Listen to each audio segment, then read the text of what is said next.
Sorry. Welcome. Sorry, I forgot to switch on the mic. We are live, that's why. Good morning again. It's a pleasure being here. My name is Irene Mia. I'm Global Editorial Director for Thought Leadership at the Economist Intelligence Unit. I'll be your chair for the day, together with my colleague and dear friend Pat Tucker, who is Editorial Director for Middle East and Africa. You will see her later on. Couple of information on today's event. So as I said, hopefully it's going to be a very interesting one. We are being live streamed, so we are all going to be online and everybody's going to look at us, including my father. He told me this morning, I found the link, I'm going to watch the event every day. So this is actually our first event, the first of the series, the CEO Agenda. What we're going to try to do today is really to discuss strategies and best practices with respect to the issues which are top priority for the CEO for the year and years ahead. Also, we are looking at the most cutting-edge trends, what we will have to deal with going forward, and CEO will have to incorporate in their agenda.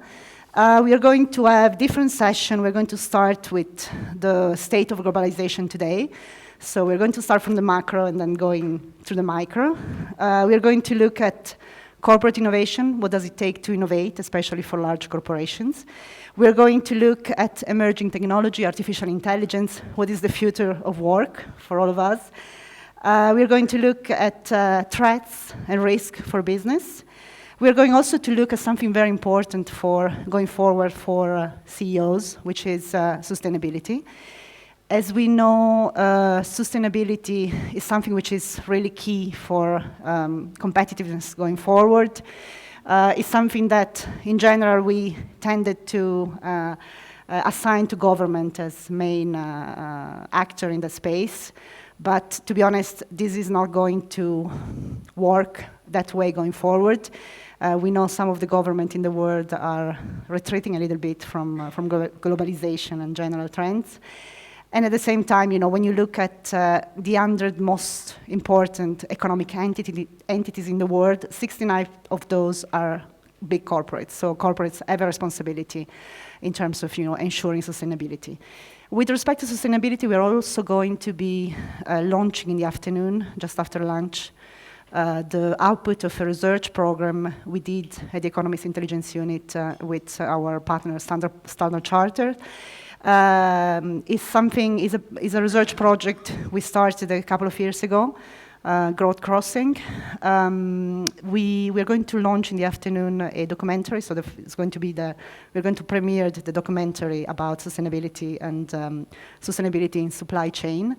And the report, which you have on the table, I'm going to be presenting the main highlights in the afternoon, but hopefully it's going to be good reading and it's going to give us some insight for discussions. So we're actually looking forward to a very interactive day. We're looking forward to hearing you, to hear your questions, your comments, and really to have a very solid conversation and discussion on what is coming ahead and what are the trends, what are the strategies to address the challenges and the opportunities which are going to be brought to us by new technology, problems with globalization, and so on and so forth. A couple of things in terms of how we're going to do that this afternoon and this morning. As I said, we are trying to keep this as interactive as possible, so please don't hesitate to ask us questions, and the commentaries, we're trying to keep a long Q&A space at the end of each session. Also, we have interactive polls, which I'm sure you'll find very exciting. We're going to have impromptu one. That's why you have these cards on your table. So we may, during the course of the day, just poll you on some question, just to see whether you're listening. So yes, no. This is quite an easy polls. We have another more structured polling system. Those little devices you have on your table are actually for replying in real time to the question. So you have 1, 2, 3, 4, 5 is going to be the number of the question we're going to ask. You're going to see the number of the question on the screen. That's going to be really interesting because we have prepared very relevant polling for each not all of the session, but some of the session, which will give us real-time data to discuss with our panelists. Also, of course, please tweet about the event. We want to be trending by the end of the day. We have different hashtags. Let me just look for them. I have too many pieces of papers. So one is hashtag CEO agenda, and the other one is hashtag growth crossing, which is the name of the series this event is part of. Shall we try the first poll, just to see how it works? Okay, so this is to be done with this little device. So what is keeping you awake at night? We're starting with that. Donald Trump latest tweet. The rise of geopolitical risk. Climate change and the future of the planet. Fear that robots will take your job. The need to finish the latest issue of The Economist. This used to be very much all the time on my, keeping me awake at night. Now it's more Donald Trump latest tweet. Let's see what you think.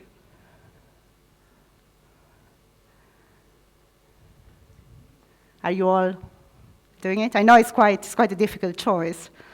Okay, so what is worrying us the most is the rise of geopolitical risk, together with climate change and the future of the planet, and Donald Trump's latest tweet. There is a bit of a connection there as well, no? Because climate change is very much connected to Donald Trump's latest tweet. So we will make sure that we will convey to Donald Trump those concerns. Also, I'm happy to see that no one is worried about finishing the latest issue of The Economist, which is good. Well done. I actually always have a problem with that. On the Thursday, I'm kind of start panicking. I still have 40 pages to read.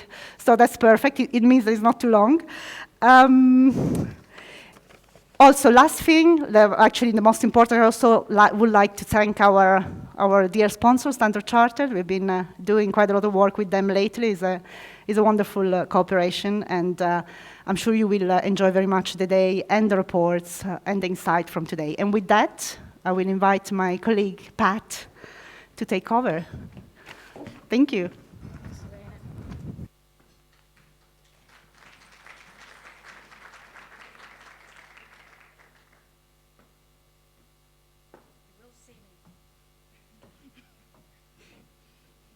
Thank you, Raina. Good morning. My name is Pat Thacker. I'm the editorial director for Middle East and Africa at The Economist Group, the ERU. You can clearly see they've given me 50+ countries under my wing. I don't think we need robots. We are already working like one. Clearly underemployed. For my session this morning, it's about the world. And this is dominated in several ways. Kicked off last year. 2016 was a year when anxiety, uncertainty came from the West. Not from the developing world, not from the emerging markets, but from Europe and from the US. And you will see as we go through the slides how it has shaped the way the world is moving and what has been unfolding this year and what is in store for next year.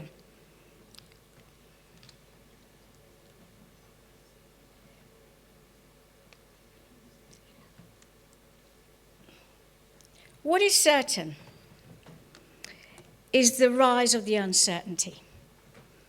And one of the key things you need to remember, kicking off with today, which will make sense by the end of the day, is everything is negotiable.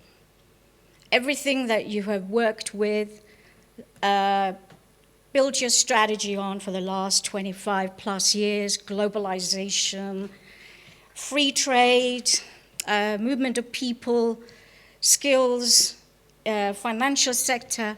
So everything is up for negotiable now, following what had unfolded last year in the US, and of course, on my home front, Brexit. The world economy is in an age of Trump. What does it mean? Trump reflects the speed and scale of the changes that we have seen in a very short period of time. came into the office earlier this year despite all expectations. We've seen geopolitical risk and the global economy taking different trends. US has its most unpredictable, and I would say perhaps the least qualified president in living memory. So it's possible. In the UK, as I said, Theresa May promised strength and stability, and she's delivered the opposite. It would be quite funny if it wasn't so serious. Thankfully, we think at the RU that this anti-globalization drive, which is also largely creating the fear around the world, partly to do with technology as well, I would say largely the tweeting that President Trump is very keen on, as Irena pointed out as well. One thing you have to bear in mind is tweeting doesn't equate legislation. And this is something the president needs to find out very quickly as well. The sentiment of anti-globalization will be visible only on the margins of the global economy. And you'll see as we go through the slide, which is performing pretty well this year when you compare it to last year. It's not spectacular, but it's better than what it was. So with that in mind, here's a slide on what we are expecting growth to be this year, halfway through the year anyway. We expect global growth to be 2.7%, but fairly modest when you compare it to the historical trends that we've seen in the last 20 years. US is close to full employment. Trump has inherited a pretty strong economy, and domestic demand is still rising, pushing growth to 2% this year. Europe is also doing well, steadily, as confidence returns and the crisis phase is over now. We saw a number of elections taking place. Fears about deflation can be parked for now. Electoral systems are keeping populists from power. So this is quite important. China, softening. We saw that in the last couple of years, particularly last year. It's still enjoying a stable year with few hiccups and painful reforms which are being held off until next year. Many emerging markets are proving resilient. So the shift in the global growth is taking place. Global trade is still upbeat, despite the news, despite what Trump wants to do, despite the populism, rise of populism. So this is the things that you need to bear in mind, that the populist sentiment and the protectionist sentiment that leaders portray and have as part of their campaign doesn't necessarily materialize on the ground. So what is happening with the emerging markets? They're leading the way. It's no longer just the US and the key economies, with the exception of Latin America, remain at the forefront of global growth this year. What are the factors that are driving it? Policy adjustments in the Middle East. We saw a lot of the adjustments taking place in the last couple of years when oil prices fell. And it wasn't a bad thing. It was quite positive for a change. They started moving, accelerating the diversification efforts. Re-emergence of Iran. This is very important. Slowdown in China, but acceleration in India. Resilience from many countries where we're sitting at the moment in Africa. Not the major economies, but the tier 2 economies, the silent giants. Reasonable growth, policy normalization in the US, and the regained confidence in Europe, despite the political headlines.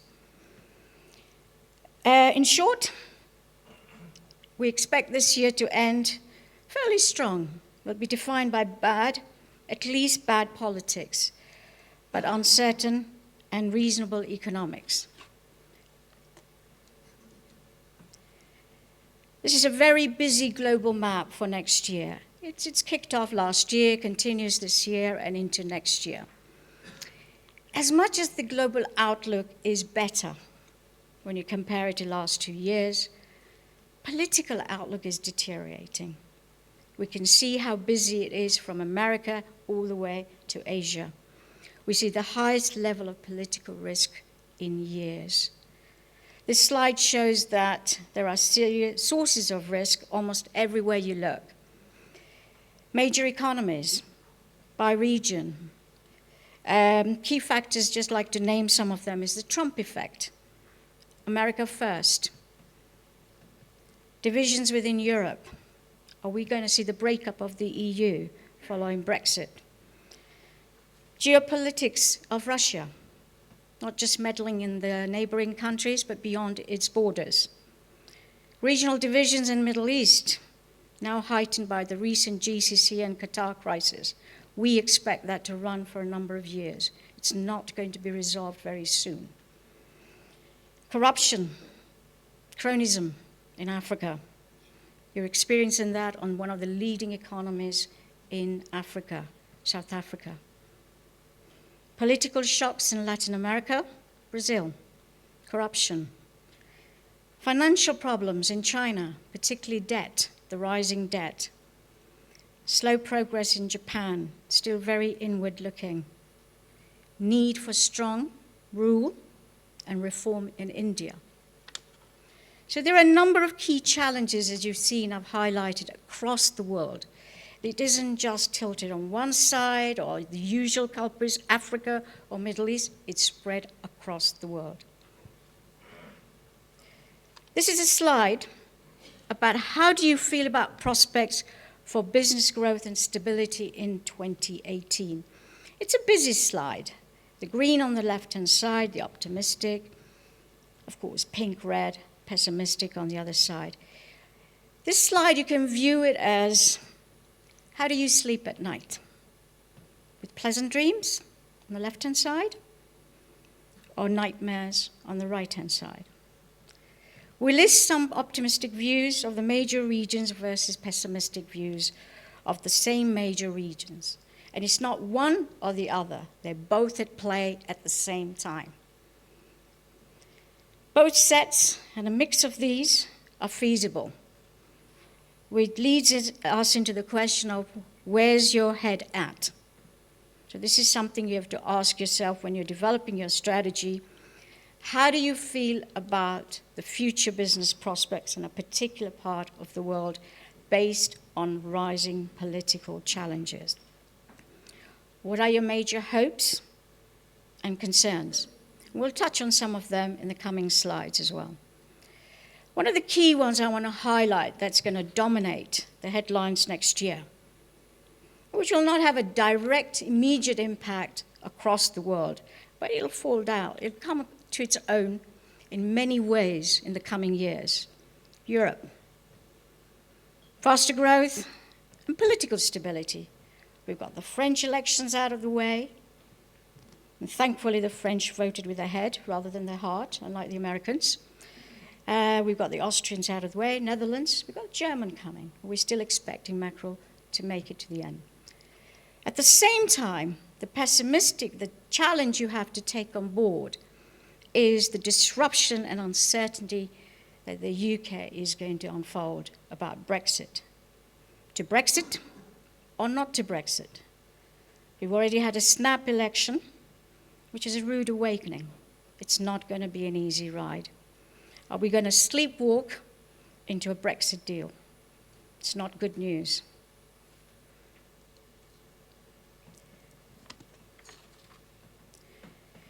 Let's start with a country that's currently gripped by more uncertainty than any other, the US. A major economy still, despite the global growth across in Asia, Africa, Latin America, rest of the world, US counts. Still the leading economy. It will continue to be the case, even with Trump in power. So you have to ask yourself, we've already witnessed some of his policies, particularly during his campaign. So how will Trump govern? We're still trying to figure it out at the ERU. We think we just about nailed it, and something happens. In short, as a Republican, but with flashes of impulse, and we've seen a lot of it, unpredictable, thin-skinned, and impulsive. He doesn't behave like a president. He will continue to make big decisions because he wants to. That's the mood he's in. Goes to Saudi Arabia, his first foreign trip, comes back with a new crisis there. Forgets that the US has got the largest military base in Doha, in the region.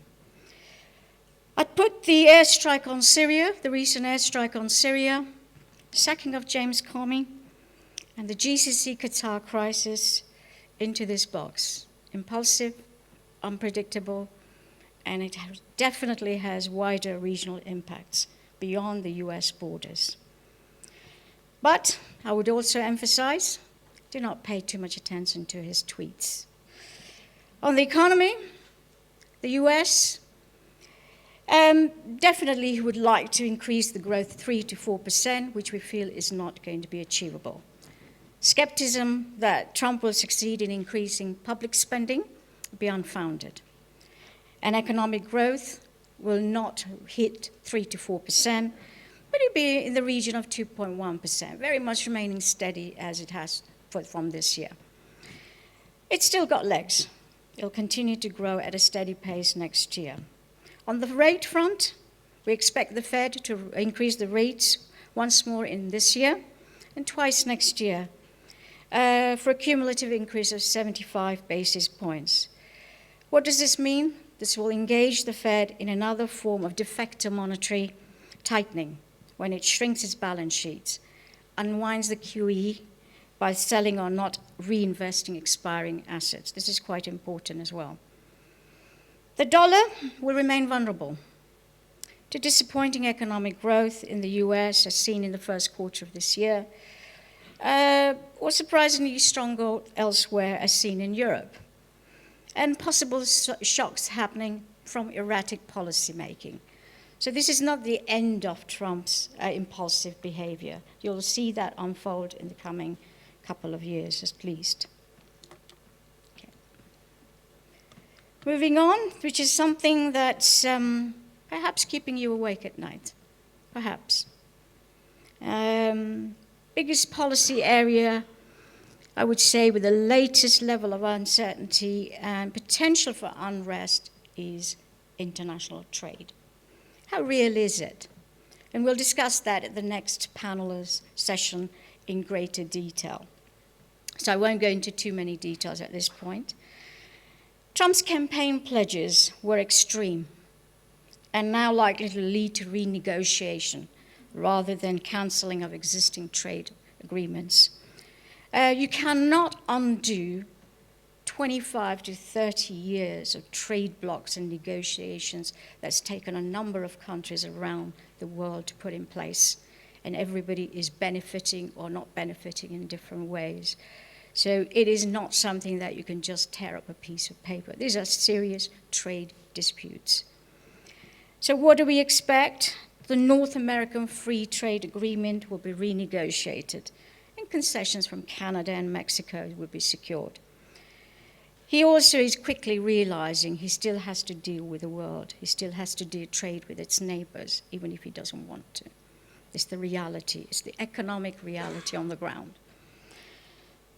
At the same time, the political noise, the global trade noise will create the nervousness.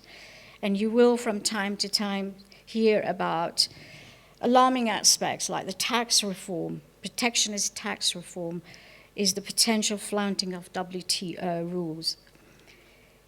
If the world's largest economy ignores or disregards the guideline behind the global trading system, what does it lead to? It could lead to others to question the wisdom of following the rules, particularly the new emerging markets. Do they need to move in the same direction? So it could create potentially small chaos and confusion. On a more positive element is you have to ask yourself, who is going to fill this gap if the US steps away? Any guesses? Clue is in the slide. China. Do not underestimate the role of China in the global economy now and the future. The way the global trade will move will also be dictated by the very ambitious OBER initiative for China. It connects the Horn of Africa, Middle East, Central Asia, Iran, India, and a number of countries in Asia as well. Very ambitious, but feasible. It's moving ahead. They're building roads, ports, corridors, pipelines, everything to connect the Asia with the rest of the world. So the rules could change in terms of how the global and regional trade engagement takes place in the coming years. Moving on to Europe, as I mentioned earlier, growth will continue. Despite the political uncertainty, despite Brexit, Eurozone economy has gathered momentum and economic sentiment indicators are fairly positive picture.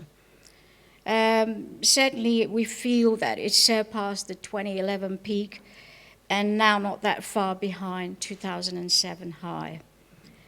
So what is taking place? A number of structural reforms, the cleaning up of this financial fiscal systems that took place in 2008 and 2009. Countries such as Spain, Portugal are moving ahead with reforms. We should hold up and support private sector activity in the coming years. However, it'll take time. They've started to clean up the balance sheets, it's taken place, but it takes time to bring down the elevated unemployment and the challenges of setting appropriate policy across the region. But the Eurozone, we feel, is at the healthiest stage that it has been for a very long time.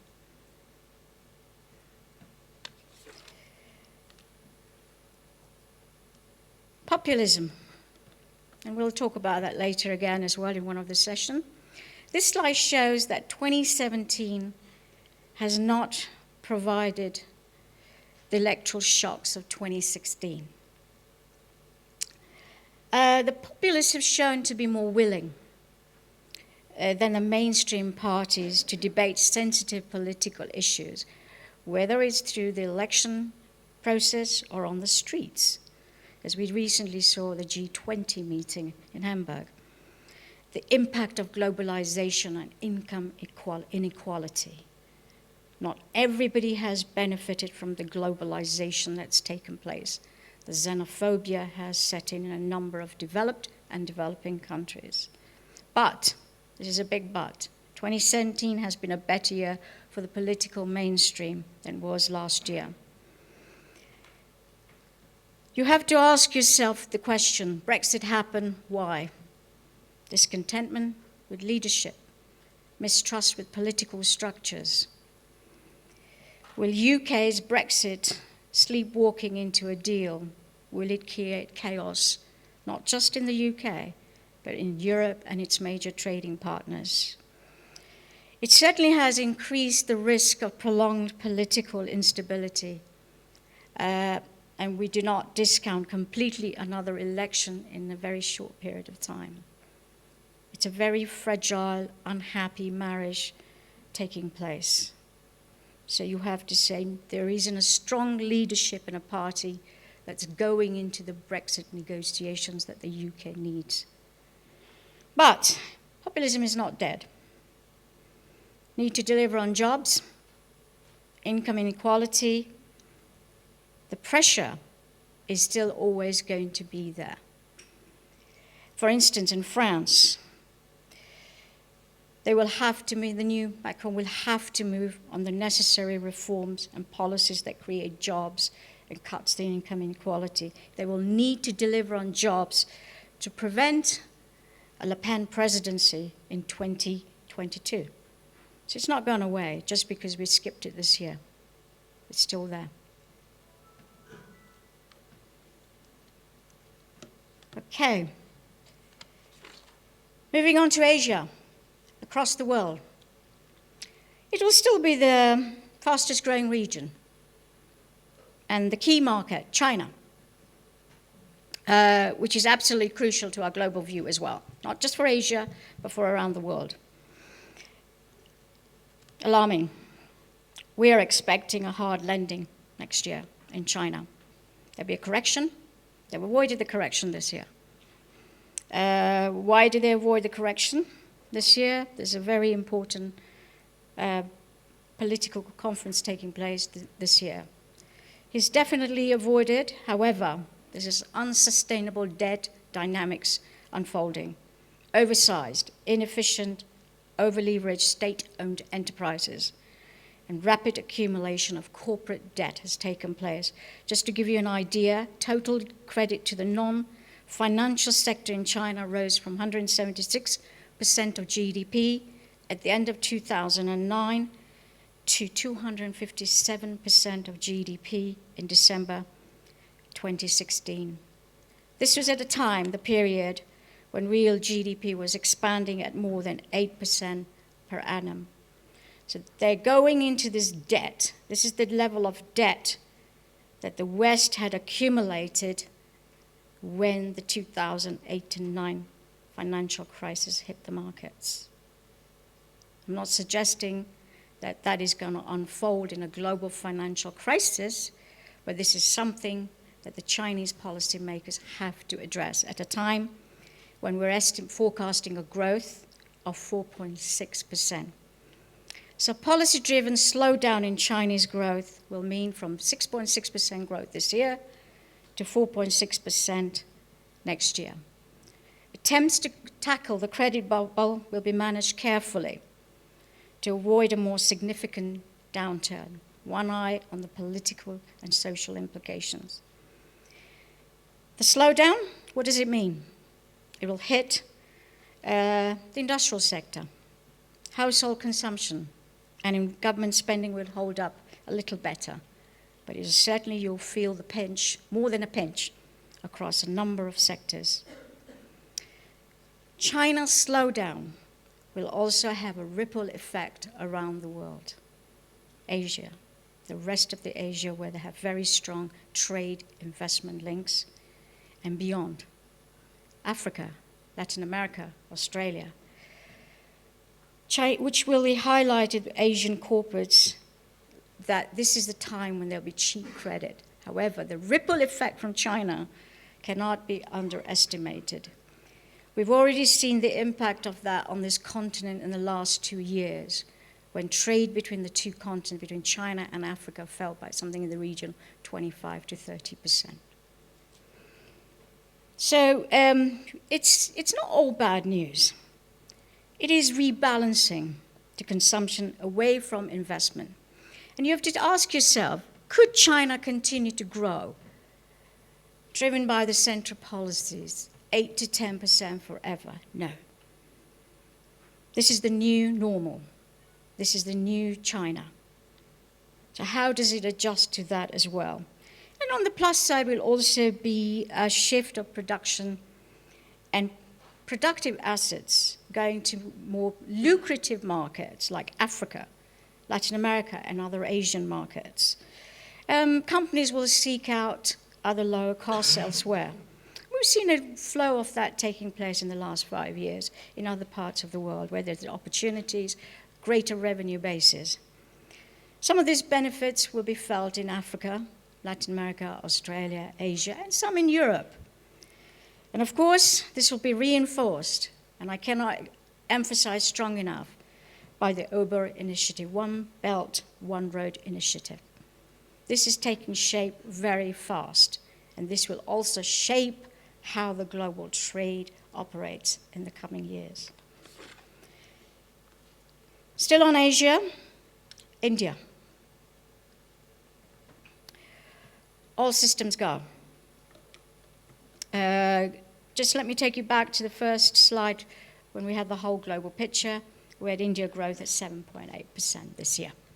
It's the fastest rate of growth in the world, excluding some of the African countries where there's double-digit growth. But certainly in terms of the big economies, India is up there. It'll be the fastest growing economy for the coming years, whilst it's passing through a period of pretty painful adjustment, a well-needed adjustment. We saw part of that last year, demonetization scheme introduced in November 2016, highly disruptive. At least for the final quarter of last year, good part of first half of this year, a little bit of normalization coming into the system now.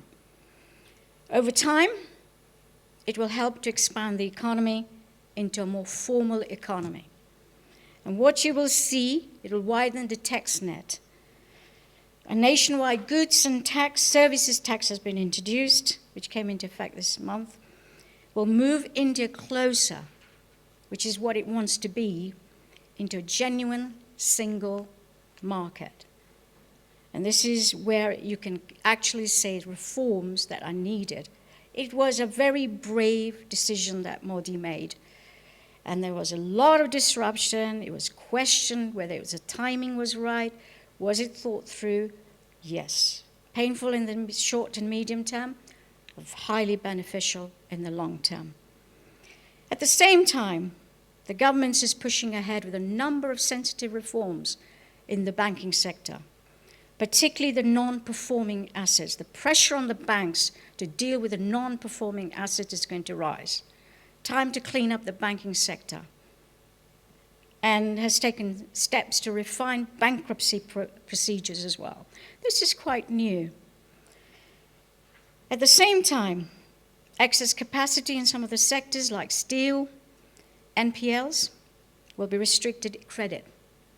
So a combination of monetary system, financial cleanup, at the same time, a number of structural reforms are taking place, which have been at a standstill, particularly the infrastructure spending, the physical infrastructure spending. Major upgrades are taking place again. Building a modern port infrastructure is underway to accommodate rapidly growing container volume. You have to develop your infrastructure if you want to sustain the growth or want to have a growth of 8 to 10%. Urban initiative, India is part of that. Moving on to the Middle East, I've got a making progress, question mark. Rapid growth? No. Why? Huge hanging political uncertainty in the Middle East, stifled by social unrest, war, terrorism. They have serious spillovers. When I look at this region's political hotspot, it does keep me awake at night. Syria crisis, civil war, getting deeper, looking no end in sight. The country will never be unified. Assad is only holding on to 25% of the country. The rest of the country is in different factions, are holding on, changing on a daily basis. Iraq, still unstable. Yemen, civil war in Yemen. It's horrific in the neighboring country. And of course, Saudi and Iran proxy. The rise of Iran is certainly keeping the Saudis and the Israelis awake at night. The rise of Iran in the region is worrying the neighbors, the GCC. And now to add to that political list, we've got the latest crisis, the GCC and the Qatar crisis. And it's going to hit Qatar pretty bad in the coming years. At the same time, in this regional conflicts that I've highlighted, it's not just isolated to the regional players. You've got involvement of the global players as well. You've got Russia, you've got Iran, you've also got the US, you've got Turkey. How could you forget about Turkey, what's unfolding there as well? And the government's policies to its Islamist groups is very mixed. Indecisive, very much Qatar supporting a number of Islamist groups and jihadi groups around the world. So a number of things, and also across the North African continent, coming out of the Arab Spring, it's still not found its normalization. Each country is moving in a different pace. Egypt is finally, on the economic front at least, it's turning a positive corner. Tunisia, still very unstable. The threat of terrorism. Algeria, inward-looking still. Morocco, the only one that's still very reform-minded. Small economy, small market though. So you can see what happens when you open a Pandora's box, where governments have been in the positions for decades. How do you manage the transition? It can take a whole generation. And this is what you're seeing unfolding in North Africa. At the same time, for the Middle East, assumption is that oil prices in the next 5 years will not be sufficient to enable oil exporters to restore expansionary fiscal policy. We're not going to see the $100 barrels a day again. Unless, this is a big unless the GCC Qatar crisis, which is not any of our scenarios, leads to a military conflict. Even if it's a short conflict, short, sharp conflict, even 48 hours. If the Strait of Hormuz is closed, or the Dolphin oil pipeline that Qatar has is closed for a period of time, you will see the impact almost overnight on the oil prices and the instability and the ripple effect that will cause around the world. But this is not our scenario, central scenario. Ongoing fiscal restraint, managing their accounts. All the GCC are not poor. They're not bankrupt. They're sitting on very good financial buffers still. However, the buffers cannot sustain the spending that was taking place in the previous forever. If they'd continued on the same pace that they had before the 2014 oil price crash, the legacy would be very undesirable. The buffers would dry up within the next 10 years. So this fiscal adjustment reforms are well needed. Diversification is very much needed. So what will be driving the positive growth? It's a small growth. And every time I do the Middle East growth forecast, I keep shaving it. Largely because of the political risks that are unfolding as well. So what will sustain a positive growth in the Middle East today, tomorrow, and the next few years? Rise of Iran. We expect Iran to continue to grow between 6 to 7%. Very much depends on how quickly the remaining of the sanctions are dismantled and how quickly they can access the financial markets as well. This is very, very important. It's hitting a wall. Stronger growth in Egypt, major economy. So it's got the IMF on board, it's done the devaluations, it's removed some subsidies, it's moving on the key reforms as well there. We'll keep regional growth positive, but modest. So the key good news for the global economy will be the rise of Iran. Great opportunities there. And it's not just an oil and gas-based economy. Highly diversified, highly manufactured country, strong geographical location, and importantly, it's got the highest young qualified population in the region.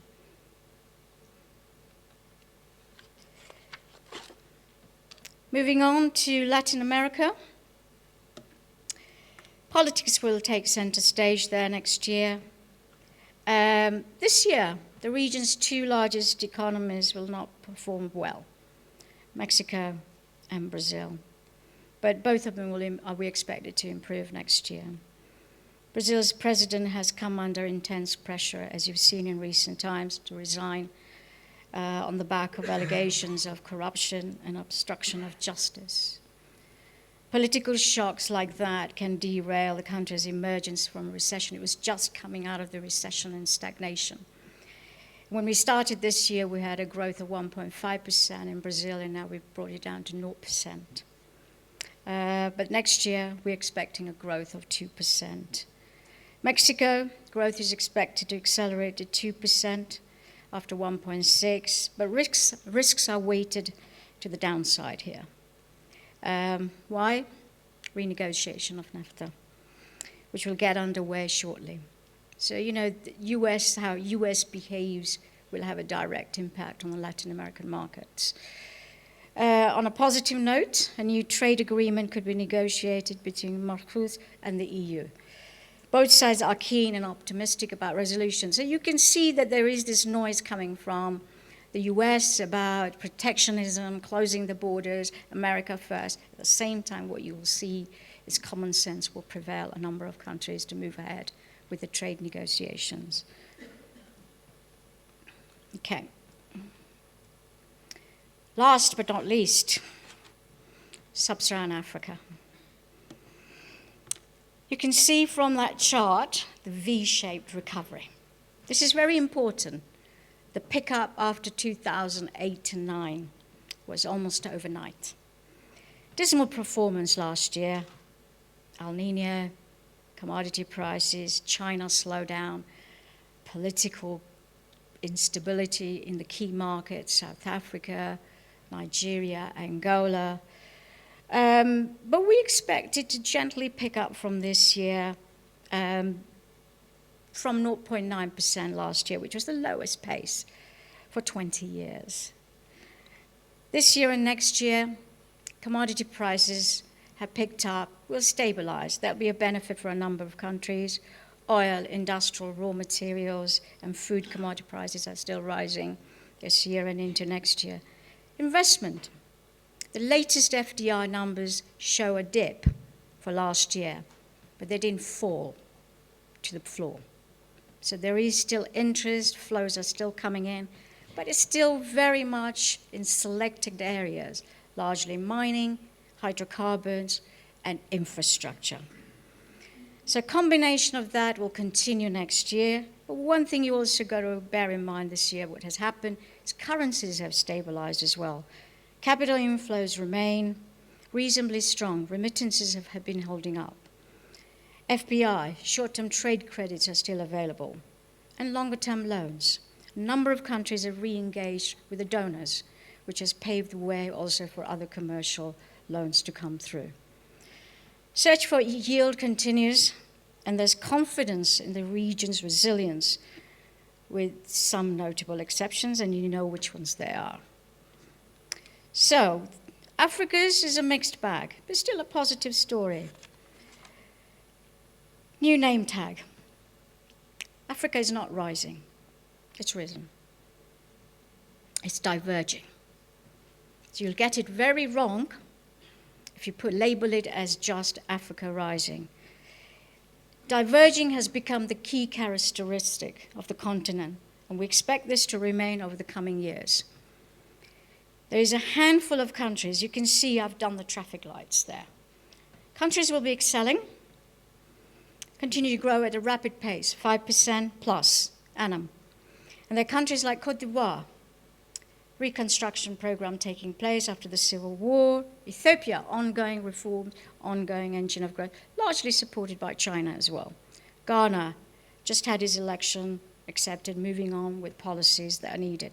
Kenya, a strong market, rising after 20 years of underinvestment, a key driver of East Africa's growth for the coming years. Senegal, Tanzania for different reasons, mining, and Uganda for the oil. Pursuing also with a reform agenda, a number of countries, different levels, different pace of reforms. Nevertheless, they're continuing with the reforms. Trade and industry focus. One of the key things you have to remember is EAC, the trade bloc, will continue to make progress, but it will be the development of the infrastructure, particularly the railway line, linking the EAC, which will have the largest benefit for companies operating in that part of the world, at that part of Africa.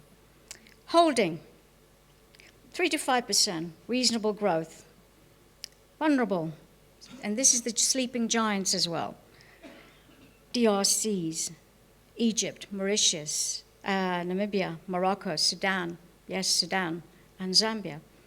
Very much vulnerable to the external price shocks. At the same time, infrastructure development and FDI is still continuing. The ones which are lagging, and they have been lagging, unfortunately, South Africa for the last 80 years has been posting very disappointing growth. Slow growth, 3% and less. Algeria, Angola, DRC, Gabon, Nigeria, South Africa, and Tunisia. And if you look at that batch that I put together, the key major economies of sub-Saharan Africa are bunched there. South Africa, for different reasons why it's slowed down, is the only economy that's globally integrated on this continent. It needs to move faster on its political situation. So these are the heavyweights, but structural issues, long-term potential is still there for Nigeria as well.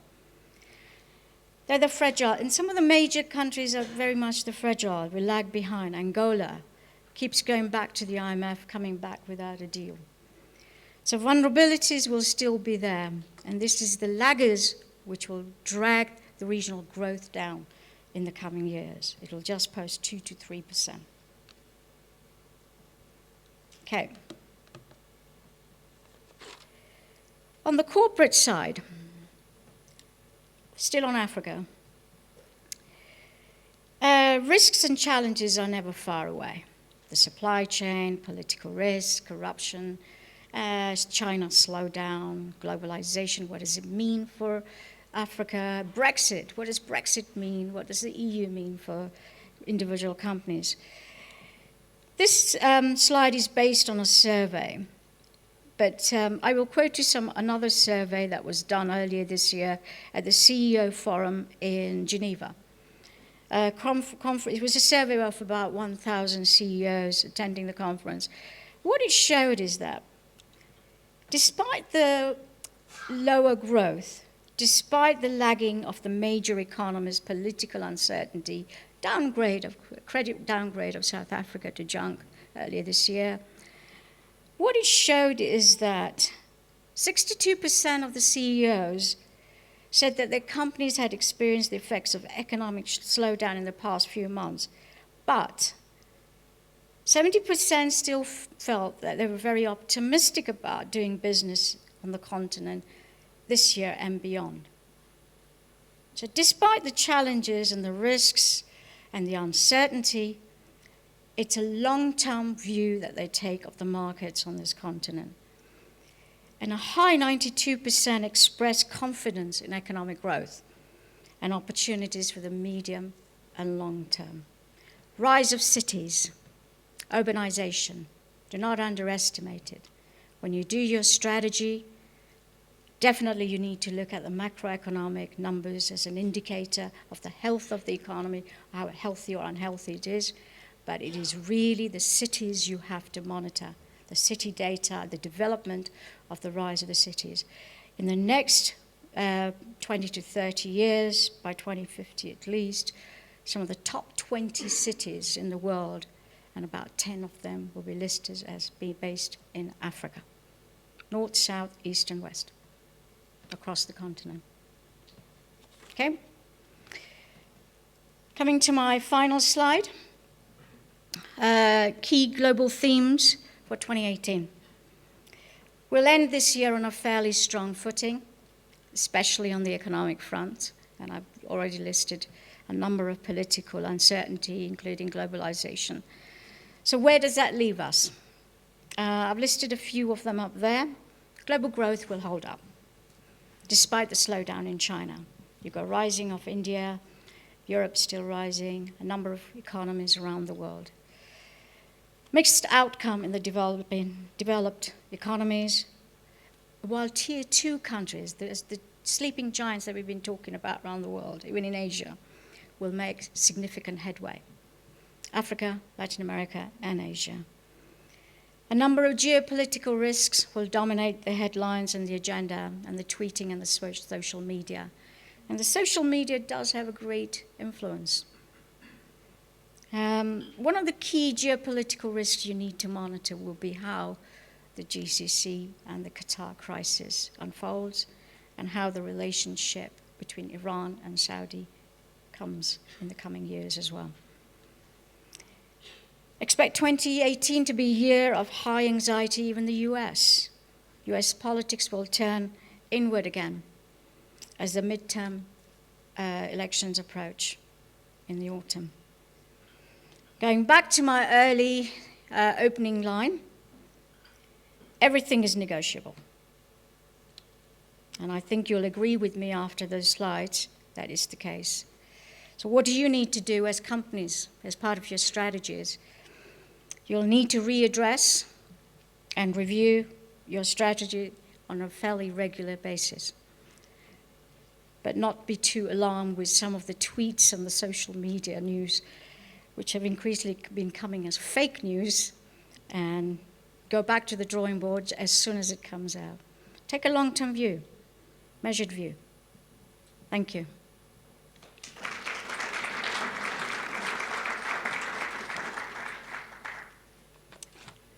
Have you got time for some questions? Arun? Okay, I'm sorry, we have to wrap it up. Thank you.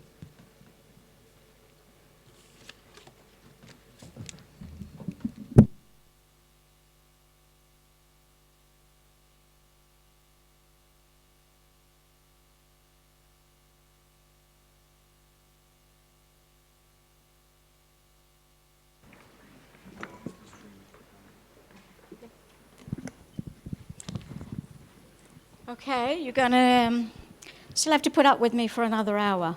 I'm very sorry. We touched briefly on globalization. And the next session is exactly on that very subject that is probably keeping you awake. I'm not sure, but we'll find out. It is a very important subject, and it's also very much that's going to be a mixed bag of how it becomes a political agenda based on where you're sitting as well, and how serious the whole negotiation is. Anti-globalization is nothing new.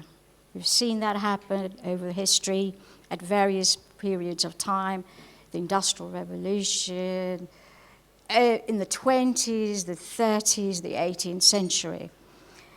But the anti-globalization that unfolded last year took the world by storm. Nobody expected it. In the form of populist revolt in the US with the Trump election and UK with the Brexit exit referendum. Inward-looking policies seems to be the sexy new thing. And what does it mean? It means inward-looking policies has once again put globalization at risk and threatening the current trading arrangements, and as I mentioned earlier, which have taken 25 to 30 years to put together.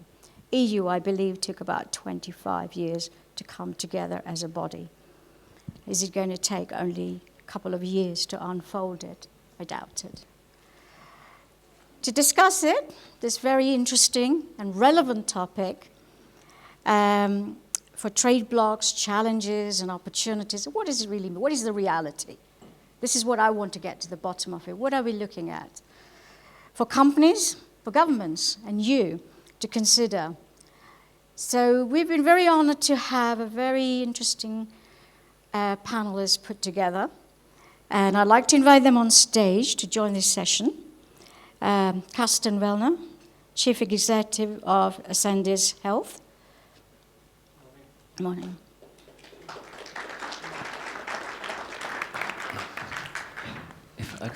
Martin Davis, Managing Director, Emerging Markets and Africa, Deloitte. Should I sit next?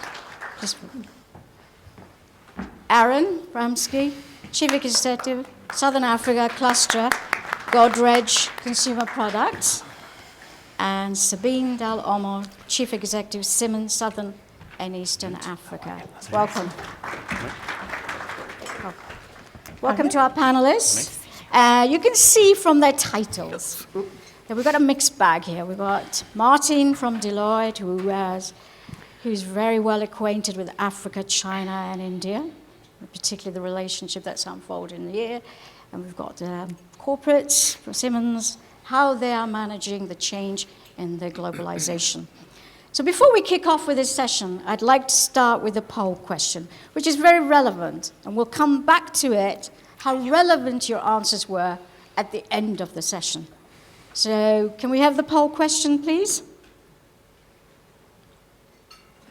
It is globalization in retreat?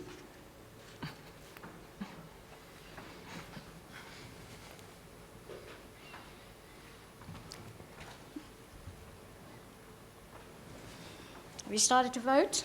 What's your view? Say again. I don't know. Can you also vote?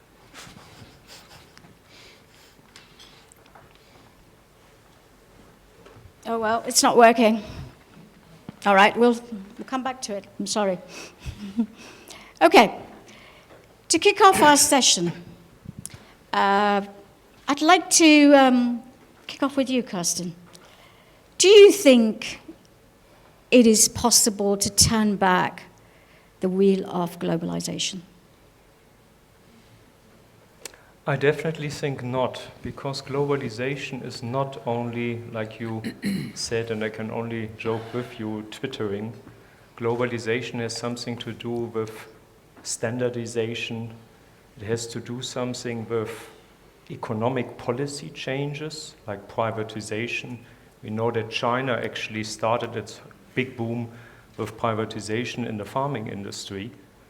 Certain things you can't turn around. And the last point is actually technology, speed and cost of telecommunication, speed and cost of freight. All the South Africans know 20 years ago when you drove through Cape Town and you saw a few 20, 30 containers in the harbor.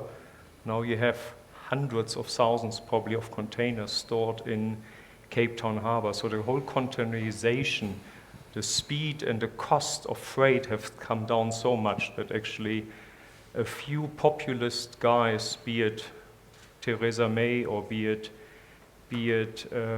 Trump, cannot change something what our world has gone through of moving closer. It's not only just a trade agreement between Mexico and the US to be cancelled. The whole standardization, and the gentleman on my left, what have we standardized in the financial reporting world worldwide? There are certain things, even if Trump would like to do it, he wouldn't be able to actually turn the wheel back. It's a very interesting point you mentioned was about technology development.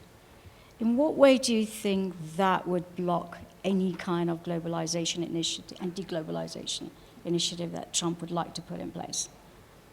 Our world is already so connected, and as like you mostly pick up with German origin, but having married a South African living for many years in South Africa, Trump had a big go on the German car industry. And ironically, for example, BMW builds its X series mostly in Spartanburg in the US, employs 10,000 people, and I think the factory in Spartanburg produced most of the cars any factory of BMW in the world produced last year or 2016. I don't have the exact number for 2017, but I know it from 2016.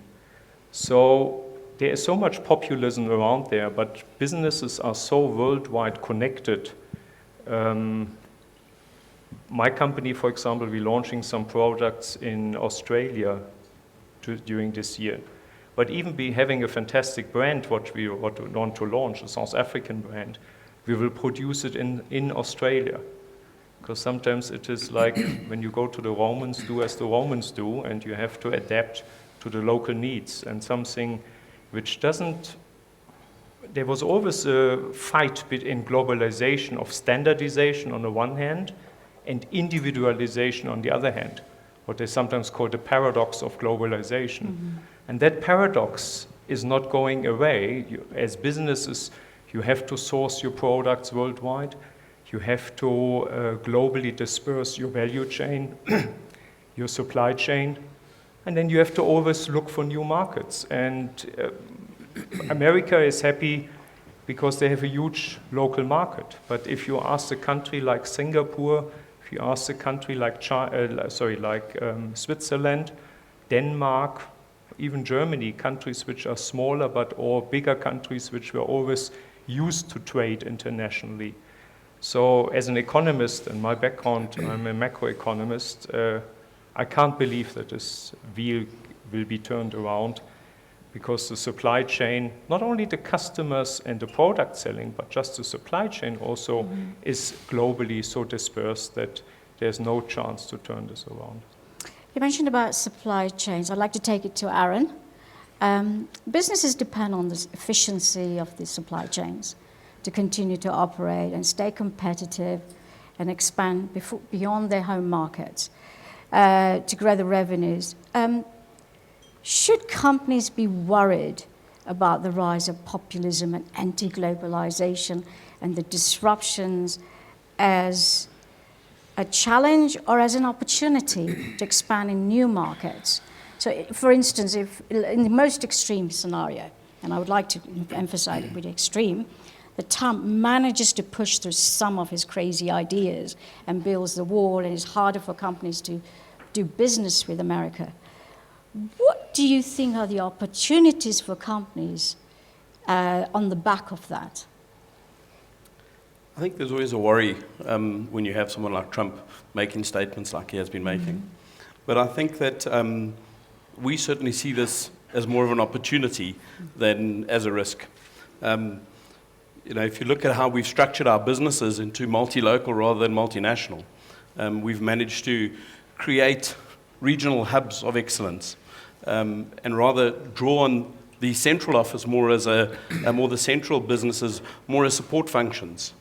I think that you've got to be careful not to underestimate some of the noise that's going on at the moment in terms of its impact, but certainly we've set it up as more of an opportunity. Okay. Opportunity, Sabine, how does a global company like Siemens manage to see the current developments and prepare for these uncertainties for operations, not just around the world, but particularly in African markets, which has already been a very challenging environment for Siemens? Sure. Maybe as a global company, as a global player, we are in all markets already represented. So, and I mean, coming to the US, yes, just, to continue to the discussion which we had just now, we have more than 60,000 employees out of our 340,000 which we have globally in the US. So we are a truly American company.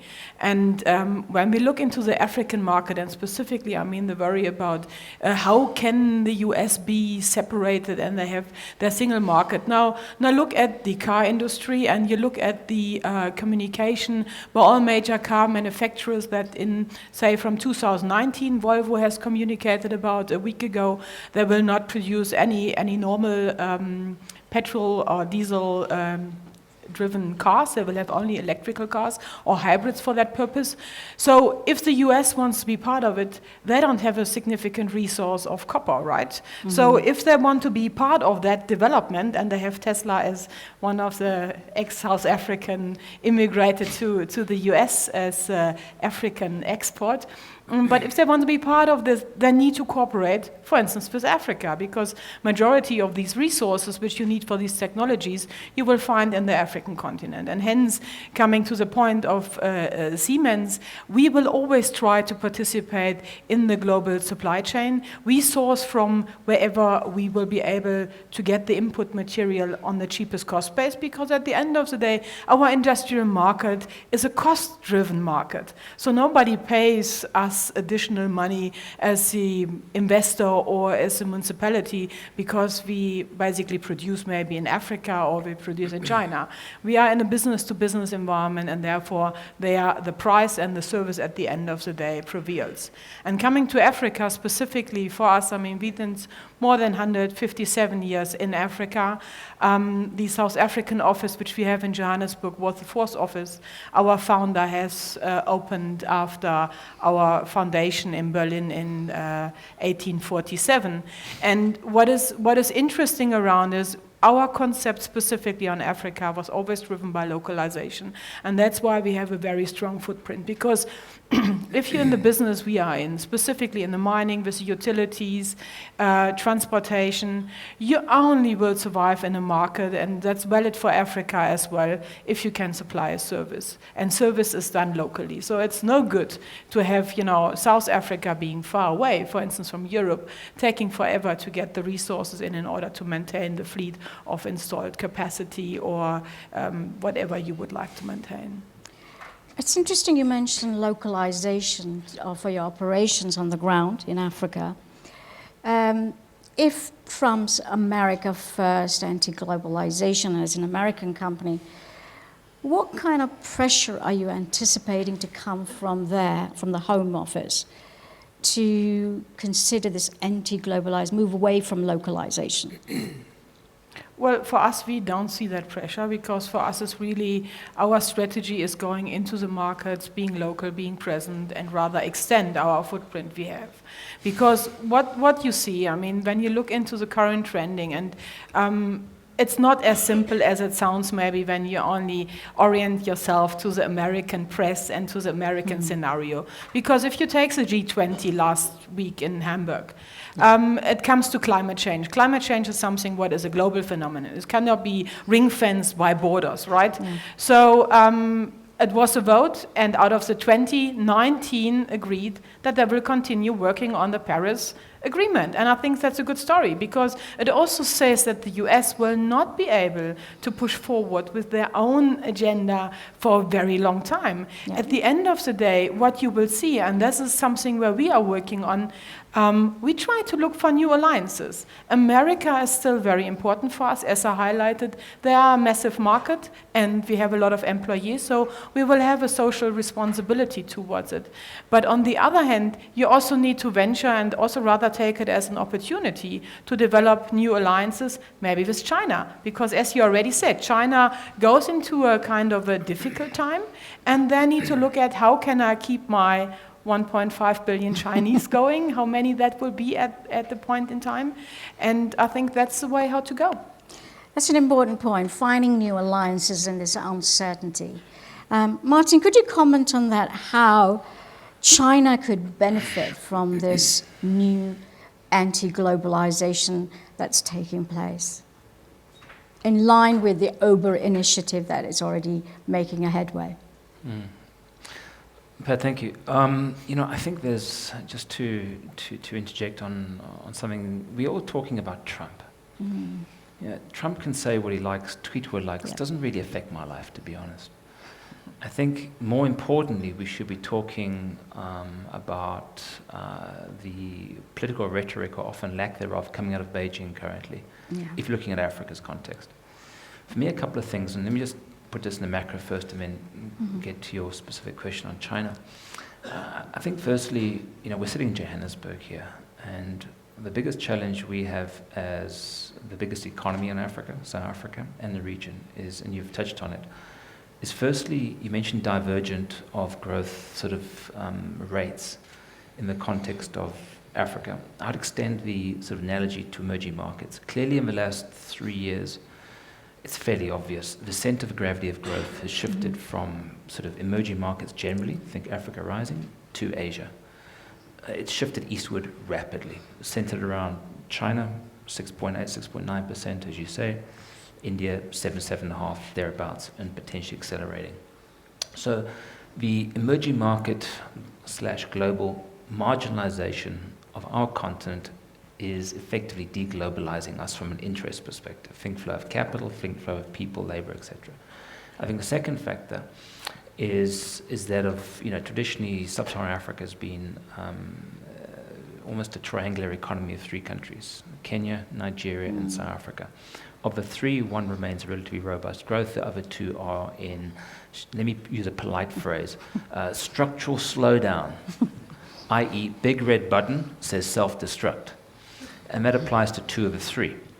So, that is, again, you mentioned South Africa as being sort of exhibit A in this regard, but it's very, very true. I think thirdly is impact, and I allude to it, of domestic politics and us removing ourselves from a globalization train, where countries like our own are stating the obvious, are run by a political elite that is emotional, that is corrupt and deeply ignorant of global financial markets. And this, I'm afraid, is a major, major problem for us. Point being is Africa, because of macro and because of micro, have actually deglobalized ourselves in the last 3 years. Coming to your specific point on China is, I disagree with your hard landing analogy come next year. I think 4.5% is too strong. Yes, we'll see a rebalancing, but I seriously doubt I put money on the table, it's not going to go below 6.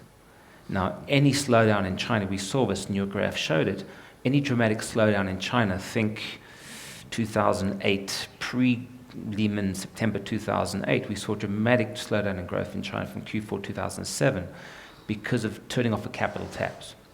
Pre-Lehman, that already had a dramatic impact on African growth because of commodity exports, value-based. And we saw a rapid V-shaped recovery post Q1 2009 with China's resource-intensive stimulus spend.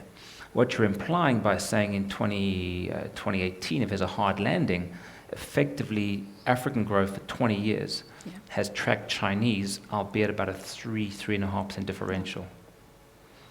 That means our growth would translate in your scenario to 1.5. Yeah. I think it's pretty pessimistic from the Chinese side and ours. So what's going to happen? I think come September, we've seen steady as-you-go growth in China, somewhat rebalancing. China's the new Japan in that relatively low government debt, very high corporate debt, minimal external debt, but high foreign exchange reserves. So how will China be able to manage that sort of need for structural reform around SOEs, as you mentioned, going forward, and how that'll impact on infrastructure spend in China, considering all that spend is going through SOEs and the resource-intensive growth model that it has toward ourselves. The last point is moving away from all these quantitative GDP growth figures. The real challenge for all of us in Africa, elsewhere, is that we all believe we're macro citizens, i.e., we look at the headline growth figures, and they look pretty good. But macro GDP growth is not translating into per capita income growth. And that's the real challenge. And that's the political, economic, sort of social context that we need to manage in globalization. I put that in a very sort of academic manner, but what is a very simple outcome, i.e. desire for inclusive growth, or in this part of the world, radical economic transformation, call it what you will. Christian, go ahead. Can I add something to what you said? And even if China would see that slow down, we will have India picking up. So you just said China is the new Japan. I would say India will be the new China, because they have so much infrastructure uptake to do, which they maybe then take over what we would lack in raw material exports as Africa into that region. Will India be able to fill the gap that China is going to be leaving in the coming years, though, without incurring a lot of debt? Can they do that? No. Martin is nodding his head. No. I don't think China is somewhat unique in terms of how that political economy of capital is allocated through SOEs into massive infrastructure rollout.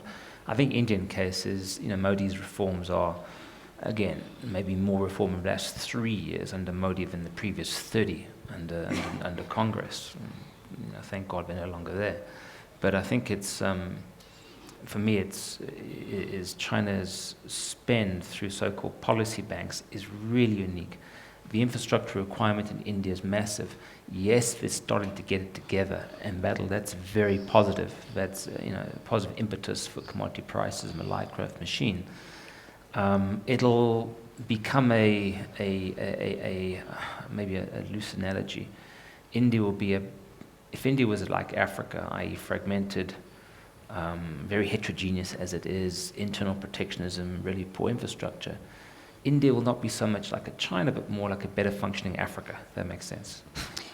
Okay, since we've touched on the two important markets, I'd like to bring it back to what it means for the globalization. Rise of India, slowdown of China, which you disagree with us that it won't be a hard landing. I like that. So I think both of us, let's see what happens next year. Same place, same time place. Next year? Okay. Standard, did you hear that? However, what I'd like to know now, and what our delegates would like to know, is with this anti-globalization and the rise of China, and fall of China, rise of India, do you think there's new players, the new kids on the block, will be in a position to dictate how globalization takes place? Aaron, would you like to comment on that? I'll come back to what Sabine just said now. Out of the 20 that voted, one stepped out. So it looks like the rest of the economies will continue to do business. Okay. But how can also companies, what position would there be to influence the globalization agenda? Can you see that de-link happening where corporate have a greater voice in what happens in globalization? No, absolutely. I mean, Yeah. if you consider, I mean, look at Germany as a country. I mean, Germany would not be able to exist and produce that number of machineries and export volume if you would not be part of a global supply chain. And that is a miracle of Germany, and that is our success. And when you look at the African consideration in that context, I mean, one of the worrying factor, and that's why I don't believe India and China will be able really to influence it to the extent, is when you consider as well, coming back to the G20, one of the core initiatives Angela Merkel managed in the G20 to basically put Africa on the map. So the Compact on Africa, which basically is the overall arching concept for Germany, which we will drive forward with the African countries which are willing to transform, and many of the ones which you have in your rising list or developing list are part of that Compact on Africa. And the pressure by the European countries, and here specifically the chance that Angela Merkel could put Africa onto the G20 agenda, that we talked about what are solutions for Africa, and that will only be happen if we have a global workforce. India and China don't have a problem with Africa because they predominantly want to produce their goods for the African market. While the Europeans, they have a massive problem with Africa because as more states are not able to basically provide jobs for younger people, they will come over the ocean to Europe. And they already have an issue. You know, Germany took on, I think, 1.8 or 2 million refugees. It's nothing in comparison of what we handle in the South African context, but nevertheless, it leads to a significant impact on the political outset of the European economies. And hence, from that perspective, there is an urgent need to ensure that African markets can participate in the global supply chain. Okay. Kirsten. And we have to ask ourselves, is it the big companies, like your company, for example, or is it the small companies? When we go, you mentioned the German success after the war. It's actually not the big companies who were on their shoulders the success. The success came on the shoulders of entrepreneurs. They sometimes call them the hidden champions in Europe, in Central Europe. It's not only Germany, it's also Switzerland, parts of Denmark, Netherlands, Benelux countries, where small companies with entrepreneurial spirit actually put it on their shoulders. And these hidden champions, they still achieve in economies where you have 1-2% GDP growth, they achieve double-digit, sometimes up to 20% growth year after year. They are the world market leaders in very small niches, which are not known, because we talk always about the Googles of this world and what do they do for globalization, and probably also a Siemens or a BMW. But it's a lot the small players actually, or companies we deal, for example, with small companies in India who are very, very eager to go onto the world scene actually to explore with entrepreneurial spirit. Will populistic tendencies in England or in America hinder this? No, and there I agree with you, Martin, saying, what do I care about Trump? And America was anyway always a market which was very inward focused. The majority of the trade worldwide happens in economic zones. So it's the Asia zone, it's the Europe zone, it's the Africa zone, like SADC we have in Southern Africa. It was happening in South America, and it was happening in a NAFTA between Mexico, Canada, and the US. Of course, Canada and Mexico have to be worried. But we trade as South Africa anyway, not a lot with America. And I was just thinking about something which I just want to mention also. When Walmart came into South Africa, they had to adapt to the local needs. And I think, Sabine, you said this, localization. Even in a time where Trump wants to push for America first and we are the greatest, they can't come with a strategy without forgetting localization and individualization. I find it always an interesting example when McDonald's is the worldwide biggest consumer of beef. Coming back to India, when they came to India, they had to change their SOPs. Now, worldwide, McDonald's works with standard operating procedure where they actually even define how long have the French fries to be fried. Because if you can imagine, they have hundreds of thousands of franchise restaurants. If they increase the frying time by 10 seconds, what would that be on a cost point of view? So what did they do when they went to India? They had to invent the chicken McBurger, they had to invent the Maharaja burger, the veggie burger. They had to change the globalization standard model for individualization, like you said, for localization. And even a big player like Walmart couldn't come into South Africa without not looking at the localization needs in the South African market. So there I agree fully with you. What do we care about Trump and this populistic twittering? We have to do our business. We have to be entrepreneurial. We have to look at the markets we want to go in and individualize, localize our needs based on a globalized value chain. That's my view on that. You mentioned, all of you mentioned at some point about localization, bringing your business, particularly the role of the medium and small companies. Do you think, particularly for the African markets and even some of the Asian markets, the role of the rising regional trade blocs, how significant will they be for companies?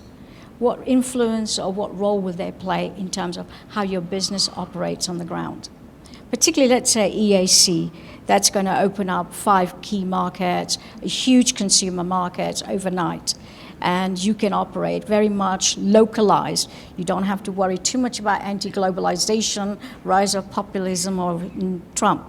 So how significant is that for your strategy for the businesses in the coming years? Start with you. Well, as we are not in retail, it's easy to answer. So for us specifically, the growth of a retail market in the country shows that there is a higher mass of middle income earners which can afford these kind of products. And hence, when they are starting consuming, they do require energy, they require transport, they require clean water. And hence we have, in the second backdrop of that kind of development of infrastructure, we will have the possibility to participate, also coming back to rail and harbor infrastructure, what is always in our portfolio. But I think from an aspect point of view, and just looking at will small, medium companies be able to change the African market in that context? I think in the very near future, it will be only the big players, because you need to consider that specifically if you're in the infrastructure business, it's not the small, medium-sized companies which are running these operations. These are the companies which are state-owned entities, like we have in South Africa, that kind of picture you have in many of the African countries, and who else should take up that kind of risk dealing with them if it's not the big company? A small, medium company cannot survive if you don't get paid in 120 days. And these are, I think, just the realities for the period of now until liberalization has taken place and markets are basically taken up into different parts of, economic development. Say, for instance, if you take the energy market in many of the African countries, including South Africa, it's a highly regulated, very much state-controlled environment than rather like what you see in Europe, the privatization of the grid and the privatization of the energy supplier. So in that space, I think you need to keep that in mind when we talk about development. Aaron, what do you think about it? Do you think the trade blocs, EAC, SADC, ECOWAS, there's a large free trade agreement that is taking place, going to link a number of countries, double digits country from north, south, east, west. How effective will that be? So we have businesses across all of the trade blocs. So we tend to work very well in all of the different regions. I'm not 100% sure what's happening with the EAC. Certainly that what we're finding is that Africa needs to open up to each other. The trade between Africa needs to be increased. We need to make sure that we are sharing the resources and the human capital as well between the different countries. We have businesses probably about 16 different countries. So it's important that those trade blocs open up so that skills can transfer between them and goods can transfer between them. Okay, Martin. Just to add to that, Pat, if I may, as Sabine said earlier, and rightfully so, and we're very thankful for it, that Angela Merkel was talking about sort of, putting Africa on the map. But I think also, ultimately, Africa needs to put Africa on the map. Yep. And you talk about region integrations, look at ESC. The only reason why the ESC, I would argue, because of maybe two things, as to why it's more progressive in terms of intra-regional trade, is firstly is that you have Rwanda, landlocked small country, highly progressive, kind of contentious article in this week's Economist magazine about Rwanda. But We like doing that. We'll talk about it later. But here's a country that's been very proactive in its own region of driving regional trade. If it wasn't for Rwanda, would EAC be so progressive? Probably not. I think the second issue is around what drives commerce. Commerce ultimately is driven by trust. And the trust commercial network in East Africa is driven largely by an ethnic Indian Muslim diaspora, which transcends those borders of that region. That's a second factor. But coming to SADC, which is a bit more sort of closer to home, I mean, if we'd have spoken about this here even 2 years ago, 3 at the outside, it would have been almost incredulous for to talk about it. But look at SADC in the last 3 years. We've seen effectively the economic implosion of Angola, which was the 3rd biggest economy on our continent, the 2nd biggest in SADC. We see a dire situation emerging in the Congo once again for purely political reasons, DRC, the biggest, most populated in terms of population member of SADC. We see the financial blowout, fiscal blowout of Mozambique. We see the perennial sort of going nowhere fast Zimbabwe situation with no solutions regionally whatsoever. And we see Zambia going south very quickly as well because of politics. And this is basically most of SADC. And we see South Africa, again, can't select a gear, actually maybe reverse. So this is SADC. And how many people in this part of, how many heads of state in this part of our world have really been pushing a regional globalization, free trade agenda in the last 2-3 years? We're too consumed by our own internal issues. So I'm deeply concerned. Again, as the shift in the macro in the sub-Saharan African region in the last 3 years, post overinflated commodity prices, compounded by the internal dynamics, political economy dynamics of these countries, that in practical real terms, the sort of intra-regional freer trade agenda has really fallen off the table. I think that's a very important point, that how the political challenge and the shifts that are taking place in the major economies has put almost a brake on the globalization for trade and how Africa is emerging with the rest of the world. Kirsten, would you agree with that? Yeah, sometimes I have the feeling we are beating ourselves too much about our own problems. And let me give you a little example. I was on the day when Previn Gordon was on his roadshow in March in London. I was also on an investor roadshow. And of course, every investor meeting or analyst meeting in London, the question with Previn Gordon came on the place, on the table, and it was discussed. But quite often, emerging market investors say, you have to put yourself in perspective as South Africans.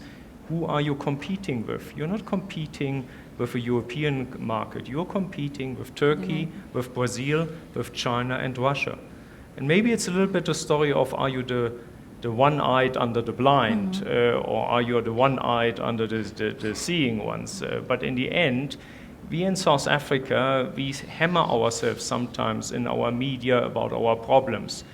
But at least we have certain things in our systems, be it in the financial system, be it in our constitution, which actually prevent certain developments, hopefully, which other markets have at the moment, be it Brazil or be it Russia or be it Turkey. So I'm positive on the African development compared to sometimes how we see ourselves. And I hear what you said, Martin, regarding the developments, but we go through cycles. 3 years ago, when we would have sat there, everybody said, oh, Mozambique has these fantastic growth rates. And hopefully Angola will come out of the problem zone again. And at least there are some lights of hope, and I wouldn't give up on all these markets at the moment. At least from a business point of view, we still see growth in these markets. But you have to embrace these markets, and in the end, if you don't do that, you will not be able to do business there. Sure. Ultimately, I think the emerging market story is a governance story. Yeah, I agree. But you also mentioned that Africa is going through a cycle. Is the global market also going through a cycle? Is it just another phenomena about this anti-globalization that's taking place? Is it a cyclical phenomena, or is it something that companies will have to prepare for greater instability and lower growth, Aaron? So I think this has happened before. The world's been through lots of recessions, lots of depressions, lots of booms, Yeah. lots of busts. Businesses just knuckle down and get on with the business of doing business. So of course, you need to make the necessary prudent adjustments to what's happening, tack the sails a little bit. But at the end of the day, the businesses just need to keep moving. I think that to what Martin said earlier, who cares what's going on in the rest of the place? We work in all these markets, and we've seen huge double-digit growths. So we tend to have a little bit of a view where we think that everything affects us directly. But every time I speak to colleagues, friends, attend meetings and things, and I mention the type of growths we've seen, they ask, how's it happening? And we said, we don't get caught up in the noise. We get on with doing business. Okay, sorry. And just to add something, so when you mentioned the G20, there was a lot of noise. Yeah. But that was not anti-globalization. This was pure criminals actually trying to vent their frustrations and their anger.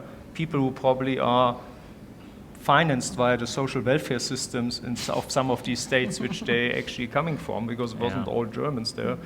Also, there were some Italians and French. It was like globalized trade. Also, the anti-globalization movement is very global and uses the globalization in order to vent their anti-globalization frustrations. But in the end, it's cycles. And there is this huge organization, ATTAC, which has been very voiceful over many, many years, probably the last 15, 20 years, against globalization on a very, let's say, engaging point of view, with political ideologies behind it. But like politics, it goes through waves. But these waves are longer, fortunately longer, than politicians' lifespans. So I hope that the lifespans of the politicians we mentioned several times is shorter than actually any changes in these global cycles. I agree with you. It is a cycle. However, the economic reality is also very much there. Unemployment, rise of the youth, the population rising, particularly in these markets we've been talking about, income inequality, the have and the have not, is getting wider. They're not going to disappear overnight or even in the next few years. So this is something that companies will still have to keep on board. That yes, it's a cycle, but it is a very different cycle. Okay, I'd like to use this the last few minutes to open up the floor for some questions. Maybe I can just add something what you just said, the inequality. And we in South Africa, we always talk about the Gini coefficient, or when sometimes it's called the champagne glass effect, that 20% of the world's population have 80% of the wealth of the world. But globalization over the last years have improved in average, everyone's. And even remember when it was a big sign against globalization when Nike and Adidas, the big sports producers, got hammered because they were producing these maquilas in Mexico, sports shoes with sometimes even child labor or very, very cheap labor. And on these anti-globalization movements, the young kids wearing Adidas shoes were actually walking in the streets and protesting against dispersation or sort of supply chain worldwide used and using cheap labor in Mexico. But there were lots of people in Mexico living off that and getting jobs out of that. So globalization is something which, of course, parts emotions and gets people very agitated, but in the end it's something which we all live from, and we improve our worldwide situation, I think, via globalization. Okay, any questions from the floor?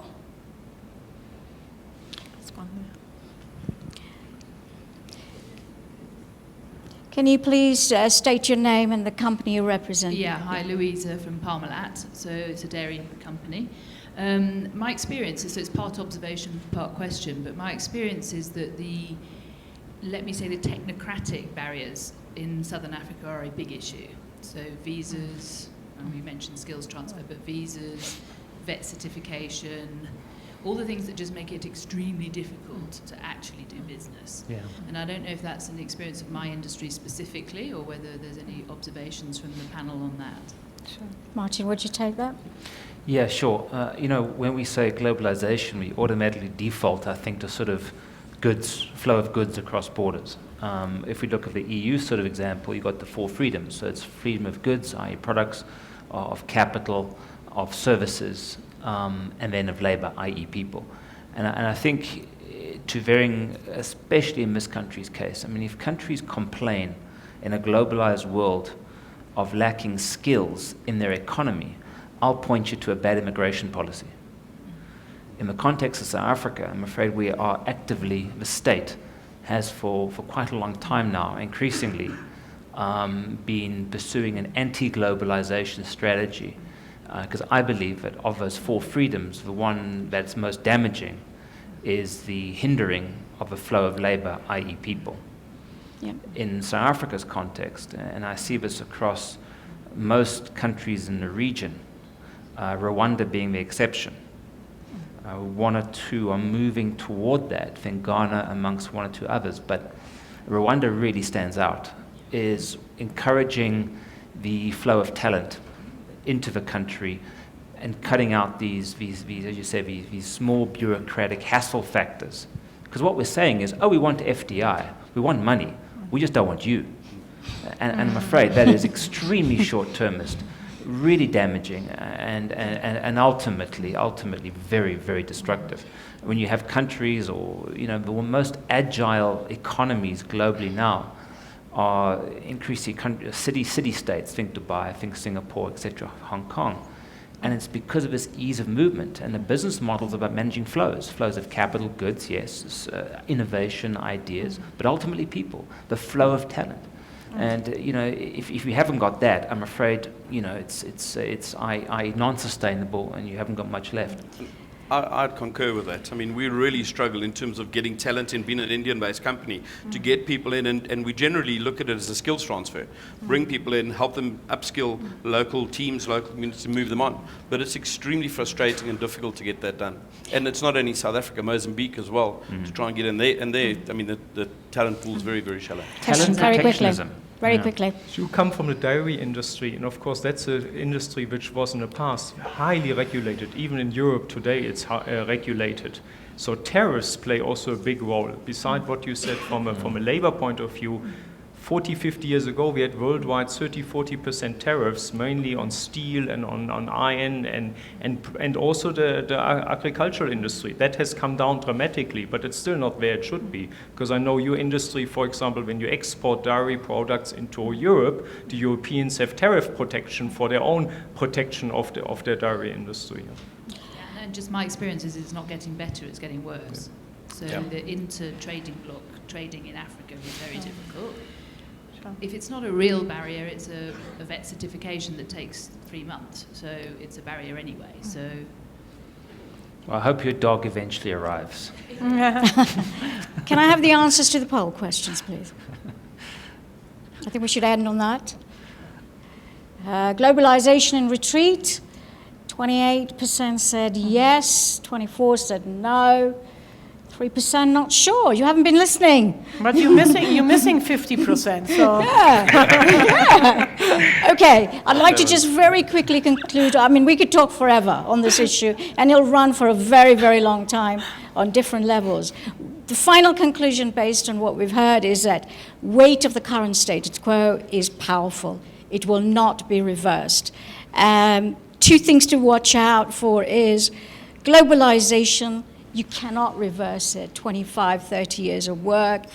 What will be changing is existing dominant players will no longer remain the dominant. You'll see the rise of China, India, and the emerging markets having a greater influence as well. And of course, the corporates will be part of that shaping of the influence in the globalization.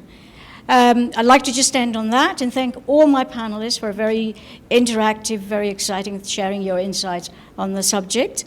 And we'll break now for a network break. And I believe you're expected to be back in half an hour? Yes.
Innovation is the big word.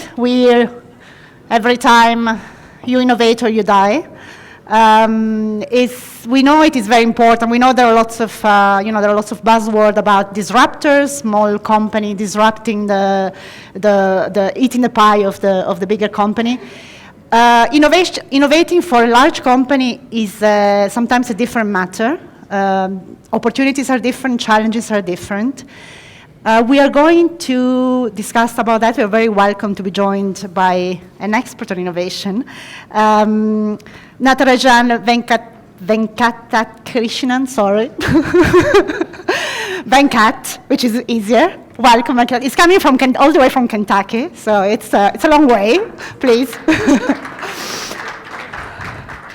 Venkat is actually the chief executive at GIDI, and she is also the director for advanced technology at GE Appliances.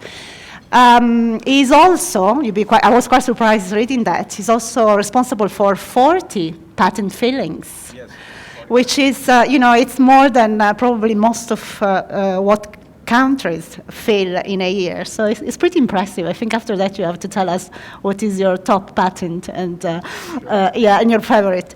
But I think it's very interesting. I mean, we're very lucky to have Venkat with us because basically he has really a different perspective, and also, obviously it's coming from GE. GE is a big company, 6.5 billion business, 12,000 employees.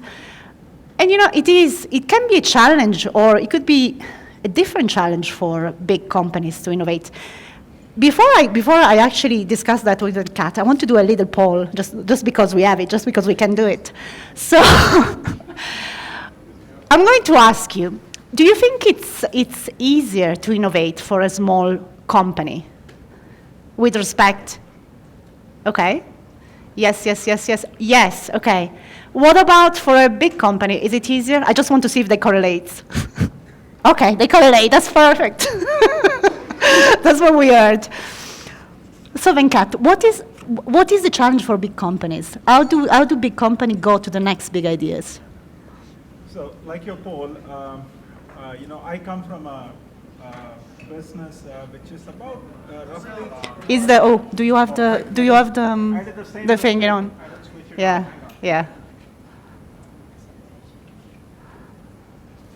Okay. Perfect. I'm good. Thank you. It's good. I wasn't the only one. Perfect. I'm really happy. So I come from a business which was part of GE, and we were one of the oldest businesses of GE. We are about 80 years old. Okay. We are 80 years old. We make home appliances, what you call white goods, and we have been in the US forever. I think GE invented the toaster, the bread toaster, and then the refrigerator, and a lot of other things. So our business is very intensely competitive. Our margin rates are, it depends on the economy, right? In a good year, we do about 10% margin or EBITDA. And in a bad year, when the GDP and the housing starts are low, we do about 4%. So we range between 4% and 12%. And but on the other hand, to launch a new product, if we want to push out a new product into the market, it costs us anywhere between $20 million to $100 million. So if you want to put a new refrigerator out, it is about $100 million, right? So the challenge is, how do you innovate in an industry when your returns are about 8% EBITDA? We have to put millions of dollars, you have to bet on the table to launch a new product. How do you do it? Because it's a constant struggle, right? So usually what we do is, industry like ours, we just do sustaining innovation, right? We change the design, we do small modification in products, and year over year we keep doing the tweaks, right? Till a competitor comes up, and most probably it's a startup who comes up with a great design, new stuff, and then we get disrupted. Okay. So the big challenge for companies like ours is, how do you make a bet? How do you make a $20 million bet? How do you make a $100 billion bet? And over the last 10, 15 years, we realized we were not making big bets. We were not coming up with the most innovative stuff. And that's when we decided that we needed a totally different business model. And it is true, small companies, startups are very innovative. So what we did about 3 years ago was, we actually set up a startup, or I with a team of 10 people, set up a startup within a big company. And that is why I'm here, because that startup was very successful, it still exists, and we put out a lot of products to the market. So tell us more about this startup, First Build, right? Yeah, First Build. So if you How do you actually come up with this idea? So how we came up with this idea was, so we were a $6.5 billion business, and very difficult for us to decide, which product, because, and I was the R&D manager for this business for the last, I'm the R&D manager for the last 15 years, I'm their R&D manager. So the first maybe 12 years, I was the most unsuccessful R&D manager, because, I used to come up with a lot of products in the lab, and everyone would look at it and say, wow, it's a great idea. And then at the end of 10 years, I had just 2 products that reached the market. So I used to burn a lot of money, a lot of cash, right? So the core part of it is that, and it is the same thing, right? Same thing happened to Kodak, right? Kodak had their digital camera in their lab, but they never got out to the market. And so about 4 years ago, I went around and I looked at a lot of startups.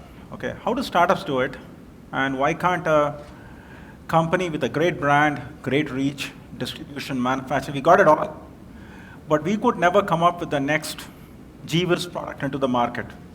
And the reason was very simple. The reason was, when you're a big guy, the only way you could go to the market is in a big way. Okay? And what startups did was, they would go to the market in a very small way. And we didn't know how to go small. Okay? Because for us, as I told you, to launch a product is $30 million. So then what we did was, I said, okay, we will behave like a startup. So we actually set up a startup within GE Appliances. We call it First Build. We got together a team of 20 employees. So here was a business with 10,000 employees, and we set up a startup with 30 employees or 20 employees.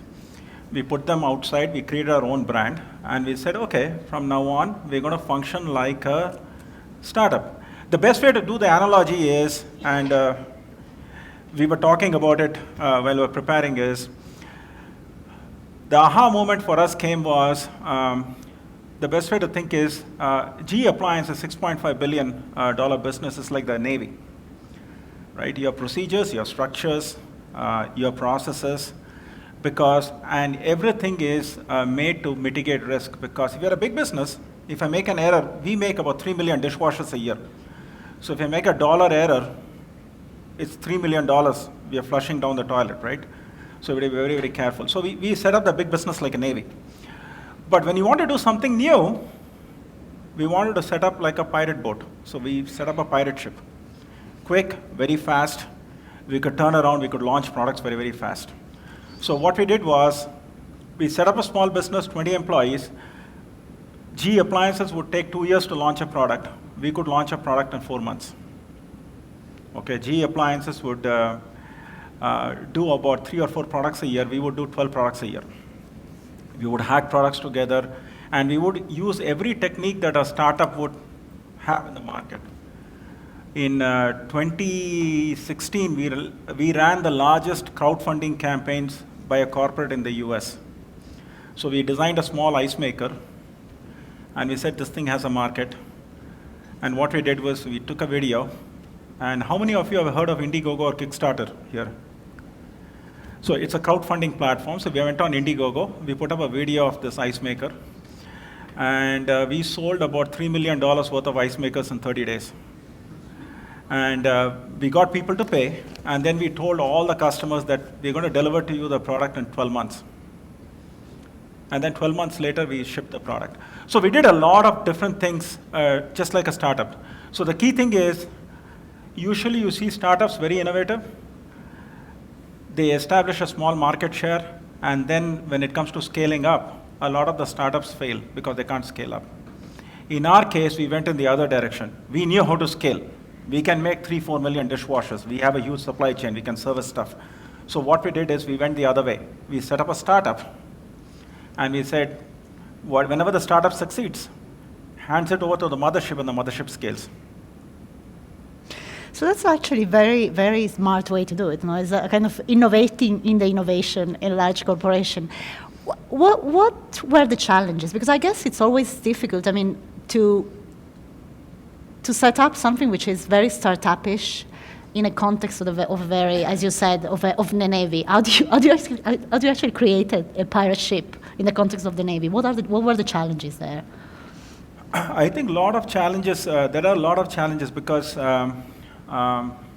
the best way to state it is, like the best analogy is the human body, right? Human body, incredibly stable system takes care of itself, right? So when you go and get a vaccination, what happens? Although the vaccine is supposed to help you, next morning you run a fever and the body fights the vaccine, and then somehow it balances out, right? So typically what happens is when you try a different business model, like an innovative business model when you're doing a startup within a large company, even without knowing, the corporate antibodies come out and you get a lot of resistance. And so what happens is when you do a startup within a big corporation, you're not only fighting the market, right? Because when you're doing a startup in a large corporation, you're competing with other startups. So that's a full-time job. In addition, what happens is you're fighting the corporation. Although the corporation wants you to exist and be successful, but in a vague way, they're fighting you at every stage, right?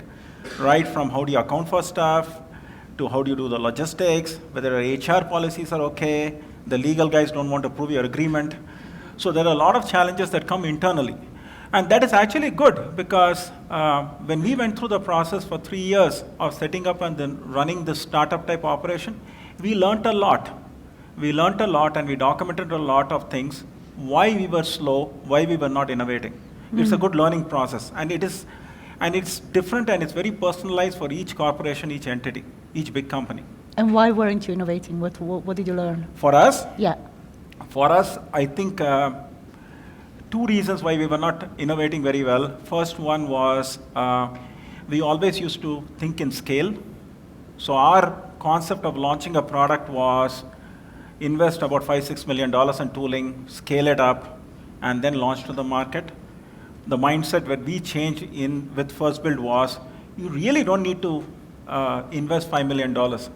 You just need a $20,000 radio and you can cause a sale, or you can put together 10 products at a time.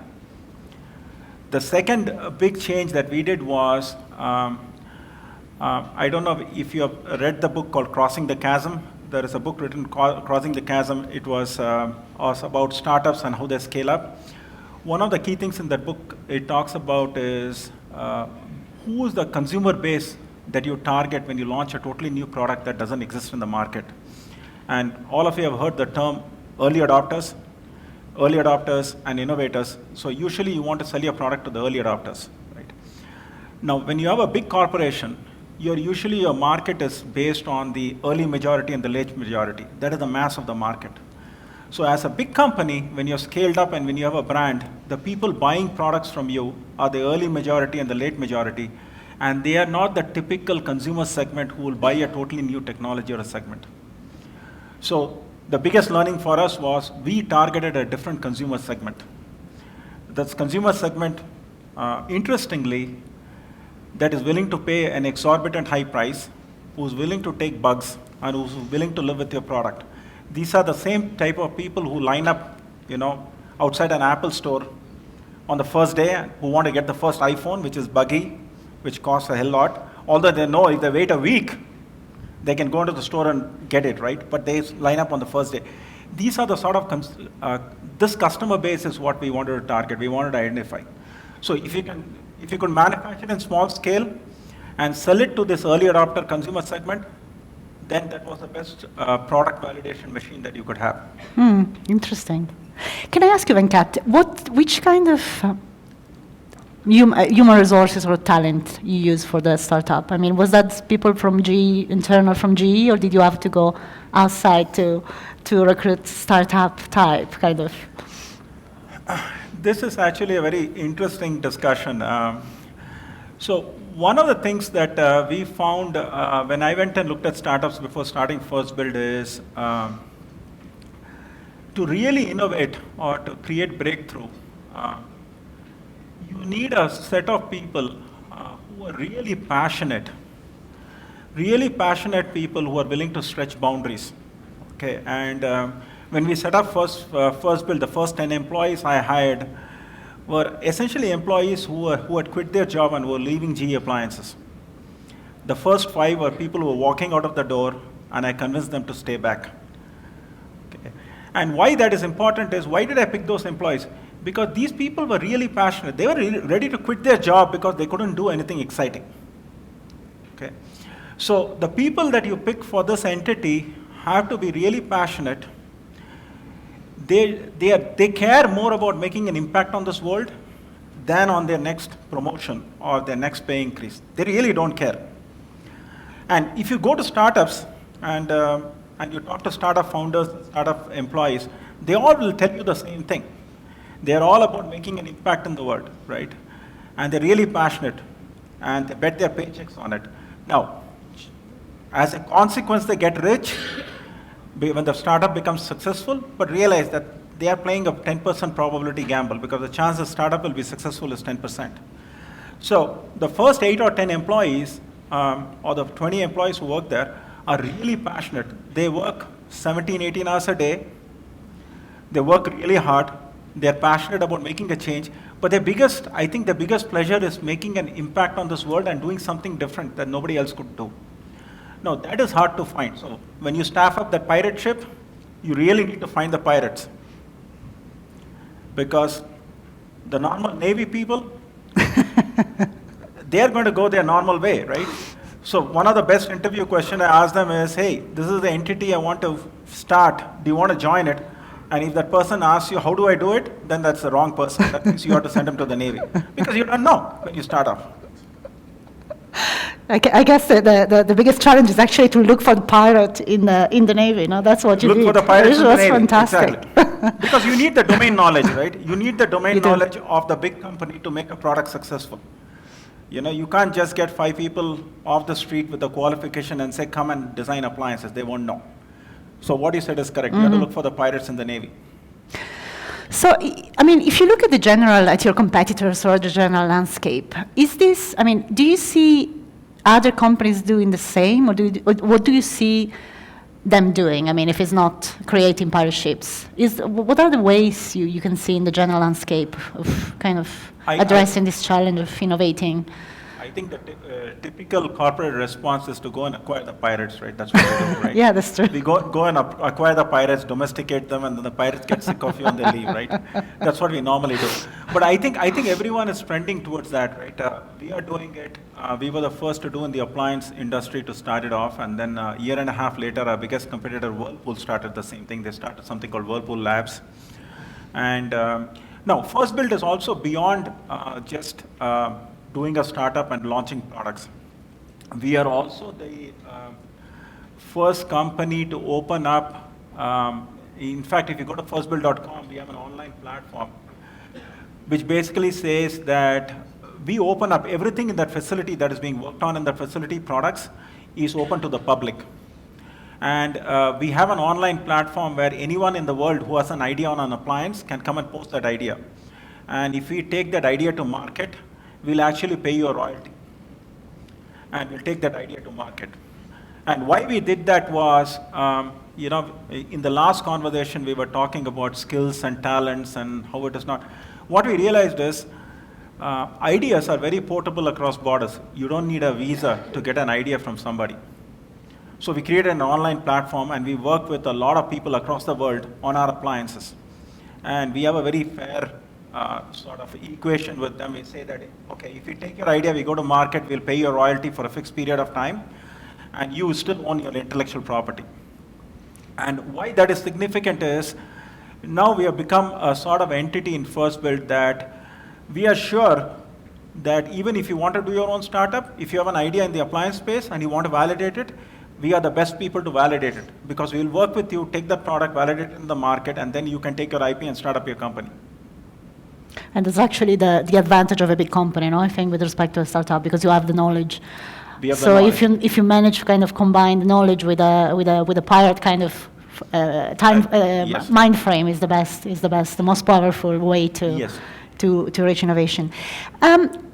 I was wondering, can you share something about your new baby, the Giddy, because it's actually quite an interesting new endeavor that I think would be of interest for our audience, also in terms of inspiration and. So 3 years ago, we set up this entity, which was a startup, which was an incubator for products for the big business, GE Appliances. So we set it up and we ran it successfully for 3 years, and we did a lot of firsts. And if you Google First Build on Google, you will see a lot of hits, a lot of things, and a lot of articles have been written about it.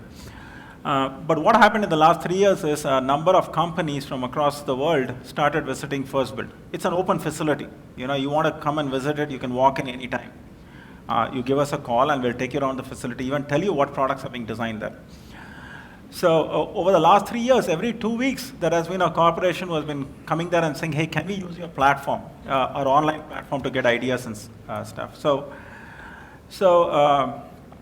this year beginning, we started another experiment. We said, can we start a startup within a big corporation and grow it, scale it up, and spin it out?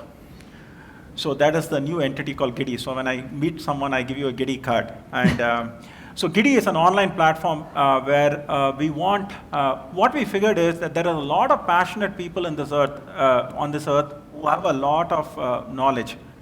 So when we looked at the survey data, we said, we figured that only 20% of the population in the world does a daily job and do something they love. 80% go to a job and they're earning a livelihood. And then they go back home and they do something that they love. And the something that they love could be, it could be a craft, it could be woodworking, it could be welding, it could be video making, it could be anything, right? And these the stuff that they do at home, they're very passionate about it, right?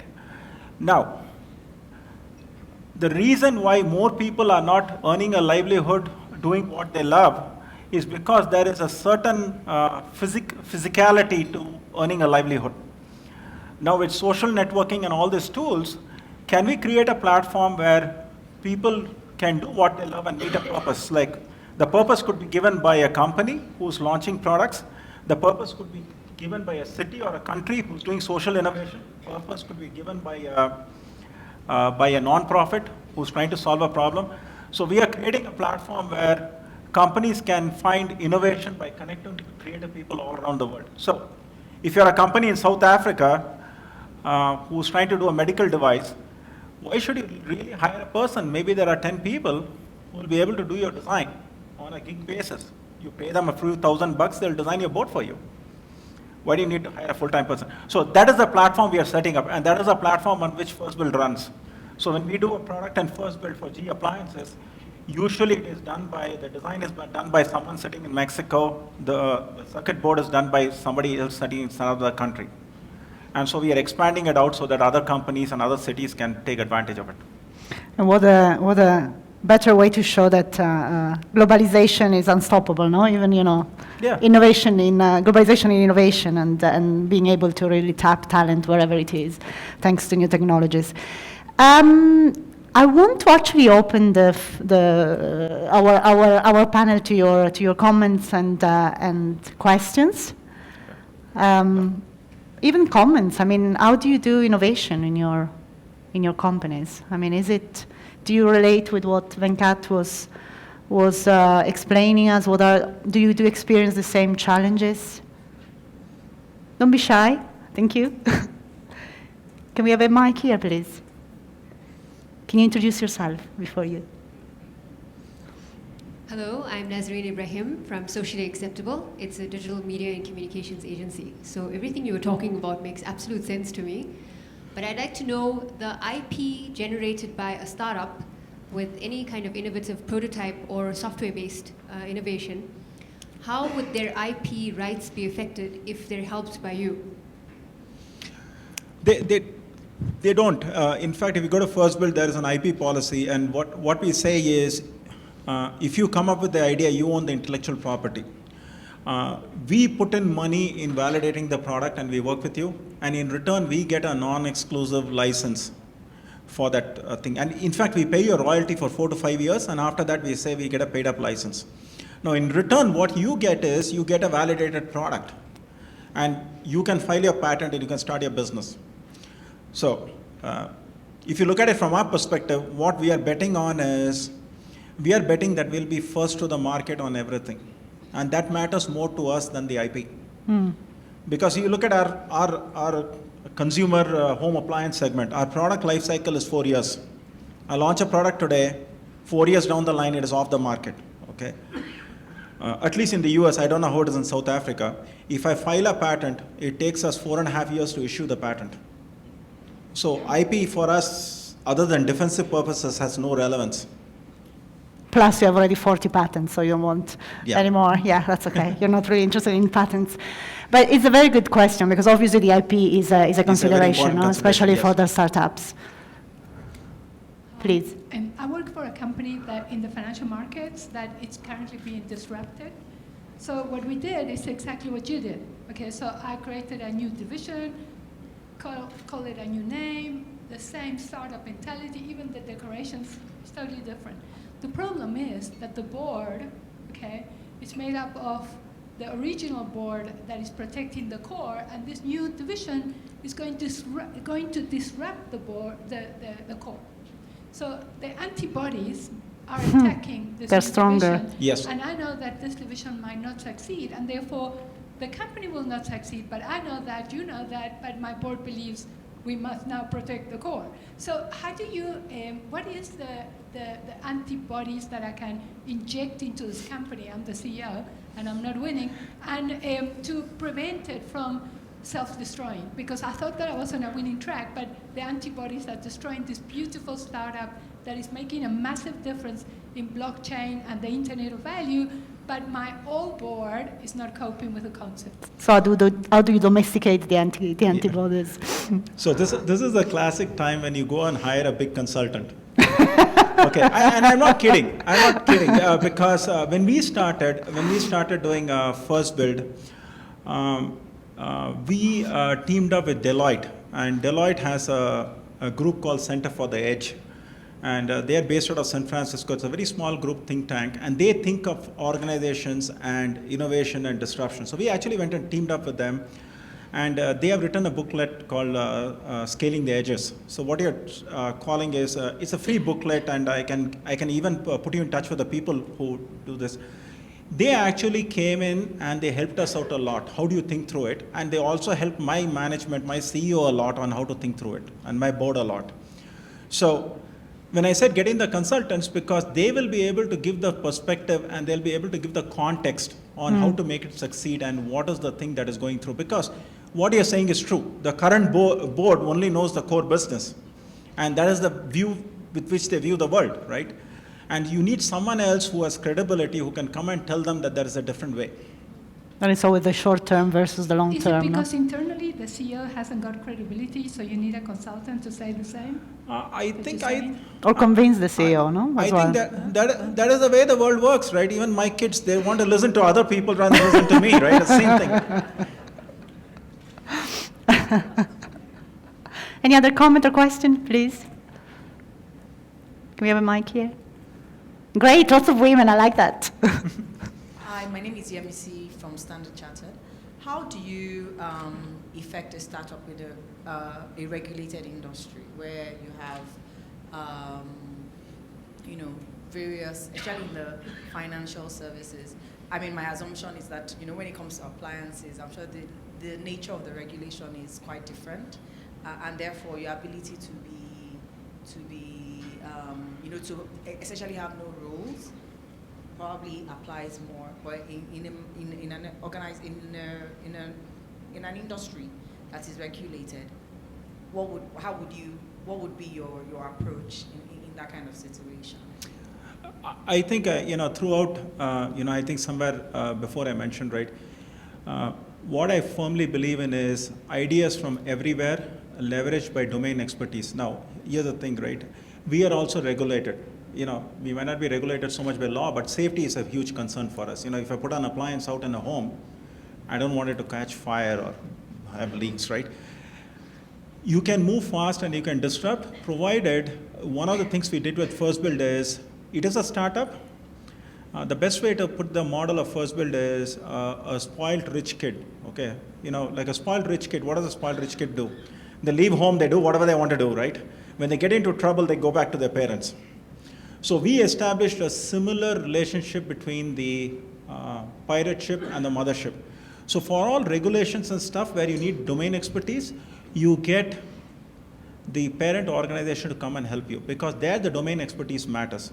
So if you sit across a table and this team wants to move fast, and you get the experts in and say this is the end objective, you will always find a way. So I think if you set up the system and you get the domain expertise when required, you will find a simpler solution. That is what we did, because we have safety issues, we have Department of Energy issues. We can't just roll out a product and put it in a consumer home. And that's another example of how you can actually use the synergies with a big corporation to get. That is the advantage you have putting a startup within a big company, because you have the domain expertise. Yeah. For a startup, it's really, really tough. They're starting up with an idea and they have no domain expertise. Can we get the last question, please? Thanks for a very refreshing discussion. I'm Adriana Marais, in Innovation at SAP Africa.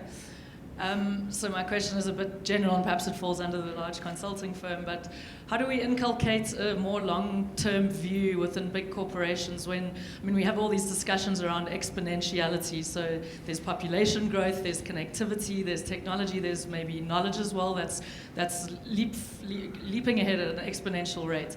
However, the view towards the future seems to be getting shorter and shorter. We have, government cycles, we have quarterly cycles within business, and I'm a physicist, so for me a long-term view starts 13.7 billion years ago at the Big Bang and ends with theories about how the universe will end. Yeah. So maybe I've now jumped into something slightly out of my comfort zone in the corporate world, but I just find like the time frame on which people are prepared to focus is increasingly shorter, when we should really be looking ahead in terms of our species, other species around us, and resources on our planet. That's a key question. And what are some specific sort of guidelines that we can try to inculcate a more long-term view? What is the business case for long term?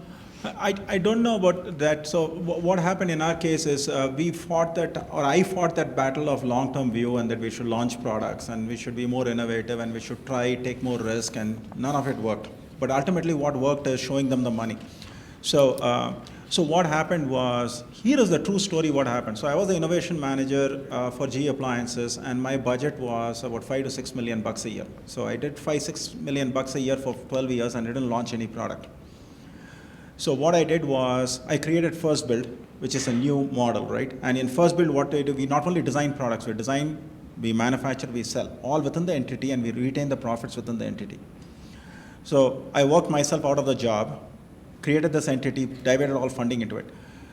Guess what is the story I gave my board and my management? I said, hey, this entity will break even in 3 years. Okay, the innovation it will do, so what First Build does is they launch 12 products a year, 6 of them fails, 6 of them succeeds. The 6 that succeed generate so much margin that it's able to keep that entity and pay for the entire cost of the entity, right? So this year they're going to break even, okay? Now the thing that my finance guys and my CEO understands is, now you're going to do R&D, you don't have to pay $1, because this entity is like an engine, right? They launch 12 products, they sell it, they make margins, the margins defray the cost, and it goes on and on. So now I don't have to talk to anybody about long-term thinking, because this entity is self-sustaining, and we are doing innovation, and we can take big bets, we can take small bets. So the simpler answer is, you show them the money, then they leave you free. But it's a tough thing. Which is always the answer, isn't it? Yeah. But yeah, definitely. I think you need to talk the language as well, no? Yeah. Just like really make sure that you talk the language they want to hear. So I guess the business case is very important. Unfortunately, I'm really sorry to have to wrap up this discussion. It was fascinating. I'm sure that we all enjoyed it. Thanks so much, Venkat, and good luck for your next patent and your next pirate ship. Sure. We want more pirate ships. Thank you. Thank you, and we will continue with looking at the next wave of industry. Pat is going to moderate the panel. Can I also remind you, sorry, I didn't say it before, you have the yellow forms you have on the table are the evaluation forms. Can you please fill them throughout the day so that we can do even better next year? Thank you.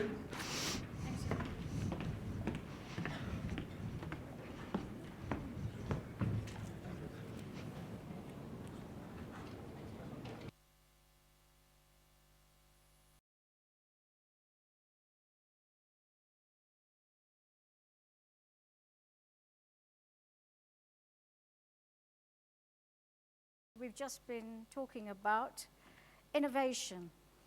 We're going to talk about technological advances, the fourth industrial revolution that's taking place. and it's going to be very crucial over the next 20 years and have an impact in your business, daily life, in many, many ways that you cannot imagine. AI, artificial intelligence, big data, robots replacing me, next year it might be a combination, are creating a technological shake-up in the business world, and which are equally raising expectations and, of course, concerns. What does it all mean? What is it? Is AI just a bespoke art, delivering a solution built by people for people? These are some of the key questions that we will address in this session.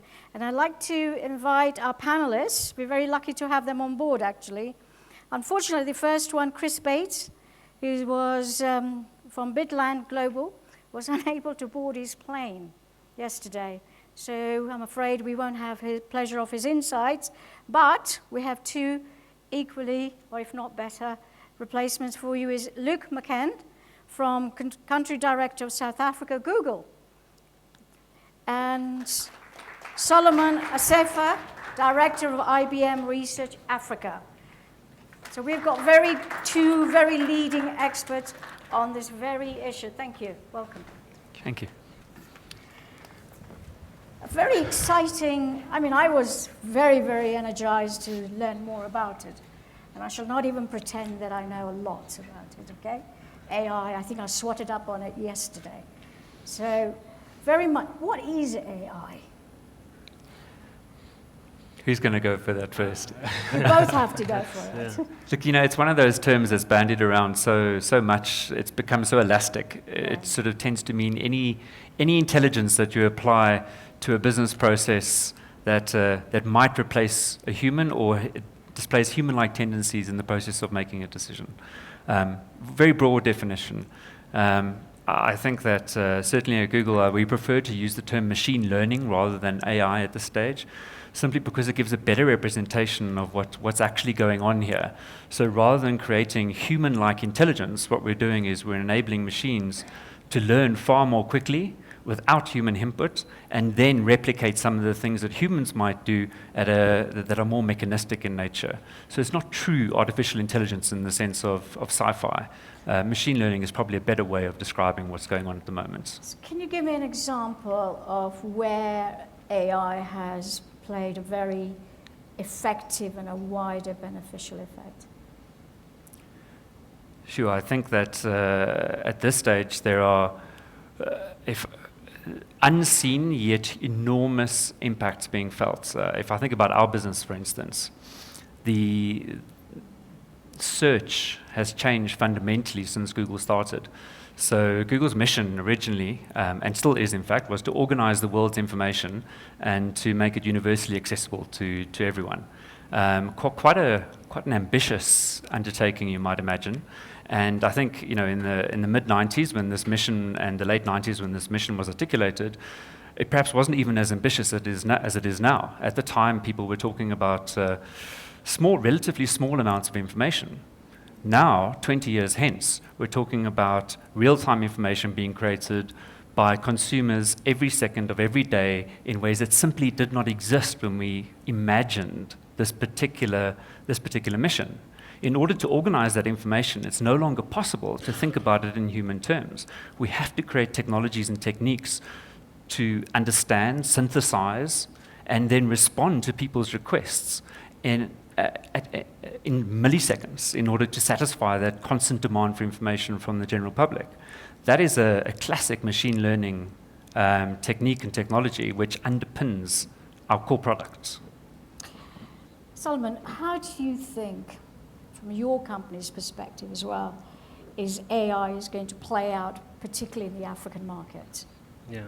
So actually, just to piggyback on what Luke was saying, sometimes instead of artificial intelligence, we call it augmented intelligence, because our view is that the current advances will be very useful in terms of augmenting our intelligence and how we do work, right? So fundamentally what this AI techniques do is they take in a lot of data, and over time they learn. But at the same time, there will be some human input, right? if you look at the era of where we are at the moment, we're still at the early stages of artificial intelligence called, basically kind of narrow intelligence, right? Maybe over time we'll go into general intelligence, which might be similar to the humans, right? Like what humans do. But in terms of, the super intelligence where actually there's the AI overlord, we're not in that era at all, right? So in a sense, artificial intelligence, we think, will transform how we do things, but also create new industries. In the African context, right, if you look at it, there's a lot of grand challenges. I usually like giving the example of healthcare. If you look at the number of oncologists that we have, for example, in Kenya, you have 8 oncologists, right? In South Africa, maybe a little less than 100 or so. If you look at radiologists in most of African countries, maybe 20, 30 radiologists. If you look at the number of doctors, it's 1 per 5,000, and in some cases 10,000, right? So the question is, how do you actually enable others to, maybe nurses, to actually augment their intelligence so that they can actually treat more people? How do you use these technologies to create more efficiency in the hospital room? Because we're talking about life and death. In this case, in the African context, it's not really about replacement of jobs. It's about creation of new industries, and it's also about saving lives. So we think that even in terms of how you educate students, or again, doctors, nurses, and healthcare workers, I think artificial intelligence will play a big role. You mentioned about the healthcare system where you are able to use AI to treat a wider area, a number of people using the technology. What have been the key challenges to that? It seems really easy that AI is solving a big problem very quickly, but there must be challenges attached to that. Well, yeah, there are challenges. First of all, you have to develop skills in the first place, right? It's the number one challenge for Africa. It's the number one challenge. For example, you do need, quite a lot of data scientists who will be able to take some training data sets and use that training data set to train these big machines. Even in the first place, how you gather the data that will be used in the systems is quite complex, right? There's some techniques as to how you can gather data through social media and so forth, but there's a lot of noisy data that needs to be nicely curated, right? So that's one aspect of it, the data problem, the gathering of the data, the skills is another, and of course, as you start creating new industries also, there's regulation, policies, and creating more awareness. So there's quite a lot of challenges that need to be overcome. What is Google doing about that as well? We tend to think of it in terms of sort of 3 different layers at the moment. So if you look at the challenges, particularly in our emerging markets in Africa, we think about infrastructure in particular. So how do we create opportunities for people to be more connected than they currently are? And that could be anything from actually digging the trenches to lay the fiber that makes it possible for people to connect. And Google is playing a significant role across Africa, really developing new commercial models for us to enable infrastructure like that to be shared. So rather than, for instance, every telco competing in a particular segment, literally digging trenches next to each other in order to be the first to deliver a service, provide a shared service model where we actually lay the fiber and wholesale that back to the operators. We've done that in Uganda. So Kampala currently has, I think, about 800 kilometers of fiber that we've laid, and we're doing the same in Ghana at the moment in Accra, where we're laying about 1,400 kilometers of fiber. So this is a very significant investment in the actual infrastructure to make this happen. Of course, once you have infrastructure, you need the tools to use this. And primarily at the moment, Africa is a mobile continent. It's a cliche, mobile first, mobile only. Making sure that people actually have devices that can be used. It's fantastic to have a $20 smartphone or $30 smartphone, but can it actually run all of the applications that are required in order to make the artificial intelligence actually intelligent, or the machine learning rendered usable? So putting fantastic devices at the right price in the hands of users, I think, is an ongoing challenge. And then, of course, there's just from our perspective, I think, a dearth of content in Africa, locally generated content, that makes it much harder to utilize all of these services or technologies, because the content doesn't exist. And the classic example is in, the highest search for sport in Lagos is English football. It's the Premier League results. And as everywhere else, Arsenal and Liverpool are the most significantly trafficked sports entities, but there's no local content, so people aren't looking for that kind of information. So you really need to solve this at multiple levels, at the level of infrastructure, at the level of the user device, the user interface, but then really rendering services that are usable and relevant in local context requires that people create information, whether it's commercial or the equivalent of a cat video, that needs to happen locally in order for all of these things to work well. Yeah. You mentioned that you're actually building the infrastructure, awareness, development, training. What role does the government play in this development? These are very big problems to solve. We ran a project last year where we attempted to train 1 million people, so 1 million young people across sub-Saharan Africa, introduce them to digital skills. Really, it was designed as the sort of the first rung on the ladder towards a digital skills base. Where it worked really well, we were able to partner with governments. In Nigeria, for instance, we were provided with access to resources that enabled us to scale the project. And as a result, we reached about 500,000-600,000 people in Nigeria alone. Where we weren't able to work with governments, perhaps because the lack of understanding of the problem we were trying to solve, or was a simple pace of change problem, that number was far, far lower. So it's critical to be able to work with governments, but it's very uneven in different places in Africa how people understand how to work. Do you agree with that, that it's critical to have the governments on board, particularly in Africa, to leapfrog or develop the AI intelligence across a number of sectors? And as you know, as it happens, standard is the quality and the change of government can derail your projects and present a much bigger challenge for you. Yeah. Is this something you faced in your... Is it important? Of course it is. Is it happening? No, really. Maybe at a very, very slow pace, right? If you look at some of the big challenges that governments are facing, such as urbanization, right? Yeah. In terms of what's required for service delivery, direct engagement with citizens, even, like projecting forward 10 years ahead, like in terms of, air quality monitoring, and traffic and all of this. A lot of the challenges, actually, if you inject a little bit of artificial intelligence and the latest technologies, Internet of Things and blockchain and so forth, they could really help transform the public sector. So governments actually have to be kind of willing to embrace these technologies, create a sandbox for kind of experimenting, and even internally, see how they could create great efficiency, right? Sorry, I was just going to add to that. I was just going to say that our experience is that working with government is a bit of a double-edged sword, though. Yeah. Because on the other hand, get them involved, it can slow things down tremendously while you upskill everybody who you're trying to work with in order to get something done. So if you look at all of the programs across Africa at the moment, whether they're startup development programs, whether it's infrastructure projects, whether it's scaled educational projects, I think pretty much all of them are run by private sector organizations. If we were to wait for a government to recognize the problem in order to deliver this, we'd be waiting until 2030, and we don't have that much time. So the pace of change is really critical here. Yeah. But I think the concept of a sandbox where, like an entity, take a reserve bank, right, is willing to somehow create a sandbox where there will be small experimentation with the private companies and see if that system actually works, how much efficiency does it create, and so forth, is going to be more and more important. They don't have to directly take something new and implement it to transform that entity, but there needs to be, I agree with you, government needs to be much more agile and experimentational. Can I take you back to the data? Because it's very much the efficiency and the quality of the AI only depends on what you input. So it's the quality of the data. And the data is a huge issue in the African markets across all the sectors.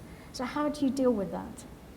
It's a tough one. I can give you a specific example. In the case of oncology, for example, if you look at some of our registries, even one of the most advanced in South Africa, the statistics is 5-6 years lagging, which means that the Ministry of Health is not able to act accordingly, allocate the right amount of budget, and even understand, which kind of cancer is on the rise versus, which one is kind of slowing down. So it's a big problem. So the way we're approaching it is by specifically saying, what is the role of the technologies that we have at the moment, even in increasing the quality of the data and the aggregation. You can imagine a lot of reports, for example, pathology reports directly being input into mobile phones by doctors, and maybe other types of data sources directly being combined and going into some sort of cloud platform, right? And then engaging, again, government as well as private entities, the Discoveries and, Pfizer's and others of this world, so that they come together and invest in such a platform. So this type of, again, it's a very slow progress, but we're seeing that there is traction, because at the end of the day, if you have that quality data, there's quite a lot of services and verticals that you can build on top of it. I'd like to ask you the same question, Luke. How do you deal with that? We've taken a slightly different approach. The first office we actually established in Africa was in Nairobi, and it had nothing to do with our core business, had very little to do with search, but it actually had everything to do with mapping. We recognized there was a huge problem in a lot of African cities that they weren't adequately mapped.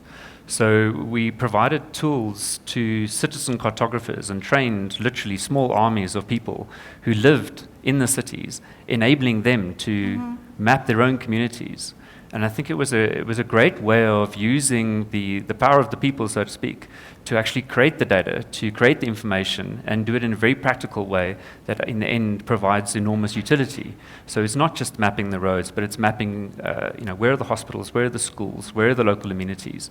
And that's useful not just to the people who live there, but it's useful to governments and to anybody else who wants to provide a service. So you have to do things slightly differently. It's not always possible to do things in the same way and collect data in the same way that you would elsewhere. Actually putting tools in the hands of people who are willing and capable of providing you with that information back can be a very useful way of doing things. And for us, it was super successful. Both Nairobi and Dakar, for instance, were completely mapped by citizen cartographers. And you can actually see the time-lapse photography of how the cities were mapped over time. It's a phenomenal thing to see. Besides the health and mapping, which other sectors do you think in the next decade will benefit and get greatly influenced by AI in the African markets? And which countries are in a stronger position to ride on it? I don't think there's an industry that won't be touched at all. Agriculture?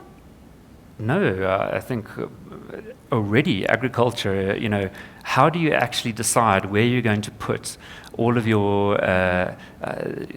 what are these big machines called that actually see things in the ground? They're actually driven by AI and effectively by satellite. Okay. So, technology is happening everywhere. I was at a fascinating, the mining indaba this year had a fascinating discussion around the digitization of the mining industry. I never imagined for a moment that working for Google, I would be talking about what's happening in the mining industry. But it became quickly apparent that the digitization of mines was something that was going to have such enormous impact from a process perspective, efficiency perspective, providing more safer, secure environments for people to actually do work in very dangerous environments. And that's core, and you would never, core to South African industry, and something you would never imagine would change. So I don't think it's always about the obvious. It's not about online. It's not about selling products or services in a digital or an online environment. Literally every industry has an opportunity to change or be disrupted by these sorts of technologies. You said disrupted. Well, it's a good thing, surely. Yeah. Okay, so AI will be coming from everywhere like a free trade. Every sector you can think of where there's a gap or there's a potential gap that you can develop it. What about jobs? Is it not? What is our responsibility to the people as we use AI to enhance development, enhance opportunity, and inequality that technology has created? So what about jobs and social responsibility? I think it comes back down to the skills question, which is why Google is investing so heavily in skills at a number of different levels across Africa. We have a responsibility, and it's surely not just corporate responsible or business responsibility, But we need to look at the kind of skills that are going to be more required in the future. And if what we're relying on are simple solutions to our labor problems with physical labor issues, if we think about it like that, we're literally going to have very, very deep problems. We need to think very carefully about the kind of education that starts in schools, that starts with STEM, and starts with maths, science. Build those skill sets. It's a long-term solution. We're not going to fix it quickly, but that's where the base is. If we don't do that, if we don't start to resolve the educational issues that we experience, certainly in South Africa, quickly, then we will have a very, very big problem in 10 to 15 years' time, certainly even bigger than we have now. That's where we need to start. And I think every corporate has a responsibility to ensure that the people who already work there are being reskilled at this point in time. We tend to find that technology, even at Google, moves so fast that if we don't reskill our employees literally on an annual or every 6-month basis, we're going to get left behind. So I think that's where the responsibility for business sits, is making sure that the people who currently work for you are as adequately skilled as they can and future-proofed for what they need to be doing in 5 to 10 years' time. But at a societal level, we need to make sure that we're developing the skills at schools and universities that can be used in the future. Well, that's a big challenge as well. Education quality numbers coming out of schools who can barely read and write. 8 out of 13 in South Africa has been falling. It's a very poor numbers coming out. And statistics have shown that almost 75% of the people never re-enter the education system at any point in their adult life. So you're already facing a hurdle there. What is IBM doing to overcome that hurdle as a company? If you are going to wait for the government or the statistics to change, you'll be waiting for a very, very long time. Yeah, actually, before I address that question, going back to the previous discussion, I'm a bit skeptical about all of this discussion about jobs, which could apply in the West, kind of coming and being transplanted into the African context, because I'm not so sure that there will be that many jobs being displaced, like in our context. If you look at some of the key drivers of our economy, for example, take agriculture, which we just discussed, right? Mm-hmm. My understanding is, yes, there are big commercial farms, but still the majority of the producers come from smallholder farmers. Now, this AI technologies, for example, a farmer getting information on his mobile phone about where exactly to plant and when and so forth will increase his or her productivity. That phone is not going to displace that farmer, right?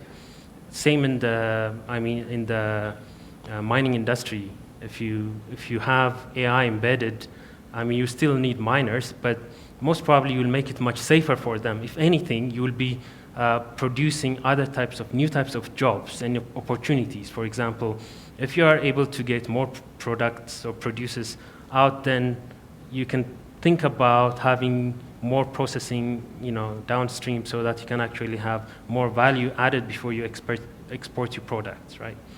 So I don't think the same discussion that we are having, even in manufacturing case, I think, if you can enhance efficiency and productivity, most likely you can have more manufacturing plants, which means you can hire more people, which means then you have a much bigger services industry.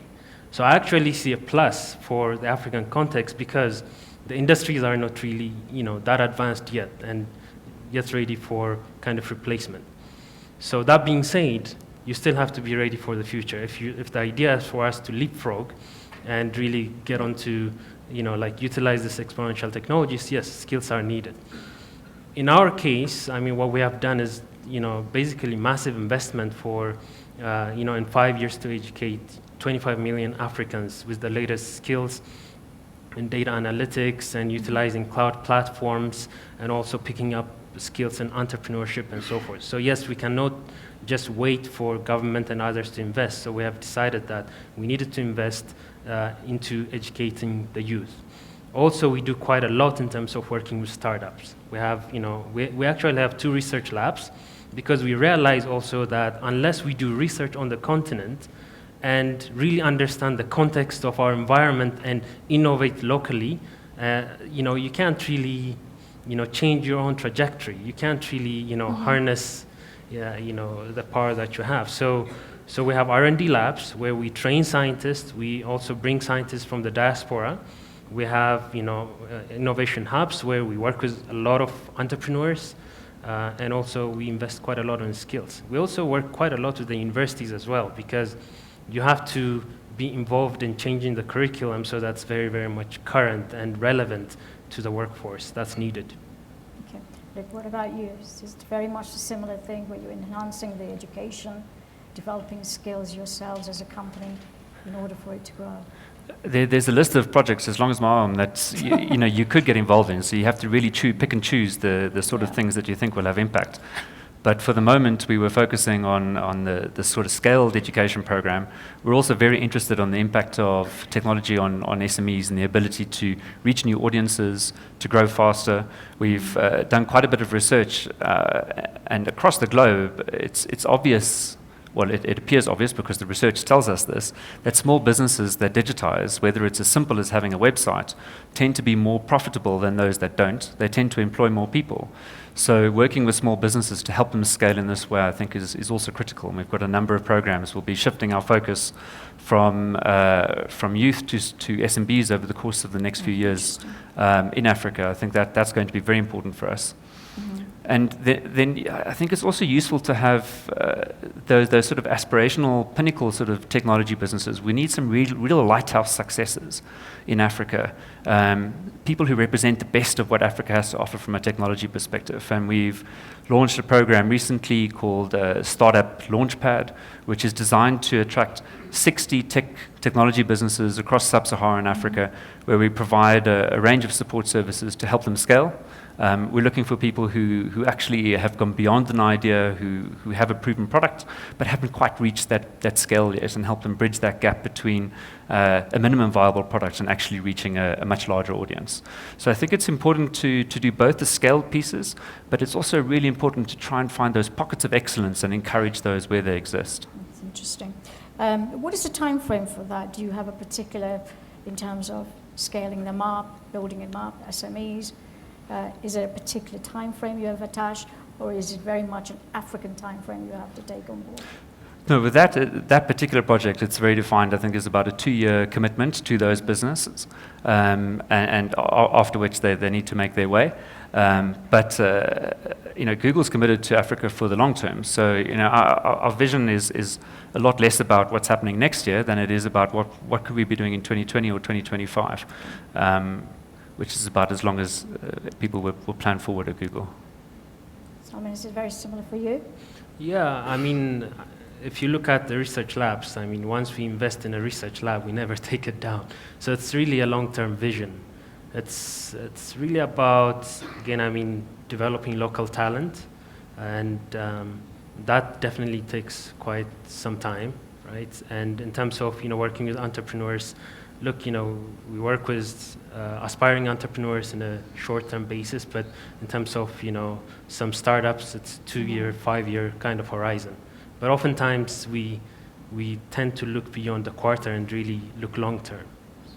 Okay, I'd like to open up the floor now for some questions on this very relevant topic and what it'll mean for your business. It's not something you can wait for it to happen. Just over there.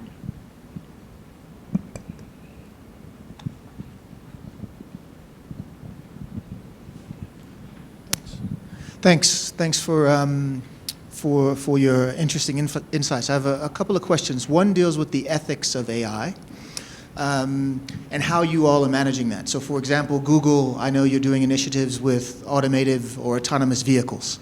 So the ethical question that might come into play in that context is, does the vehicle protect the occupants at all costs? Or does it seek to minimize casualties all around, which may involve sacrificing the occupants, but having a greater protection of life on the outside? And I suppose on the IBM side, just picking up on something you mentioned when it comes to treating conditions, whether it be cancer or otherwise, the ethics of that, of who will be sacrificed or who will die, who won't get treatment, versus someone who will, based on the data that's been fed into the AI mechanism, which created the algorithms, which says 80% chance of survival here versus 5% here. And then the last question just deals with access. I think there's a session coming up later during the day where it talks about, are the small players actually growing and thriving and competing, or is it greater and greater concentration against the big companies that already exist?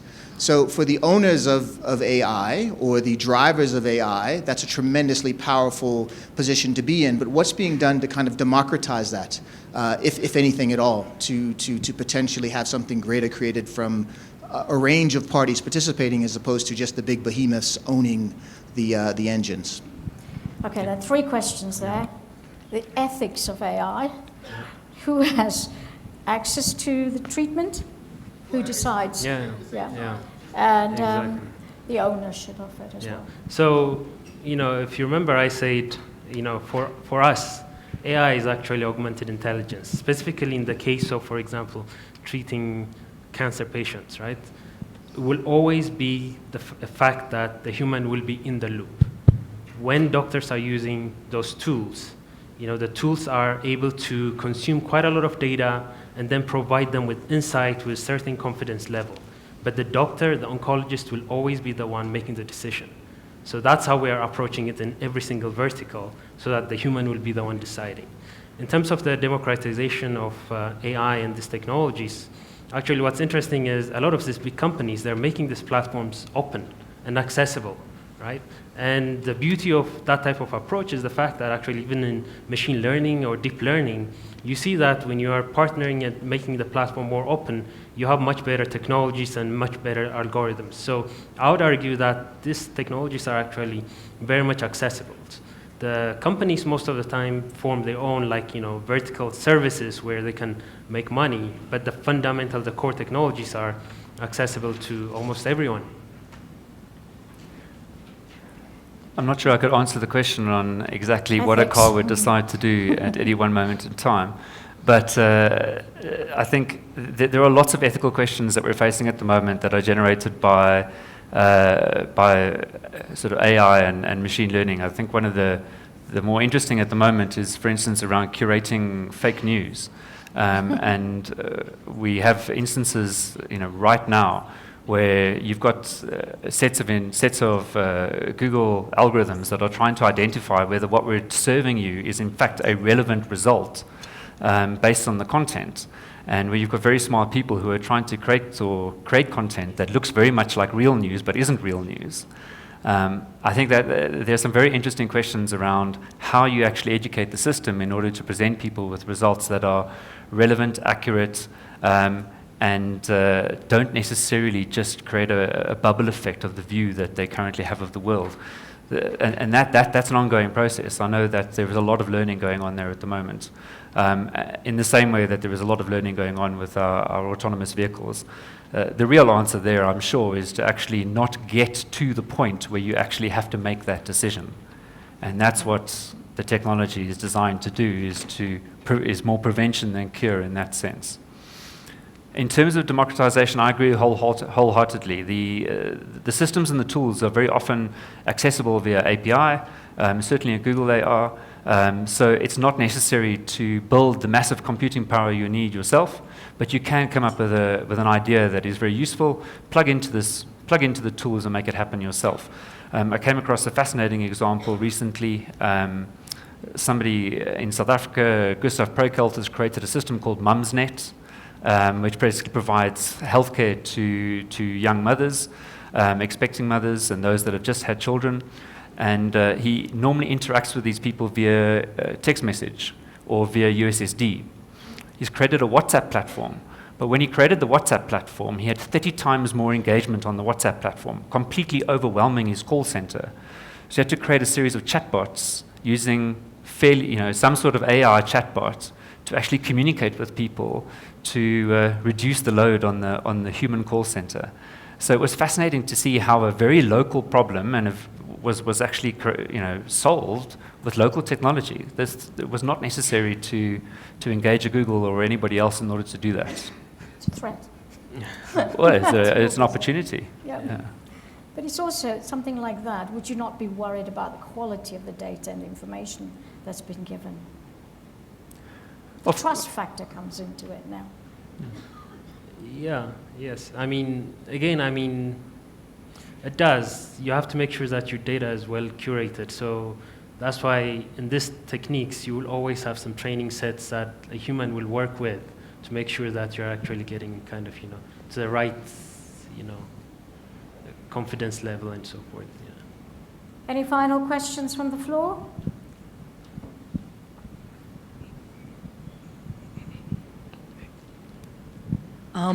From your experience, what would you say would be the downside of AI, just generally? I mean, I understand a lot of the value addition, the efficiencies, and all the positives that it delivers, but are there any downsides, or what are the downsides that you've identified and you're trying to also kind of fix as we learn and go forward? I think short term, some of the interesting problems that it's thrown up are you can use a lot of information to teach the machine, but if the information you're providing the machine actually has some sort of value-laden assumptions, in a sense, the results that it throws out also have a certain set of values, implicit values. And we've seen that in search with the way that we've used massive data sets to try and articulate a relevant result for you. We've realized that some of the results that we're pushing back to people aren't always the best results, because what people think are the best results aren't necessarily the case. They aren't always the accurate results. And as a result, we're having to redefine how the algorithms understand the data that they're actually being sent.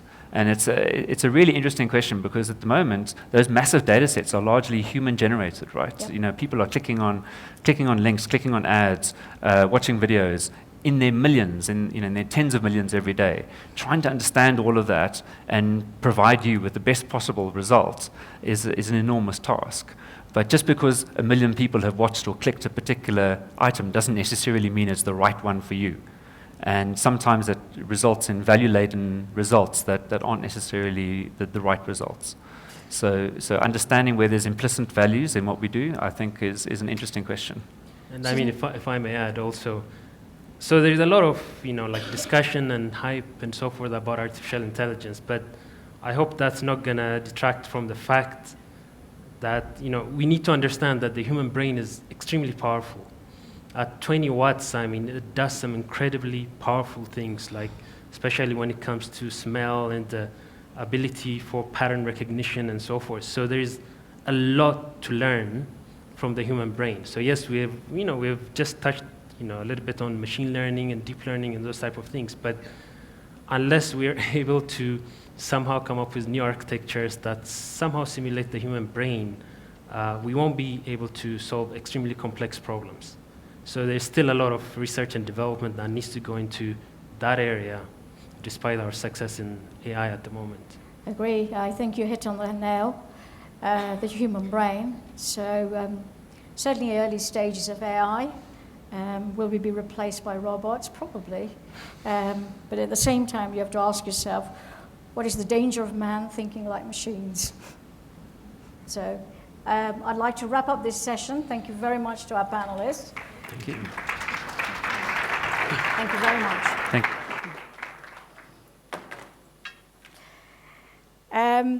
It's time for lunch, the best session to have. And I think you have got 75 minutes. Thank you very much.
We are going to premiere our documentary, which is called Sourcing Transparency, Who Should Clean Up Supply Chains.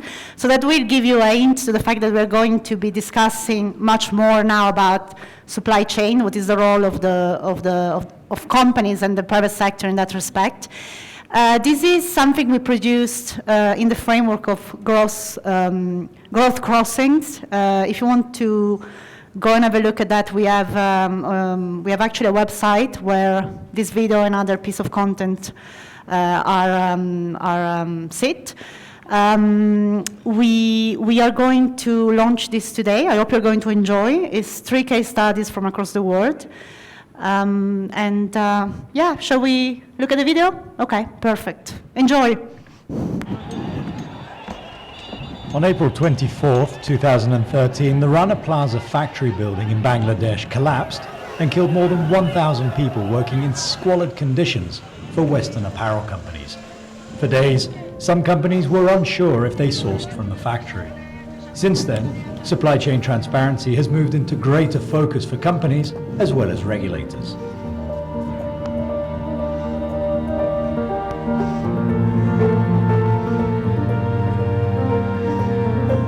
The fact that we live in a global world with a global economy, and it's so difficult to track the complicated nature of supply chains.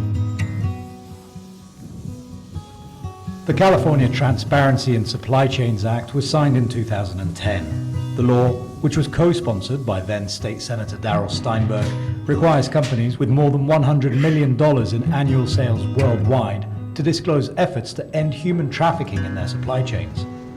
Rather than heavy-handed mandates, the law focused on transparency. When I heard the numbers, the thousands of people who are trafficked in the United States and in California, and the lack of public attention and the lack of legislative attention to the issue, I decided this is something that I needed to take on. I was approached by Julia Ormond, the actress, who became a great friend, who was a UN ambassador around these sets of issues around combating human trafficking. And she asked me if I would take this on. And when we met and we talked, began a friendship and a collaboration that resulted in SB 657. And how difficult was it to get the law passed? It was very difficult. Anytime you seek to put any form of a mandate on business or an additional regulatory requirement, business tends to resist. And in fact, the original version of the bill was a mandate that required the major companies to clean up their supply chains. We did what is often necessary in legislative life. We tacked. At the time, I admit, I was a little bit concerned that a reporting requirement would not be as strong as a stricter mandate. In fact, nobody wants to be seen as contributing to the plight of human trafficking in this state, in this country, or in this world. And so if you have to report, you better believe you're going to go out and be very concerned and ask a lot of questions about what's going on in your own supply chain so that you can report that you're doing the right thing. There is always going to be that push and pull between government telling business what they have to do, frankly, with the risk of micromanaging what they do. And that isn't always the most effective way, and it's not always politically possible to win those fights. Companies have a responsibility to report simply what they are doing to clean up their supply chains. Essentially put the onus on the companies to say, we are going to clean up our supply chains, or we're going to be embarrassed before our investors and the public in not doing so. And the law is now, more than a half a decade old, and I'm confident that it's working. The Attorney General has notified thousands of companies that they have an obligation to report what they're doing or not doing to clean up their supply chains. A number of major companies like Walmart, like Volkswagen, other companies have actually demonstrated, have actually written on their websites detailed accounts of what they have done to clean up their supply chains. And that's exactly what we wanted when we wrote the law in the first place. In this modern world of entrepreneurial journalism, entrepreneurial investigation, the internet, Twitter, Facebook, and every other means by which nothing is secret, combined with a law like SB 657, that major companies are going to have to take the issues of human trafficking and their supply chains very seriously. Satri is a manufacturer of viscose fibers produced from plantation trees and used in certain kinds of clothing. Operating in the middle of a long value chain with trees on one end and consumers on the other, the company has made sustainability a central focus. The company is so convinced that sustainability is core to its industry's future, the financial incentives and job security are based on the company's environmental impact. Satri is one of the largest viscose producer in the world. Viscose is made from wood, and we source wood pulp from tree plantations, and the viscose that we made then gets fed into the textile value chain. It results in clothing that you and I wear. We don't buy wood pulp from suppliers that cut natural forests, for example. So most of it actually comes from our sister companies with well-managed tree plantations that are internationally certified. The plantations are in Brazil as well as Indonesia. Especially when we operate in developing countries like China, Brazil, Indonesia, it actually tends to get more difficult. As we all know, the challenges of operating in developing countries. However, it all starts with mindset. To have the right mindset that being sustainable is the only way to go. It is not only about meeting compliance standards, it is not only meeting standards that the governments have set for us. That is really just the low bar. We really want to go beyond that because that's the only way to go, to try our very best to minimize waste. We always tell our people that being sustainable is the only way to go. In fact, it is our license to operate. At this moment, being sustainable itself does not really mean a competitive advantage. To maintain high standards of sustainability definitely results in higher costs. And consumers currently may not necessarily pay more for the products that we produce. However, we believe that ultimately consumers will become more and more aware of the entire supply chain. They will demand to know what goes on inside their products. Are suppliers along the value chain playing the game of sustainability, or are they just greenwashing? And big consumer-facing brands will demand that as well. So you'll flow through the entire supply chain, and eventually we believe that companies that do not embrace that will lose their license to operate. Companies that do not embrace sustainability, they'll be locked out of certain consumer segments. And in the worst case, their production facilities may even be forced to be shut down. We need to align our entire organization with our environmental objectives, with our sustainability objectives. Let me give you an example. We align our environmental objectives with our people's incentives. We have underlying within all our incentive system a clause that says something like, if you have a negligent environmental breach, no matter how well you do in terms of cost, in terms of productivity, your bonus goes to 0. And in cases where we found intentional neglect, people who know that there are breaches, emissions that are above standards, but they keep quiet and they just kind of ignore it, people lose their jobs. In any organization, it is our belief that the ultimate responsibility for sustainability comes from the top. So in this case, it comes from me, the leader of the organization. Because if we do not set the tone right from the top, it won't work. Regulators and companies are not the only ones interested in raising social standards in supply chains. Some organizations are creating inclusive sourcing networks on their own. We Connect International is a non-profit formed 5 years ago to connect women-owned businesses with international buyers. They have created a buzz in more ways than one. The issue of gender in global value chains not being addressed historically is because, honestly, I don't think a lot of people have thought about it. I generally find that the corporations We Connect International works with aren't trying to keep women out or keep gender issues out. It's just not a question anyone is asking about. Increasingly, corporations are looking to be more inclusive in their sourcing practices, in part because women make up half the population, they make the majority of the purchasing decisions at the household level, and they are literally invisible in global value chains. And corporations know that if they want to capture the market and if they want to be as profitable as possible, they have to bring all of the end users into their value chain to help them produce the best products and the best services. We Connect International works with UN Women, and they recommended Java Mountain Coffee become certified by We Connect International. That was back in 2014. And since then, Java Mountain Coffee has been able to use our database of corporate members to find potential buyers for their coffee. And they have already had some success with corporations such as Hilton, and now they're talking with Marriott International. And that's because they're a certified business in a database of women-owned businesses based in over 100 countries. In Indonesia, women farmers actually do 60% of the work, but they only earn 10% of household income, and they only earn less than 1% of the land. So looking at those numbers, we really do feel like there is a great disparity and that gap needs to be closed, and that's what we're trying to do here.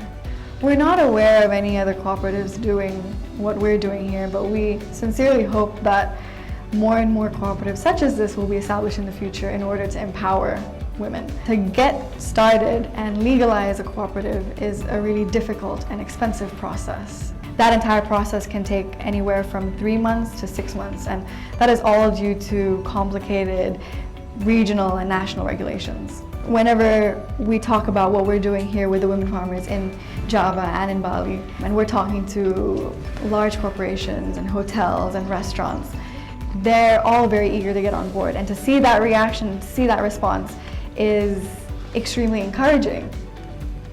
We Connect International corporate members are looking for diversity and inclusion in their global value chains. They know that women represent a significant segment of their customer base, and they want to anticipate those needs. So when they find a great company like Java Mountain Coffee that is produced by women, for women and men who love great coffee, but then they also hear the story about what it took to make that coffee and the lives that it impacts in those communities in rural areas of Indonesia. Then there's not only the great business benefit and the taste, there's also a satisfaction of knowing a little bit about the history of where that coffee came from and all the work that came about and the job opportunities that were created for the women in those communities.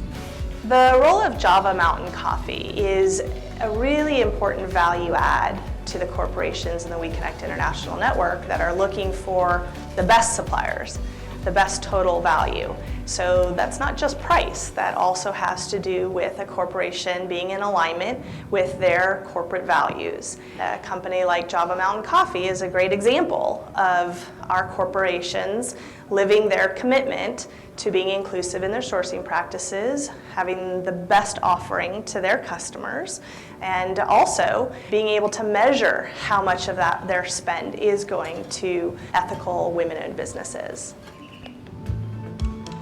Some companies, regulators and NGOs are not letting the complexity of global supply chains stand in the way of knowing more about where products come from, what are they made of, and who makes them. These are still unique cases though, and much more responsibility needs to be taken by companies themselves. We have a duty on behalf of nameless victims to expose it and to push and induce those companies that even inadvertently may be participating in its perpetuation to end it. Embracing sustainability is the only way forward. There are no two ways about it. Ultimately, consumers will be more demanding, they'll be more aware. Everyone wants to know what goes on inside the products that they buy. Today they might not care so much, but tomorrow they'll care more. And the day after tomorrow they'll care even more. The big brands, Zara, H&M, Marks & Spencer, they are all realizing that it is important to tell the consumers what goes on behind every piece of fabric and every piece of clothing that they sell in the retail stores. Given how easy it is for consumers to have access to information about how corporations do business, I am very confident that increasingly corporations will look for suppliers that are in alignment with their core values, that are ethical, that are good for the environment, that are good for society. Globalization can put small businesses out of work. Globalization today can also offer a small business an opportunity to compete with the largest companies.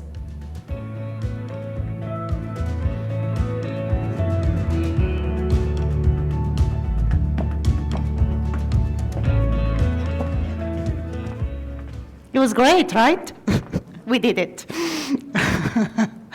So we are now starting a bit of a longer session. I'm going to share with you the main highlights from the report you have on your table, which we're launching today. We're very excited about.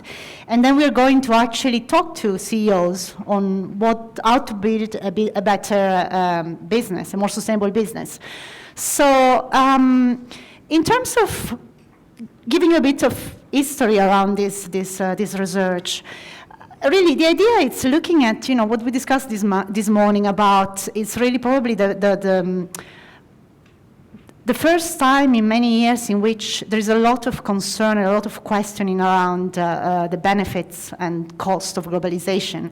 And if you think about it, multinationals really are the architect of trade. They are the architect of trade, they are the architect of economic integration. So they have a responsibility. They have a responsibility on rules, on standards in terms of how do we trade, how do we actually organize the supply or value chain. On the multinational point of view, it's what is the business case for actually being sustainable and have sustainable supply chain. There are a number of elements. I mean, there is obviously the fact that, as mentioned in the documentary, we live in a era in which everybody is under scrutiny. Social media, social network. For companies, very hard to do something without being, something wrong, which is not going to be picked up by somebody, and there is a reputational risk around not working in a sustainable way. There is also a very evident impact on the bottom line for this company, because as mentioned in the documentary as well, consumers are actually looking at those issues. And at the same time, also staff, especially millennials, younger people, they really care about where they work, and they really care to work for companies which are sustainable. So there is a business case, and to be honest, the business case is always the best way to convince people. This research program was started, it's actually longer. We started it last year, and it's really about looking at what is the state of play of supply chain in terms of sustainability. What are the challenges? What are the opportunities? What needs to be done to make sure that there is a supply chain across the world are more sustainable?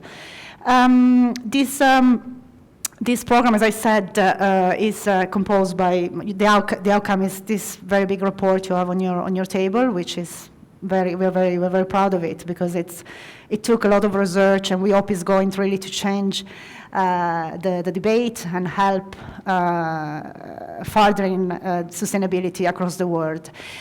We did it. It was commissioned and supported by Standard Chartered. So again, it's another example of research content we are producing in this Growth Crossings program. As you can see, I don't get a podium, so it's going to be a bit less, a bit more interactive. Just to share with you about the research. So as I said, it's really assess the state of play and sustainability in global supply chains. Look at the barriers that the companies encounter when they need to make sure that their supply chain are sustainable. Let's remember that some companies have supply chain of 40,000 other companies. So sometimes it's easy to say, okay, we are sustainable as a business, but what about your suppliers? That's actually a challenge. The other way is really looking at possible solution. What are the best way in which companies to structure their internal management on sustainability? How do they need to work with other either competitors or non-competitors in the space, or third-party organization, the civil society, the international organization, and really give really a view on what's going on and what needs to be done to improve. How we did it? So as I said, it's a research program which took quite a number of months. We did a global survey of executives, so we looked at what is the perception coming from the ground, from practitioners. We interview around 800 executives across the world. I will tell you later a bit more. We also engage with over 50 experts and practitioners and regulator and NGO across the world. We had a steering committee who was actually we convened to define what should we measure in the survey and in the research. And then we have 3 other committees which we held in different parts of the world, in Singapore, in Washington, and in London. And the idea was really getting the insight of different parts of the society in different countries in terms of what were the findings of the research. And we also did interviews with different experts. So with all of that, we actually got a pretty good sense of what is going on and what are the challenges there. Just to give you some data on the survey, as I said, we look at very kind of senior leadership. We look at specific regions, modern regions, countries, which we identify on the basis that their GDP was bigger than 1 trillion, and that at least 12% of their GDP was manufacturing, because obviously that's the area where supply chain are more important. So it's actually quite an interesting group of countries. We had China, Hong Kong, Singapore, South Korea in Asia. We had the US, obviously, and we also had Germany and Italy in Europe, which is quite good because I'm Italian, so it's nice to see sometimes that Italy is included. Anyway, so in terms of industry, we really try to look at the different sectors, and I think it's something that you will enjoy later on. We're going to have a panel with different experts, with different CEO and leaders of different sectors, which is always good to see what are the challenges in the different sectors. Really the level of seniority, as I said, it was C-suite, senior management, or managing director, so pretty high level. A couple of, I don't have much time, but I just want to share with you a couple of highlights from this report. The first one was the fact that there seems to be quite a disconnect in terms of what was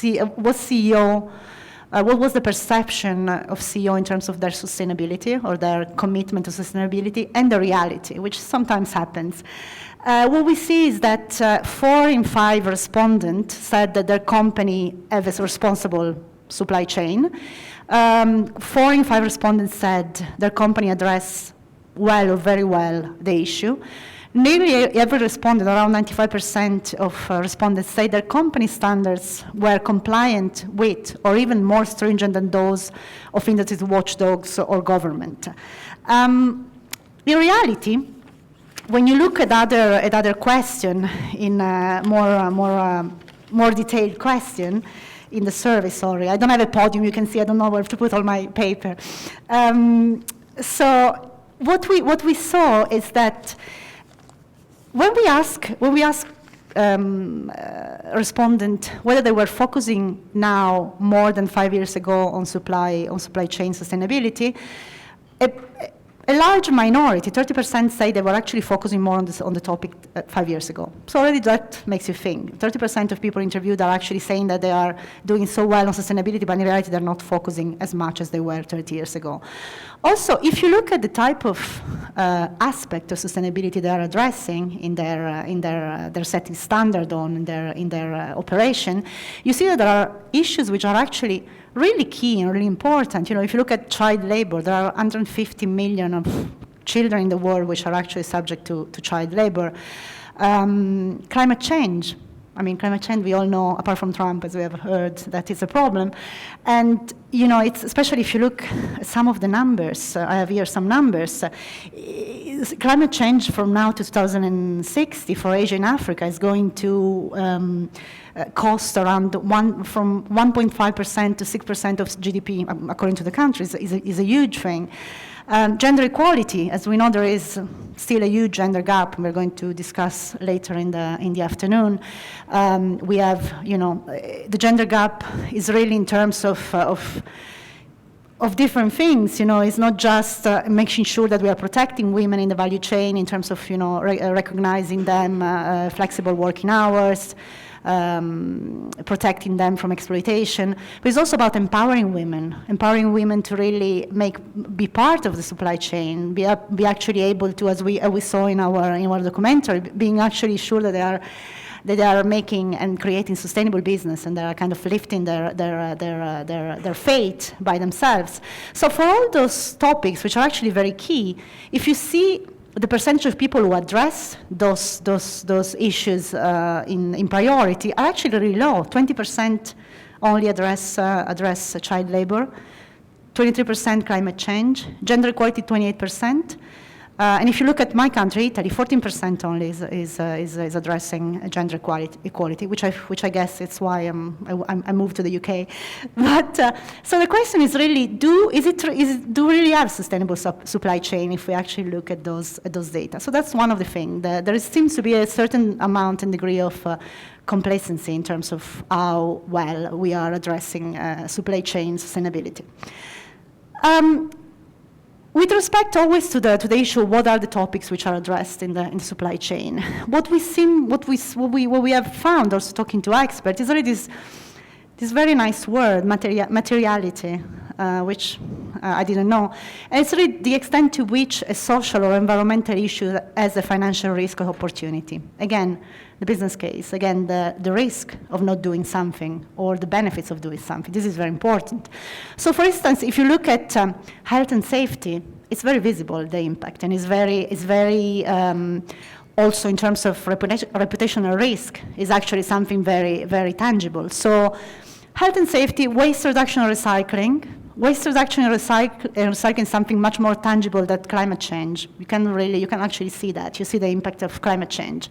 Really, what can be measured won't get done. That's the conclusion. So it's really important to, as I said, all make sure that we talk the talk, we actually explain, and we actually highlight what is the benefits and risk of something. And this is, by the way, there is variation across countries. There are countries, for instance, like China, which is also because obviously coming maybe from a lower basis than other countries, is doing a lot. Is actually been focusing a lot in the last years, also in terms of health and safety, which obviously is something which was missing and also has been very much under global scrutiny. But in general, that's what we have found. It's very important. You need to measure. You need to be able to actually show very well what are the risk and opportunity of every type of social responsibility issues. So when we ask the expert and also our respondent, what actually motivates sustainability? What is the driver of sustainability?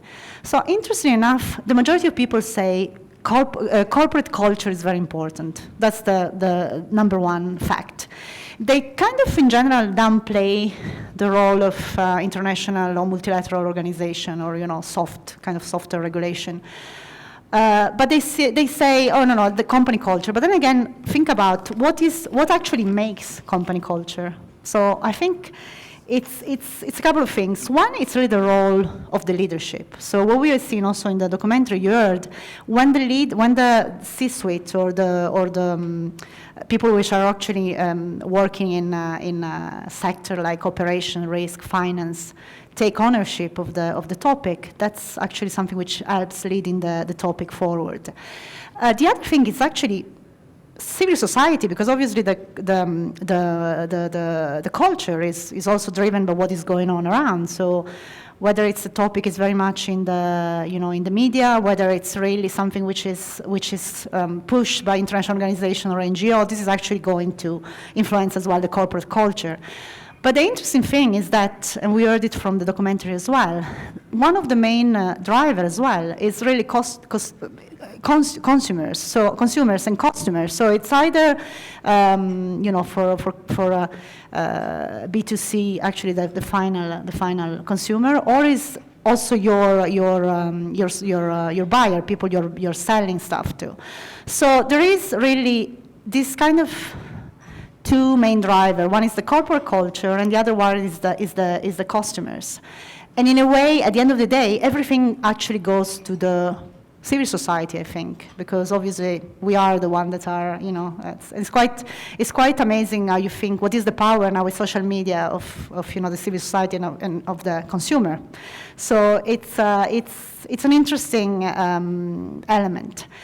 Another thing we have, another quite interesting finding, we're going to discuss about that later on, is the role of the financial sector and the role especially of stock exchange regulators. What we're seeing is that more and more financial reporting is incorporating sustainability and CSR metrics, but then just 27% of the respondents cited financial institution as a key influence, and 20% stock market regulator. So basically, there is this idea to really what the financial sector should do to support more and to actually be really a catalyst of change.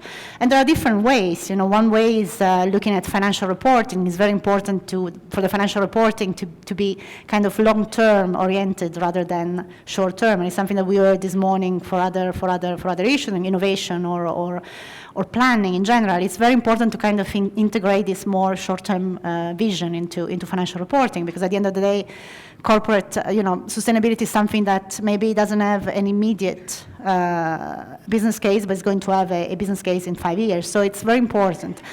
The other way, it's really what to do more in terms of thinking more about innovative supplier financing, because there are ways of kind of reward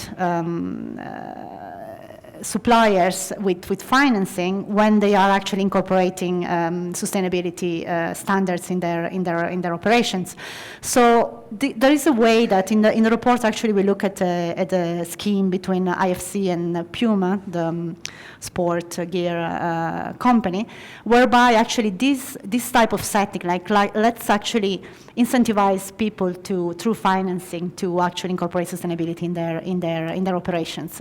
And the other way is educate suppliers on the importance of sustainability. So there is really a role which needs to be played by the financial sector that the respondent of the study felt it hasn't played as much as it should.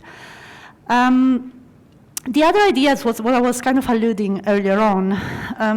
It seemed that, when we ask people, what's the role of regulations? What's the role of hard regulation from government or more kind of softer regulation from OECD or ILO, this kind of organization? They seem to think that, when we ask the respondent, they seem to think that they are not as important. In reality, this was one of the findings which was sharply questioned by our expert and advisory board member, which contradicted a little bit what the chain leaders told us in the interview. And in reality, rules are really important, especially when you think about, for instance, small suppliers in the supply chain, in which there is not really reputational risk because they're very small companies. How do you actually make sure that these people are forced or are incentivized to be sustainable? So then when the rule of regulation is important, if you think just at regulation on health and safety. In the UK, we had our first regulation on health and safety in 1974. If you look at the data from 1974 to last year, accident actually and death in the labor place have gone down by 85%. So actually they do have a role to play, and especially, as I said, wherever there is no other way to actually influence the relevant stakeholders in the space.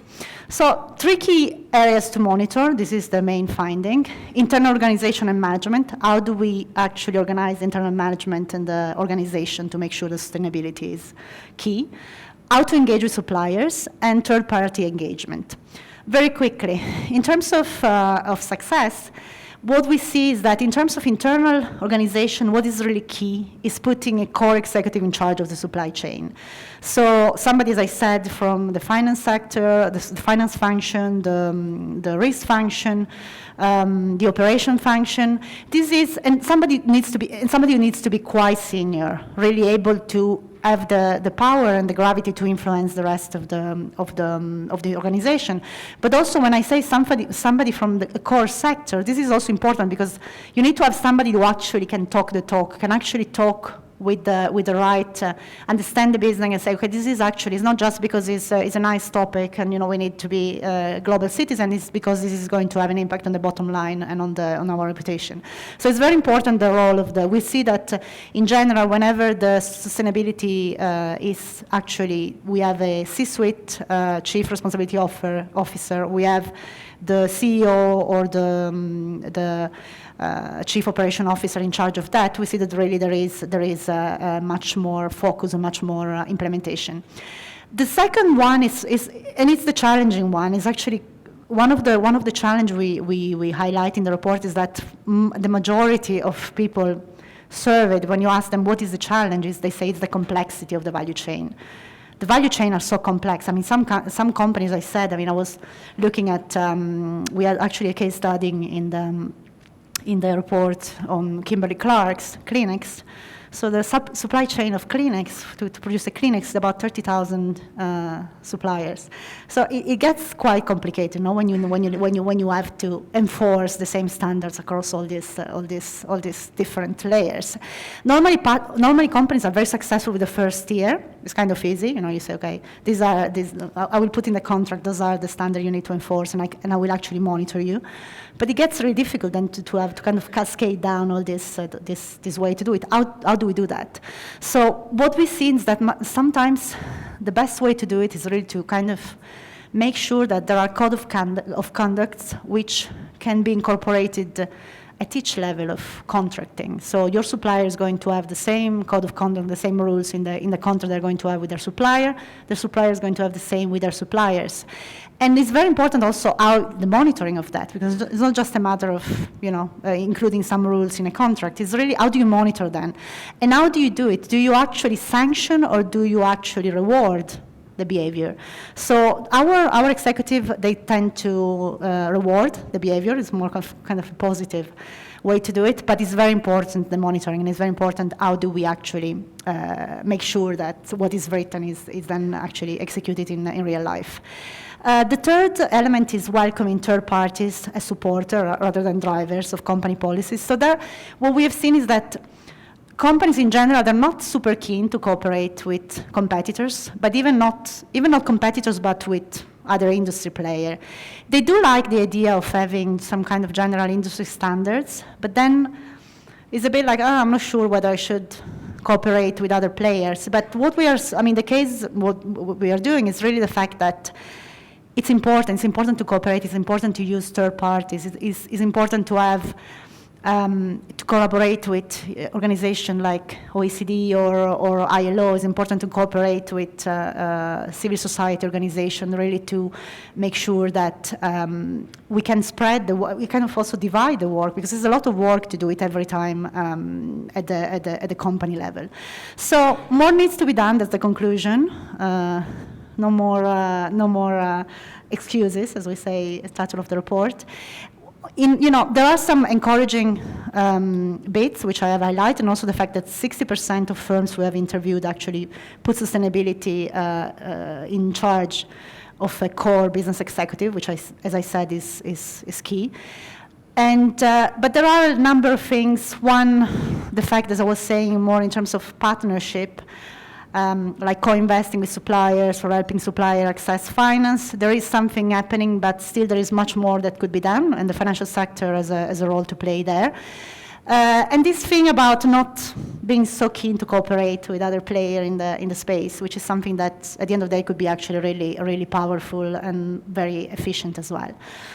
And I see we have still 2 minutes, so I don't know if there is any reaction or any question. Reaction? You were also impressed by my presentation. I know. Okay, so can I do a little survey then? My yes, no. Is sustainability a priority in your? Be very honest. Is sustainability a priority in your business? It is. Wow. I don't see any no. That's a pity. I wanted to actually question the no. No, not a single no. Perfect. Great. That's great to hear, actually. And so maybe we should have focused on something else. It seems that everybody has it sorted, so it's perfect.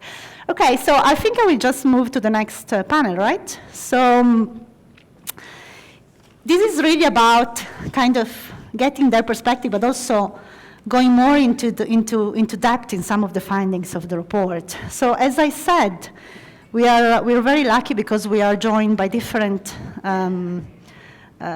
business leaders from different organizations and different sectors. So we're going to get a general perspective from different aspects. So I'm going to invite my panelists to join me on stage. Jasandra Niker, who is the CEO, right, of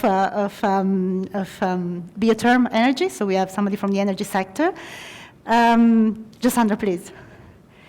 You have in your program Manish Munara was the chief executive of Indorama. Unfortunately, he hasn't been able to join us, but we are fortunate enough to have found a great replacement for that. Even I'm sure is going to be great. Hardy Pemiwa, who is the global MD and CEO of Econet Global. Where are you hiding? Thanks for joining us, please. And we are also going to be, we are fortunate enough to be to have with us Venkataramana, sorry, I will call him Shri, Shri Vatsan, who is the Managing Director and Chief Executive of Olam International. Shri, please. Sorry, I did try to pronounce your name last night. I have practiced, but unfortunately I failed miserably. and last but not least, Simon Cooper, who is the Chief Executive of Corporate Institutional Bank of Standard Chartered, and he's coming all the way from Singapore from this morning. So hope you're still with us. Okay, so shall we start with the poll? Okay, so you can vote, and then we will read the results at the end. So basically, which of the following is your top priority to ensure your company is doing business responsibly? Using environmental sustainable practices, implementing diversity and inclusion policies, sourcing from reputable responsible suppliers, treating employees fairly and providing a safe working environment, being vigilant against corrupt and illegal business practices. And you actually, by the way, you have all these questions in your package, which you have with you. Okay, so we'll come back to that, and we'll see what you think. But actually, let's start with the same question. What is if you look at your business? I gather you're all very sustainable, because we're all sustainable here. But what are actually the aspects of sustainability you focus on? And I guess it's going to be different because you are from different sector, and maybe different aspects are important in that case. Shall we start with Hardy? What are the aspects of sustainability you focus on in your company, which is telco and more in the communication sector? In the TMT sector, we have an unusual sustainability issue that we must deal with, and that's largely to do with the demographics of Africa. With 60% of Africans below the age of 25, youth unemployment is a real issue around the sustainability of our business models, because you're dealing with the future consumers of our services. And if these future consumers of our services are not gainfully employed, then we're going to get out of business very soon. Definitely. So youth unemployment and dealing with that throughout our business is one issue that we're having to deal with. We then have In Africa, I think everybody says after the power utility, the second biggest power company is the telecom company, because we just have thousands of generators all over the place. And a lot of these generators, the older types are obviously diesel generators, and there's a real issue around greening the power around our towers. Mm-hmm. And then the introduction of women into senior positions within the telecom industry, because the industry traditionally was fairly male dominated. So, for us, that's those are some of the issues that we're having to deal with. What about the energy sector, Jasandra? So I'm in the renewable energy sector, so I think It's pretty clear, yeah. Deemed to be very sustainable and clean and good and friendly. But at the same time, I think we focus first and foremost on the environmental aspects. That's one of our biggest challenges, is ensuring that the projects that we build, own, and operate meet and adhere to environmental regulation. And every country is different in terms of where we operate. But more and more, the bigger issue that's coming into play is corrupt practices and dealing with that, especially as we build our power projects. I mean, we're no different to a thermal coal-fired power plant, but we're green and clean, and dealing with that in terms of how things are moving forward. Like the telecom industry, the power sector is, I would say, very, very, very short of women. I'm one of few in my sector, but in my company, I have more than 45% of my employees being female. That's great. And that's not based because I want to push a gender agenda. It's purely because we're looking at great skills, and we think these are young, capable people of being able to drive what we do. So for us, those are the issues. In terms of supply chain, and to your interview and your documentary, ours is exceptionally vague. Our technology and our equipment comes from a variety of sources, and underlying that supply chain, we know very little. What we do know is that in the countries that we operate in, we need to ensure that some of that content is sourced locally. And that's where we, as an independent power producer, will focus on the locally sourced aspect and ensuring that that is met and adhered to. But the remaining 80% or 60% portion, we know very little of. Great. Shri, what is your focus? First of all, thanks for giving us this opportunity, inviting us for this panel. As you know, Willam, we are in agribusiness. We define our business as a farm-to-fork business. So we look sustainability a bit differently. It's very integral. It's core to our business. So it's not CRS, CSR. It's not just one division in the company. And also for us, sustainability is all inclusive. It's not binary. It's not either or. It's not either this versus that. So for us, our vision is growing responsibly, which really means it's the environmental, it's building an ethical business which is environmentally sustainable and socially inclusive business. So it's more an all-embracing thing. Probably perhaps because of the business we are in, because we are equally concerned with the kind of water usage for every grain of rice we produce or a coffee we source. Equally, the child labor in our supply chain or the carbon footprint in our factories. So it's kind of all over this one. And really aim is to build a sustainable business and sustainable supply chain. And Simon, one of the findings is that, as I was mentioning, the financial sector doesn't seem to be doing enough in terms of pushing towards more sustainable supply chain. Obviously, Standard Chartered is very much interested in the topic. But do you see? Do you relate to that in general for the financial sector, or is it something that? Were you surprised with those kind of findings? I was surprised, but pleased that there's the opportunity to do more. So at least two of the three co-panelists here are our clients of Standard Chartered. I think we work across their businesses and our business to be more sustainable. And how do you do that? Well, I think if you're a bank, what ultimately you're about, I think, three things. And I was three acronyms: C, D, E. So we're about capital, we're about data, you talk about the complexity of the supply chain, and we're about education. So in terms of capital, our role is really to link capital into sustainable financing. Be that bank capital, be it working down clients' ecosystems, down the supply chain, or be it linking to capital markets. You look at the green bond market. Last year there were $85 billion of issuance, and we think this year there'll be $150 billion of issuance. 40% of that issuance is going to come from emerging markets. So facilitating that capital raising, making therefore sustainability a core tenet of capital raising, I think is important. In terms of data, I think transparency is going to become increasingly important. You mentioned the complexity of the supply chain. 80% of trade goes through somebody's supply chain, you report. So getting a line of sight into where that data comes, be that for customer due diligence, be it know your customer, be it actually the screening we do around trade and cash flows to again help the supply chains become sustainable and measurable.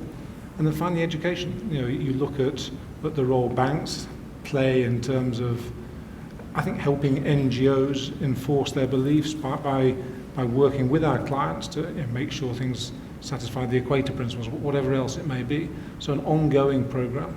So I think there's a lot we can do. Yeah, no, definitely. And I'm just curious. I mean, how does it normally happen? Is it the company coming to you with some kind of, which is already kind of interested in sustainability, or is it more you kind of imposing or saying, this would be a best? I mean, how does it work? I mean, is it? It depends. It depends. It's Really. both. But if you think about that last role, the education role, our job, I think, is to help people see where sustainability can be a competitive economic advantage.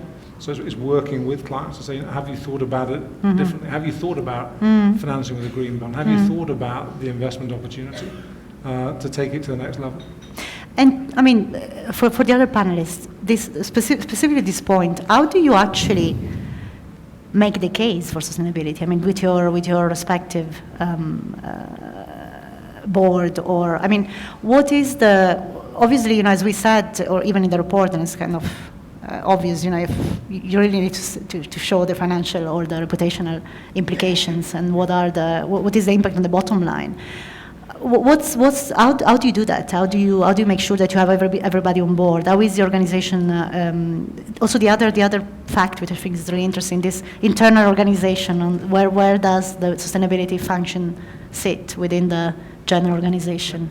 Sheree, if you want to start. Yeah, well, as I said, see, for us, first of all, sustainability, we look at it as a core to our business. As Paul Polman had said, it's an opportunity.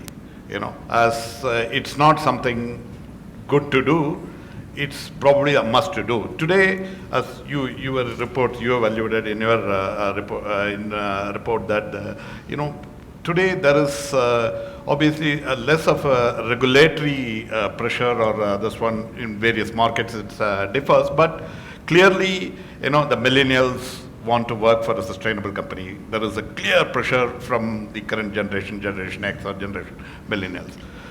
Customers want that. So, and if you are an early adopter, and it's a differentiator, it's a huge differentiator. So we clearly believe, and we are probably one of the pioneers in this sector. We started reporting in our annual report way back from 2012.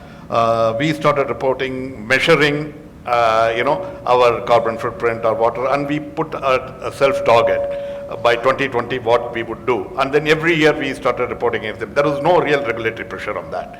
This is a self-imposed pressure.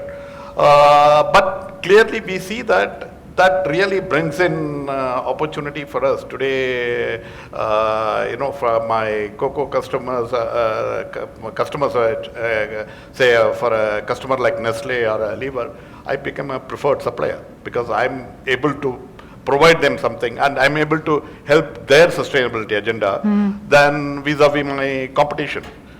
So if I'm able to deliver a ton of cocoa from a Côte d'Ivoire farm in Côte d'Ivoire and guarantee them that it's child labor free, it's child labor free. So it's a clear, it's a very compulsive business case for us. So I believe in every business it's a question of how you really look at it, and really do not have a sort of a binary approach. If you really have a either or, this versus that, then it would really remain as a bit of a CRS kind of this one niche, a certain section of organization really. It has to be integral to your strategy, your business model. I would definitely agree with that. Even in my sector, which is a fairly new industry, we focus on sustainability, even though we produce green power, and that's around a lot around the local communities. So wherever we build a power plant, we take a sliver of the revenues and we reinvest it back into the community. We build out schools, early childhood development centers, upgrading of hospitals. In South Africa, we've been funding students going into university because of the Fees Must Fall campaign. In 3 years of having our 3 operating assets here, we effectively have now, I think, it's close to 102 students that we funded through university, and we'll continue doing that over a 20-year life of a project. Similarly, when we look at other aspects of it, it's very much an integrated approach. We look at all facets in terms of how we do it, and we say, well, what is success and how is success defined? And as much as we're private equity owned as a business, we still make these as important levers in terms of determining success, and not just our profit line. And we've seen that this is a strategy that has helped us quite significantly. We've expanded into Ghana, into Burkina Faso, Ethiopia, and we follow a very similar approach in terms of how we actually roll out these projects. Hardy? Yeah. Let me start from something that we as an industry were not even thinking about, which was the telecom industry and the health sector.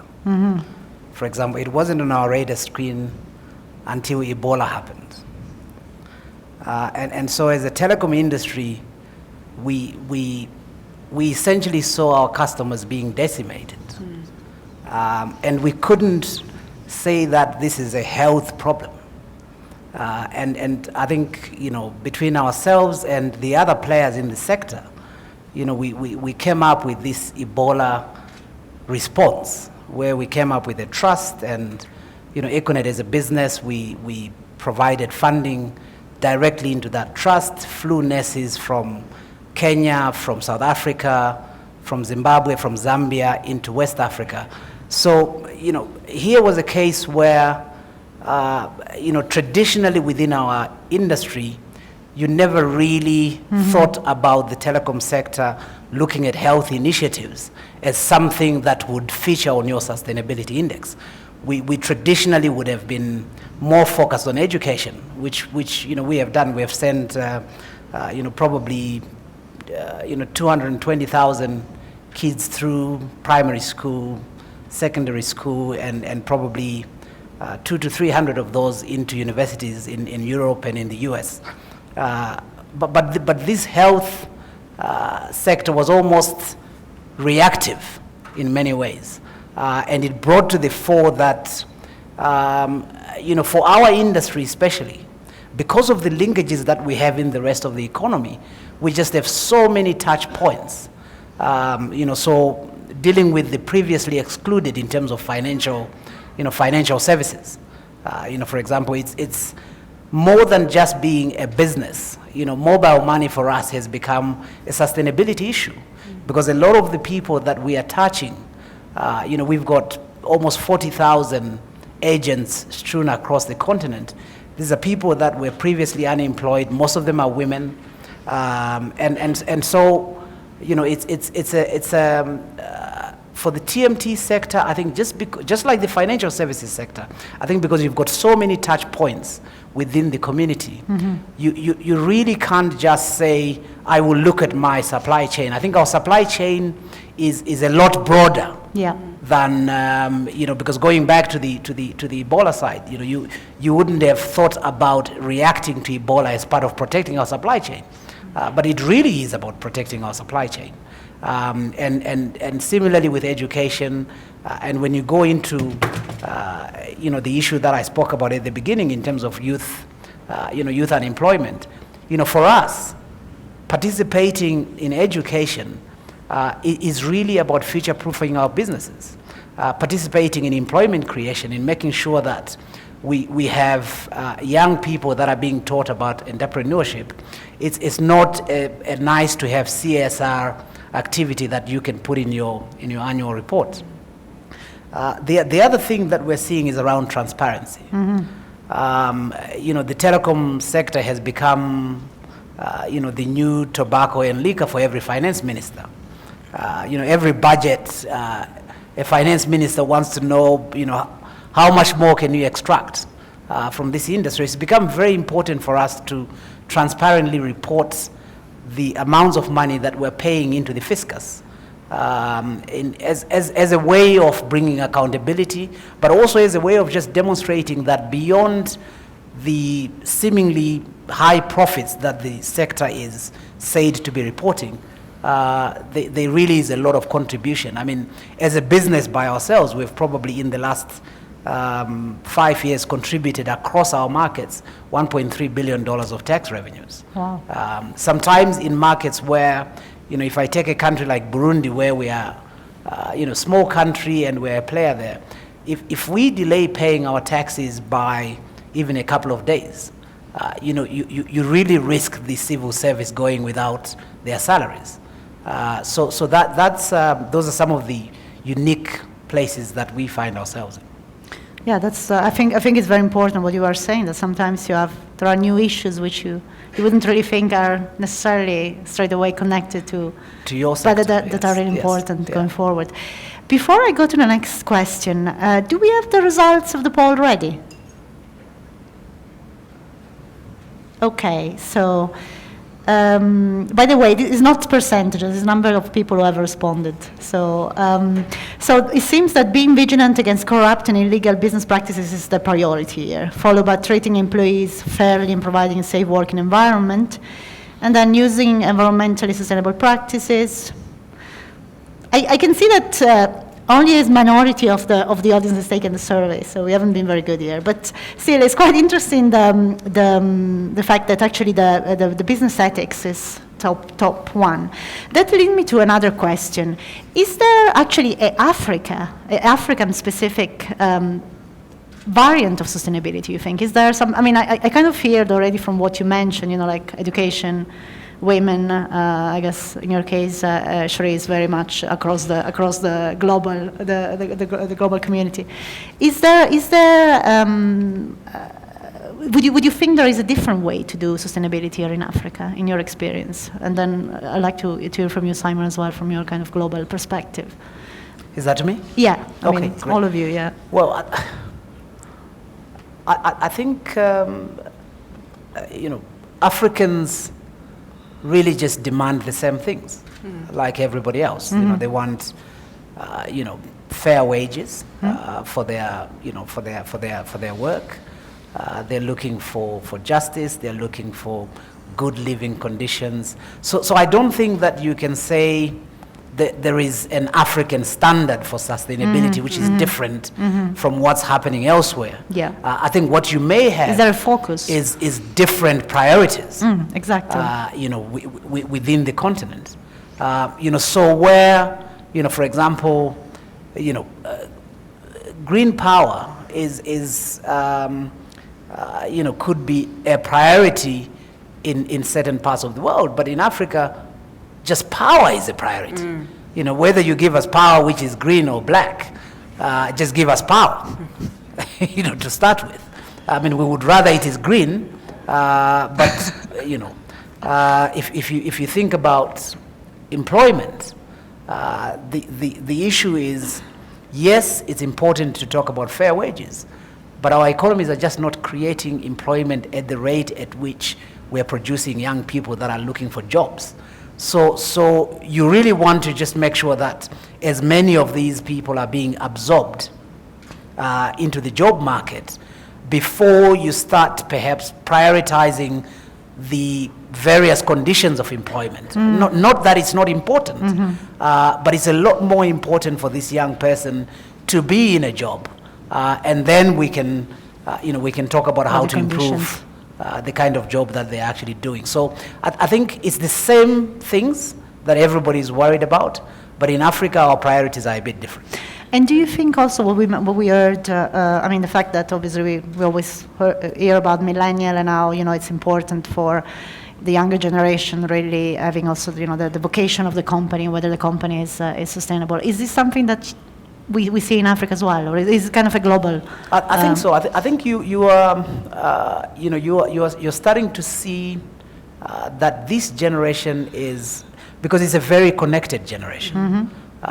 It's very easy for a young African to be as much aware of a trend of a topic that is trending in Mongolia as a topic that is trending in the Maslow Hotel in Santon today. So it's a very connected generation. They're very aspirational. They know generally what's going on.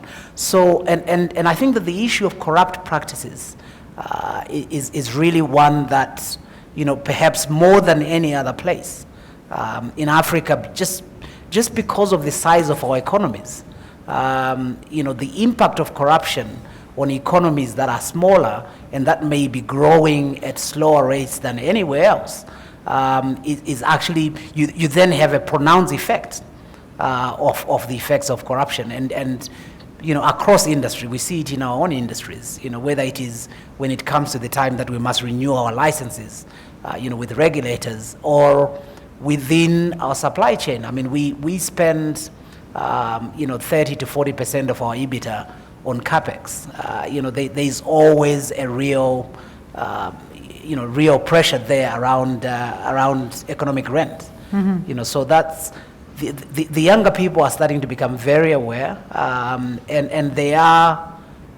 There's a lot more brand affinity with those brands that they consider to be more transparent, doing things in the community, not associated with malfeasance, those kind of things.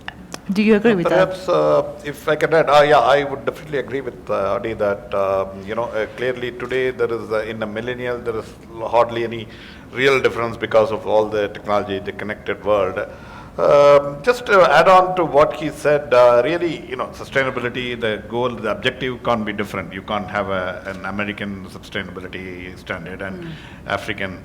But yes, where you focus, how you sort of implement, and the challenges you come across could be definitely different. That's different from, it's just not only, I would say Africa has got 52 countries, so it's different, the different kind of challenges in what's there in South Africa. It's not the same in Nigeria, of course. not in Cote d'Ivoire. So, but I would also say that probably perhaps in many of these areas, when we talk about, say, climate change, land use, or soil nutrition is an issue. It's a key issue. Probably the kind of challenge probably a developed world and agrarian economy like what US or China faces, Africa doesn't face, because most of the land is fertile land. So you don't have this same issue of more nitrogen usage or less. So there is also a lot of positives in that.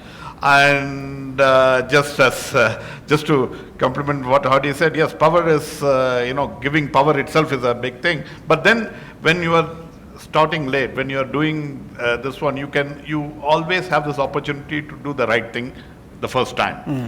Just an example, Africa was probably the last continent to catch up on the the telecom sector, the mobile telephony and this one. But the way it got up, there is one generational jump, a decade of growth really got fast forwarded because of the way, it got, because they embraced probably the newest technology even before some states in US did that. They were, whether it's a GSM, whether it's 3G. So that advantage even on sustainability, the aspects of sustainability I see across the continent when you implement, when the businesses embrace sustainability, when they really implement aspects of sustainability. Cassandra, what's your view? Yeah, so I think it really depends on the region in which you operate, and we talk about the community in which you operate.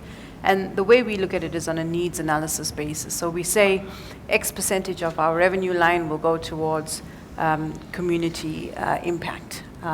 And we then determine how we actually spend that based on what we think that community needs. And we ensure that it's a dynamic model. It changes and evolves over time, because you can't keep on building a school if there's only 100 people in the community. So we look at their needs on a continuous basis. And we have projects in South Africa, Northern Cape, Western Cape, Eastern Cape, and across Zambia, and they're so different in terms of what is required. But we just say, this is the allocation, conduct the needs analysis, understand what the community is, and build and invest in terms of what is needed. And we've seen that as a strategy go a long way. We, as an organization across Africa, we've said we have 4 fundamental values. In anything we do, we'd like to see women empowerment, rural development, education, and health. And when it comes to any spend that we do from a sustainability perspective, we look at that. And that is in addition to ensuring that we are a good operator from an environmental perspective, because whether I'm sitting in Burkina, for that matter, I have the Equator Principles, I have a whole lot of things that I need to adhere to in order to fund these projects. And while they are capital intensive, to your point, it's green power, but it's also very cheap power these days. So, we really want to show that these projects are capable of doing more than just funding and access to an electron. It is way more than that. And I think for us as a business in the new industry, this is the norm. It's not that we have to do it. It is just part of doing business, and that's what we continue to do. Can I make three observations? The first is, I don't think this is an issue for millennials only. Okay. It may surprise you that I'm not quite. We are all millennial. millennials, aren't we? I think they're older than that, kind of. personally. Maybe it's the flight. This is an issue for everybody. It's true. We've got 80-odd thousand people in Standard Chartered for whom the fact that we say we're here for good really matters. Yeah. That's why they work for the firm. So I think being able to be part of a sustainable firm, I think matters across generations. So Yeah. I think it's dangerous to just think of it in the context of millennials. I think the second point was in terms of I think agreeing with what everybody has said. We don't make a special rule for Africa. Sustainability standards should be consistent globally. But I think the third point is there is a role for organisations such as ourselves, such as my fellow panelists, recognising that Africa is unique. And I think for a bank such as ourselves, one of the roles we've been trying to pioneer is, I guess, given the uniqueness of our network across the continent, is how do we help transparency? How do we help central banks? How do we help the correspondent banking of Africa? How do we connect Africa both to itself but also to the world, internationally? And I think that is a really unique opportunity for us to play a role, as many of our competitors have left. So there's a need for Africa to connect to the world. There's an opportunity to help educate and work with regulators, with clients, to really make that sustainability that Africa can offer. And now, and that's actually the other question, the regulator now. How do you actually work with the regulator? What are the challenges there? So one of the things we've done is set up, I was looking at Heidi, actually sitting in the audience just there. One of the things that Heidi has done, rather than us, is really set up an academy. So we help correspondent banks in our network understand what is KYC, what is financial crime compliance, how do you get the data and the transparency such that you can deal internationally, such that you can help finance supply chains, finance growth, finance capital expenditure. And I think therefore, we're fortunate enough to have a number of our regulators coming to us asking to participate in that, asking how we can cooperate together, again, to connect Africa to the rest of the world. And I guess that's the idea, actually, to try and work with different type of players in the space. So, regulators, civil society, which is actually make it actually much more powerful than working in isolation, which I think it's... This is not a one-dimensional issue. This covers many dimensions. Yeah, it's true. It's actually a very good point. And I like your point about the kind of intergenerational nature now of being really interested in sustainability and I guess it's more a question of yeah, of course. But no, I guess it's also the fact of being connected, no? Because now at the moment everybody's connected. I mean, it's not just millennials, so it's really what also new technology and social media it's taking us. Which reminds me, keep tweeting because we need to be trending by the end of the day. The other thing that we highlighted in the report is this idea, especially for companies, I guess, like yours, Shri, in terms of how difficult it is when you have such a complex supply chain, when you have so many different suppliers, and so forth. I mean, so my question is, how do you deal with complexity, and how do you actually make sure that the good principle or the code or your kind of vision is actually cascading down the supply chain? Sure, if you want to. Yeah, thanks for asking this question. It's probably the central piece. Any supply chain, you say the complexity of supply chain, what you do.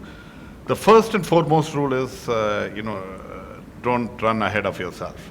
So we need to really understand, for example, for us, we deal with more than 2.5 million farmers just in Africa, So, and some of these farmers, they have their farm sizes less than a hectare, And when you source that diverse, this one, how do you sort of ensure that, whatever traceability you want to provide, how are you able to provide that? That's just the farming piece, what you are procuring. Then the rest, other parts of supply chain, what you transport, what you ship, what you store, what you process, that's why I said, like, our business is farm to fork, till it reaches fork, until the customer consumes our products. How do you really ensure that? So it's always a challenge, and we had been in the past, to be honest, we have been toying with the bits and pieces approach. I would say, if I can say so. But now, over the last few years, we have really, that's where probably the technology comes into play. Whether it's digitalization or this one, we really embrace the technology. Just give a small example. We have what is called an in-house WOLAM farmer information system.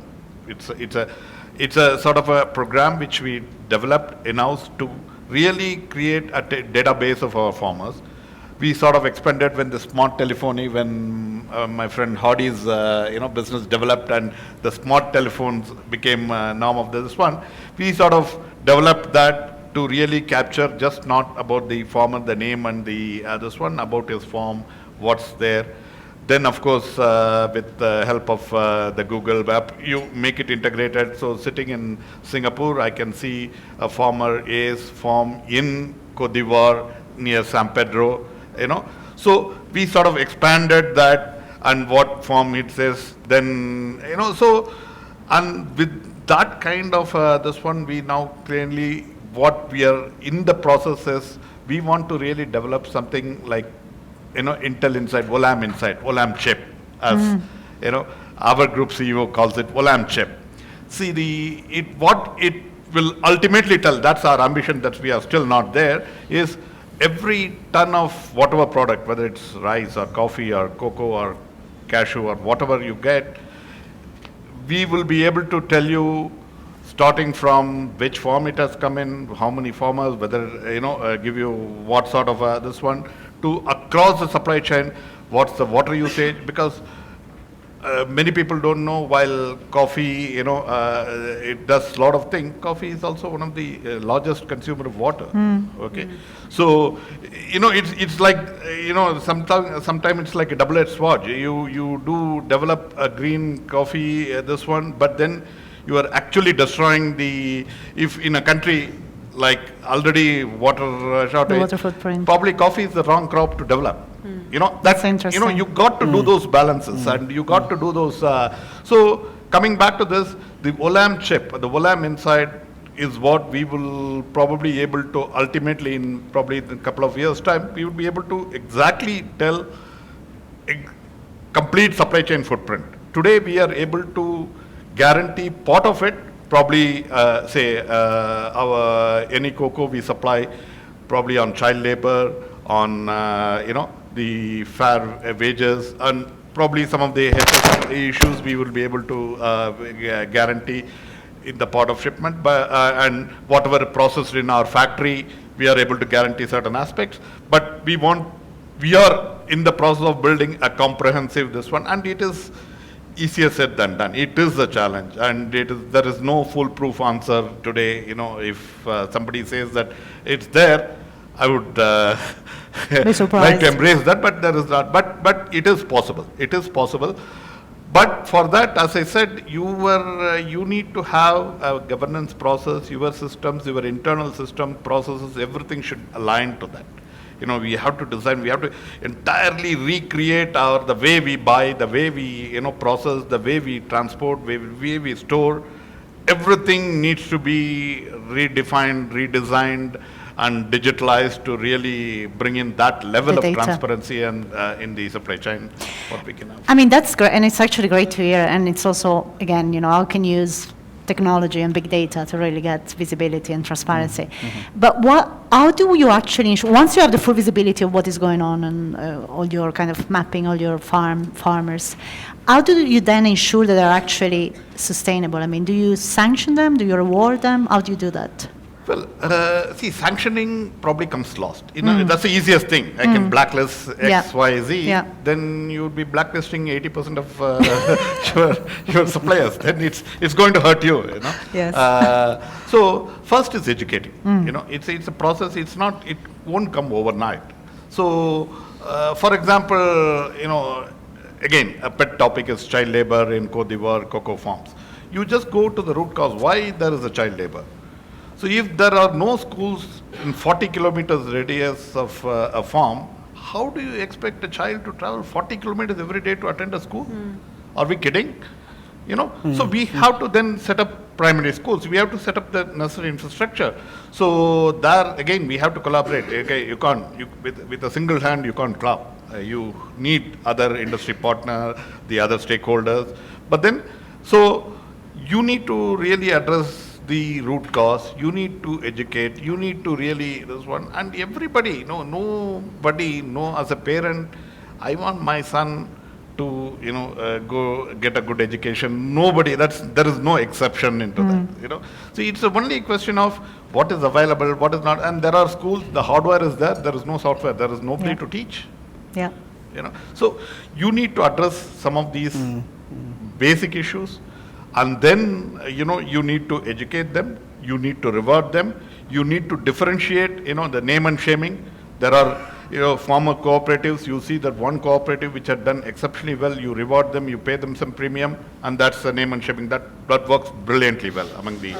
So, the last thing probably is coming to sanctioning this one. So that's how we do. And it's not just only in Africa, You just take it to whether it's the cocoa what we buy from Papua New Guinea or Sulawesi in Indonesia, it's no exception.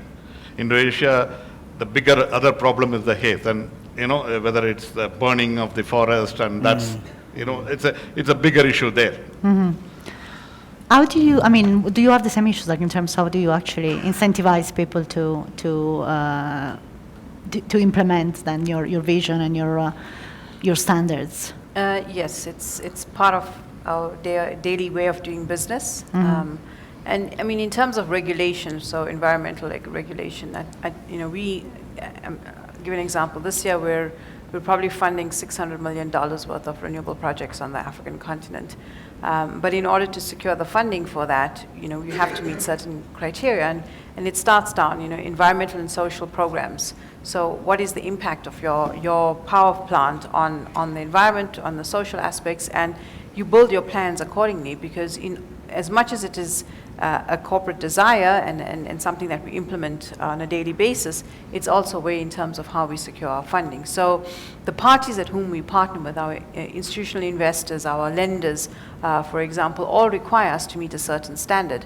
And with that, you need to be part of you need to play that good corporate citizen role. So we see it all the time in terms of how we do it. And if we don't fund projects, we don't close, and then there's it impacts the bottom line of the company. So everything is impacted by this, and it's a very intertwined aspect. So I don't think businesses of today can get away from sustainability and its need. And, maybe in the service people say they do it, but by how much? And some businesses or industries are more impacted by than others. And building out high capex investments, I mean, it comes through every aspect, your funding, your regulatory aspects, meeting it from a government perspective, etc. So you see it throughout.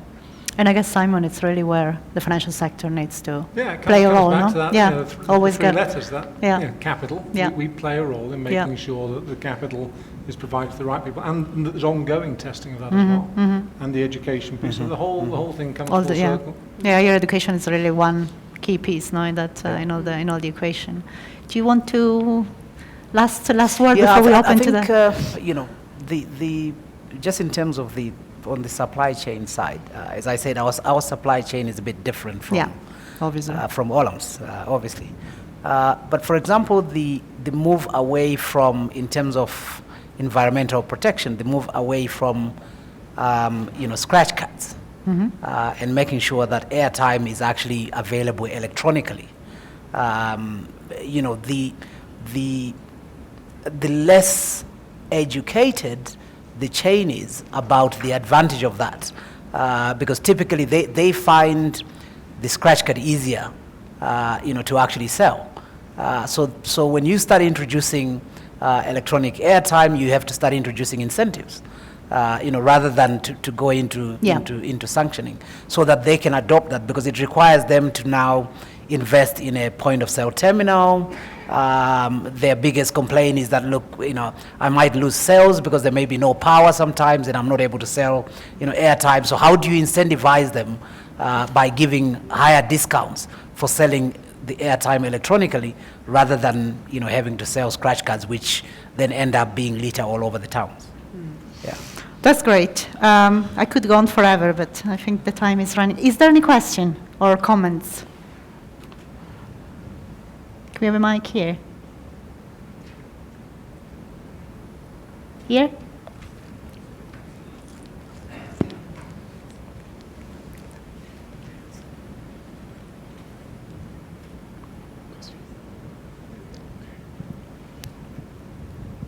Thanks for an interesting discussion. So I hope this is not too much of a controversial question for this. We just have 2 minutes, so it has to be not too controversial. Okay. But this is just a thought that are not the challenges that we are facing in terms of sustainability in this current economic model a result of the unsustainability of the current economic model. And we've been born into this model, but the possibility to think about changes exists. And is this sharing emerging economy, so-called sharing economy, kind of a twinkle of a change that is to come? I'm not an economist, I'm a physicist, as I've said, so yeah. Yeah, I mean, more of a comments rather than a question, right? Shall we take, there was another question here, right? Just to... You can just introduce yourself before you ask the question. We know you already from this morning.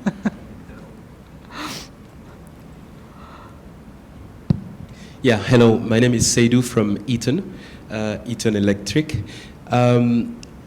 Yes, indeed, it was an interesting conversation. And basically, one thought that comes first is that is sustainability a business strategy? My belief is that it's not. It's a component of it, and you have a lot of gray area. It depends.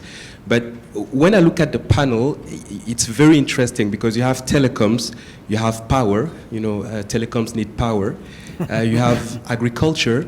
Agriculture to develop in Africa needs power as well, right? And finance. And you need the money, right? Yep. So my question is really, how do the panelists see actually the collaboration rather, because we always talk about it, but this collaboration amongst different players in this value chain, could actually trigger something that is a virtuous circle for sustainability. So just your thought around it. Yeah. Yeah, probably I'll just go for it. It's very well said. See, without collaboration, you cannot build any, whether it's sustainable supply chain or sustainability. See, especially in this current world, collaboration is the key word. Whether you have to collaborate even with your competition if you want to really bring in about these changes and bring about this, adoption to any this one. So clearly, whether even if you see the UN sustainable UN SDGs, the public-private plural collaboration it's a separate goal. So it's absolutely you need to collaborate with the communities where you are operating in, other stakeholders in the industry, your the competition, your suppliers, your regulators. Even you have to collaborate with the government, your regulators, to really build a successful, sustainable business. So there is no shying away from the fact. So our approach, we always believe is it's really easy to probably get a license to operate, whether it's a land license or from the government. But it's what is really important is to license to operate from the communities, and that doesn't come without, that comes only with positive collaborations. I think in our industry, it's, we probably are a good example because, it's one of the biggest components of our OPEX is, believe it or not, diesel. And it's in the buying of the diesel, in the supply chain to get the diesel safely to a site. It's in preventing theft of the diesel. So meeting her and getting her to give me green power and getting Mr. Cooper there to finance us to do that is something that I'm hoping at the end of this you can be able to. That's the power of the economist. I'll give you an example. One of the fastest growing markets that we're seeing as a renewable energy developer is the SME sector. And I'm using it in the sense of small to medium-sized enterprises. And this is anything from agro-processing. The load for a rice processing mill, for example, is about 1 megawatt. And they rely predominantly on diesel. And the biggest challenges 9 out of 10 times is security of supply and logistics management. Now, us, with a solar project, can be able to meet that. It matches the economic productive hours of that particular plant if it's running during the sunlight hours. And at the same time, I'm removing a whole lot of other hurdles that come with this.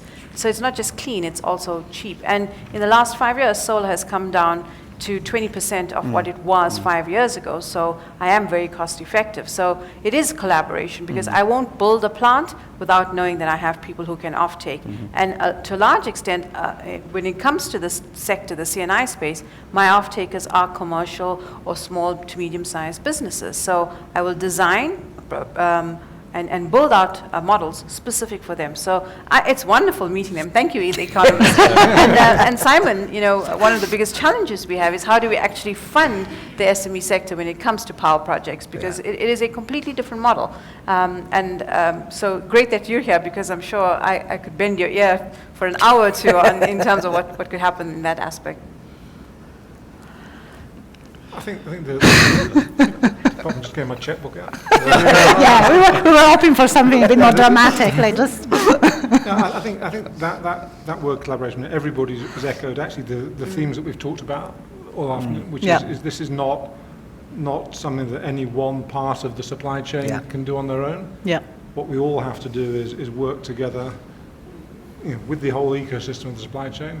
Look at where we get capital, how we improve information and transparency, and how we make it sustainable. How we, and sustainable, i.e. future-proof, how we continue to test and retest, how we continue to educate and move things forward. And that's incumbent on all of us. Well, that's a great conclusion for the panel. So cooperation, education, working together. And do we go to a coffee break? Okay, so it's going to be just 20 minutes sharp. So let's be back on time. And thanks so much to my panelists. It was great. Thanks so much. Well, it's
Thank you.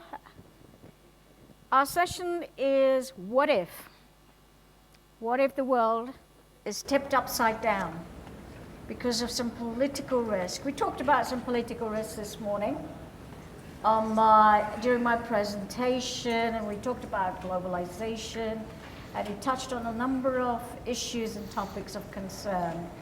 If you can draw your mind to my presentation of the slide of the world, and there were political hotspots across the world, from America all the way to China, flexing its muscles in East Asia. North Korea is a ticking time bomb. And it'd be interesting to see if we can turn the world upside down for this session. Don't want to create a third world war, given that we've just had a very productive sustainability model talking about companies, how well they can do. But some of the political hotspots which are unraveling and taking a different level of concerns, some pretty high, some medium, and some pretty low level. What if one of those crises that we're looking at, what if the GCC and the Qatar crisis is beyond a war of words, goes beyond cutting off just diplomatic and transportation links between the members against Qatar? It wouldn't really take a lot for some of these parties who are involved, some of the countries. You've got to keep in mind the leadership. Who is really negotiating? Who is influencing? We've got a very young crown prince in Saudi Arabia now, 31 years old. For the first time in Saudi history, they're going to be getting a young king in a very short space of time. And he's going to be there for a very long, long time. He's already shown what he's capable of in terms of making a decision, going into Yemen, its neighboring, long-standing neighboring country.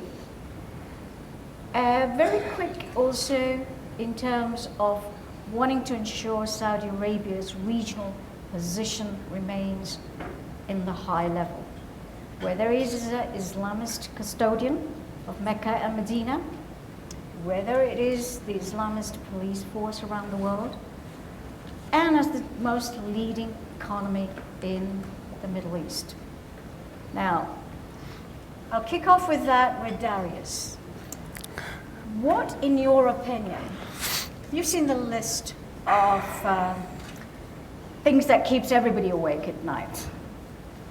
And I think Arena talked about whether you finished your Economist copy. And I think it shades very pale against what we're going to talk about. How do you view this changing risk of this landscape affecting political risk around the world? And particularly, what would it mean if you can narrow it down to Africa? No, thanks, Pat. We talk to our clients about a geopolitical recession, that economic recessions come every 6-7 years. But the last time we saw a geopolitical recession was just before the outbreak of the Second World War, when there was no strong global power, and in that vacuum, you had a contestation that blew up. So we talk about a G0 world, where although America is a superpower, under Trump, it is shirking its responsibility as a superpower. And Martin was talking about Africa that's delinked from globalization, especially from a political point of, from an economic point of view. And I would argue that Trump is delinking the US from globalization politically, although, as we discussed earlier, the economic linkages will be very hard to undo. And so within that world, what we're seeing in Africa is that there isn't even a Trump policy towards Africa. It wasn't there in the campaign. There were a few people talking about it. Those people are still talking about it. It's not, there isn't even a appointee for the Assistant Secretary of State for Africa. There's a rumored appointee for the National Security Council's Africa portfolio. So Trump will only have those positions filled by the end of the year, maybe an ambassador in Pretoria by next January. And the focus for Trump on Africa is mainly security related. So he'll be looking at Islamic extremism particularly. So he'll be looking at the Maghreb, the Sahel, the Horn. If you look at the EU, the Marshall Plan for Africa, Merkel will probably win the German election in some form of a coalition, but be able to push that foreign policy agenda. Macron made a few gaffes recently, but his buy-in for that plan will remain.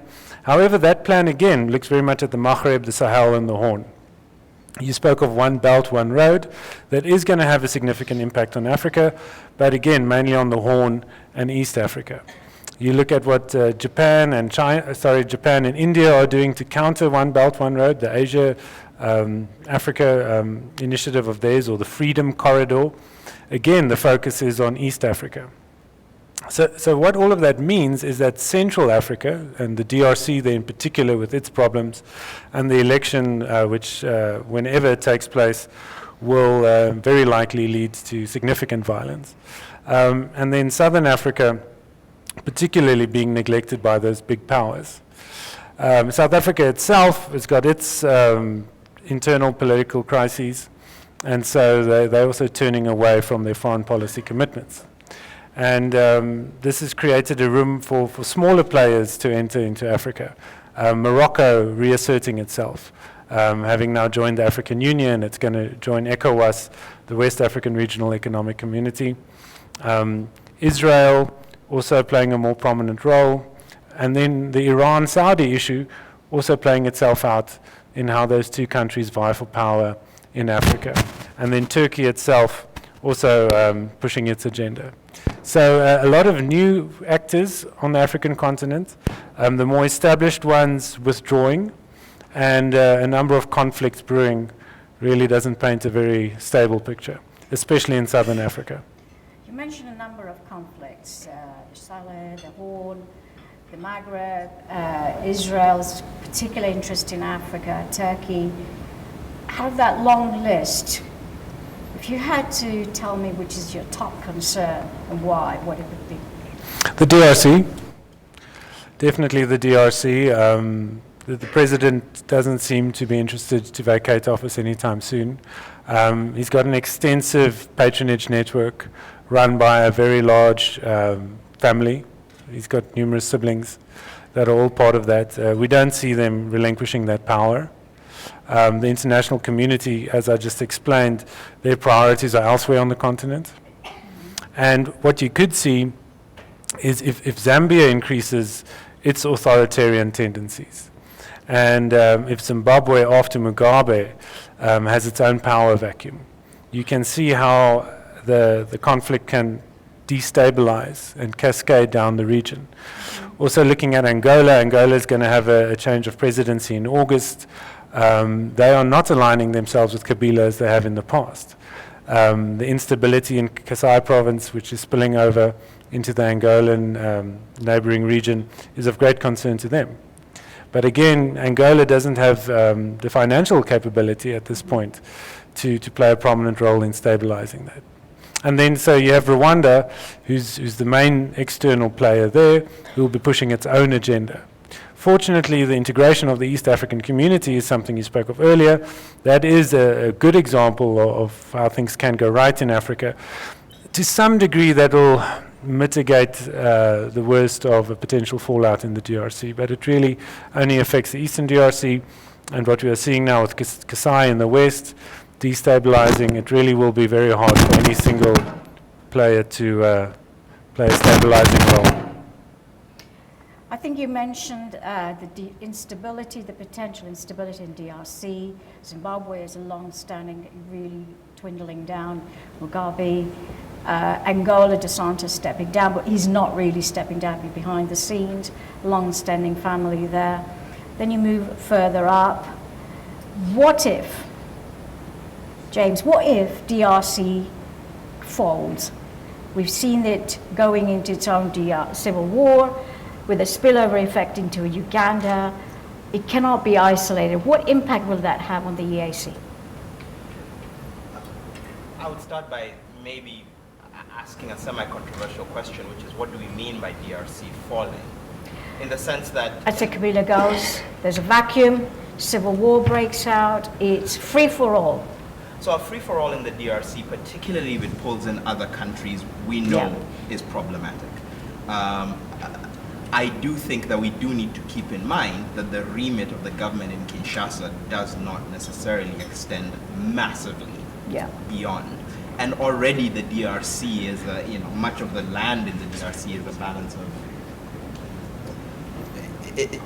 much of the actual landmass of the DRC is being governed by localized arrangements of different kinds.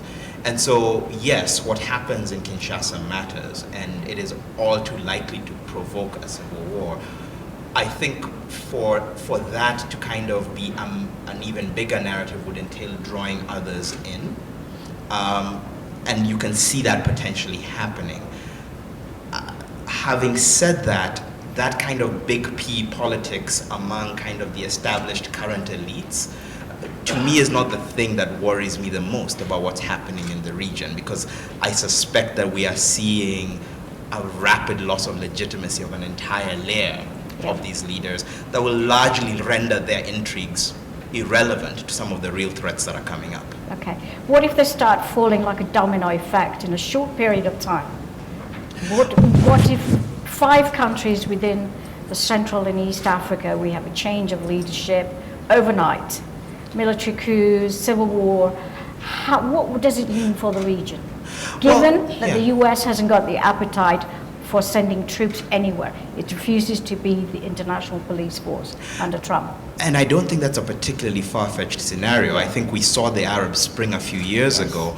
I think we're heading for an African dry season, let's be climatically appropriate, in which the very same demographic trends that we saw trigger, starting with Mohamed Bouazizi in Tunisia, the wave that basically swept away the entire kind of Arab state power structure, or most of it for a while, certainly in a number of key countries. Those factors are in play here. We have an informed and connected young population who, despite greater levels of educational attainment, are getting nowhere near the level of economic access that they were promised or that they've come to expect. You're seeing the shocks of climate change starting to be felt now in terms of, for those who don't leave and go looking for a job in the big city, while staying in the village isn't going to work for you either. You see it already in terms of, if you actually look at what's driving long-term strategic planning around Africa with the great powers, you see it already, right? Before Trump kind of distorted things a little bit, the focus of the G20 this year was going to be Angela Merkel's push for a quote-unquote Marshall Plan for Africa, which did not come necessarily out of any great kind of personal passion for the continent, but rather from a realization, having watched what happened with Syria, that you have, in the Sahel and North Africa alone, 10 times the population, in regimes that are very likely to see tremendous stress over the next few years, in regimes which during the period of the Africa Rising narrative failed to translate that growth into inclusion and widespread jobs, and are now entering a tougher period. And so what do you expect? It's an unpoliceable border. It's the largest water frontier, and it's literally a short swim away from Europe. And so you asked what if 4 or 5 regimes fall. My concern is none of us here in Africa, in the private, public, or social sector, are acting with the kind of urgency that you would if you realize you have a 5-year window, maybe, to prevent what has been proven to be the natural result of these factors coming together happening. I think you've hit on 2 very key elements. Jobs for the young. It's the rising young demographics in Africa. One of the key questions always is at the back of mind is there going to be an Africa Spring? And what shape will it be? So in your scenario, if I put you on the spot and tell me, where would the Africa Spring trigger off from? And what would it take to do it? And who will manage it? So I think it's different answers in different parts of the continent. I think that there is an opportunity still, even though, and Solomon this morning touched on it, the fact that because Africa has participated so little in the global industrial economy, the effects of modernization and automation will be different here because the jobs weren't here to begin with. Having said that, we know that between 80 and 90 million Chinese and Southeast Asian manufacturing jobs will likely be up for grabs. That's not enough, but it's something that certain African countries might be able to grab. And you're seeing Ethiopia already making a very serious play for that. Not many other countries are really seriously pushing for it. You know, it's sporadic at best in terms of what they're actually trying to do. For the rest, you really need to ask yourself, how do you trigger, to the extent that services is where a lot of the opportunity lies, or agriculture and agribusiness and raising productivity, there's levers there, right? You've got a lot of opportunity, particularly in West Africa, which is not water constrained, to actually build proper agribusiness-based economies. But again, it'll take investment and focus and discipline, which frankly are not the hallmarks of many of the policymakers in that part of the continent. And then the question is, for Southern Africa, is South Africa going to resume its role as a potential driver of growth, or is it going to be a massive drag as it kind of plays out the natural consequences of leaving 80% of its population completely excluded from economic participation? I think you said a window of 5 years. To me, 5 years is nothing for Africa, because they're just dipping their toe into what needs to be done. And I think Solomon was very much of the mind this is a long-term achievement with the right education right from the first year in school. Given that most of the African countries, if not all, are nowhere near it, can you see the Arab Spring happening a lot earlier than the 5-year horizon? I think when I say 5 years, I mean I will be shocked if we've not seen a major disruption within that window, not that we have that window. And it's really to say, I think you're right, that to change the education system, people say, well, we need to educate better, et cetera, et cetera. Those are long-term solutions. No one is acting like they recognize that we have a very short-term and immediate problem. Okay. Shri, what would it mean for the WTO? If political risk rises, disruption to the whole trade system in Africa, what role would WTO play? Thanks, Pat. Thanks. You know, it's an interesting, it's an amazing session. What if? What if? Yeah. And you know, what I started the whole thing, and obviously I answer you from looking at things from not just a global economic canvas, but perhaps the canvas of globalization and the WTO. You know, if it's sunny outside, you probably ask, what if it starts to rain? But purely from a WTO or a global trade perspective, it's already raining. You know, you look at the fact that global economic growth is down. You look at the fact that the percentage of the way the annual shares of increase in global trade are massively down. Big countries like the US are pulling out of the TPP. So you've got this, again, a much more inward-looking economic policy. You've got generally a very negative sentiment towards globalization already existing. And if on top of this, you have a scenario like this, it can be very, very worrying. For me, there are two things which I would really, mark out as of particular worry. One is, I think it's useful for a lot of us here to compare what the world did in 2008 and what the world is doing in 2017. Mm-hmm. Broadly similar scenarios. You had a financial crisis. You had lots of political pressures at home and amongst some of the bigger countries. And what did they do? They came out strongly, and then this is as part of the G20, Merkel and Bush together were leading it at that time. They came out strongly in terms of an open, rule-based, non-discriminatory global trade rule system. That's what they did. They even went to the extent of asking the WTO and the OECD together to monitor on a biannual basis the trade policies and trade measures being put in place by the G20 so that protectionism didn't get out of hand. They did this in 2008. Now you have broadly a similar situation in 2017. And what do? They do practically, I would say, the opposite. I mean, just to give you one example from what transpired at G20 in the Hamburg summit, 2008, you have global leaders asking the WTO to monitor protectionism. And that's what we've been doing ever since. And in Hamburg, there was such a big fight just to get that one sentence in of the global leaders pledging to fight protectionism. So it is a difficult scenario, but you translate it into the context of the rule-based system that the WTO has, and I think it actually becomes much more worrying, because it may not be a big bang what if of a big country just pulling out of the WTO, or a big bang what if saying what if the WTO doesn't exist. But even the smaller what ifs, Pat, would be worrying. I mean, what if countries stopped complying with what are otherwise binding WTO panel and legal adjudications? These are completely binding. But what if today a country said, look, I don't like this process which has delivered results? What if it happens? What if the US says we're going our own way, a big player out of WTO? What are the scenario for that? I mean, even let's say in closed-door meetings within the WTO, we haven't gone down that what-if track. But it could be catastrophic. And really, I tell you, for whom? I mean, let's say suppose the WTO is, you completely diluted it. Organization still existed, but you completely diluted it. Yeah, you're just down to a talking shop.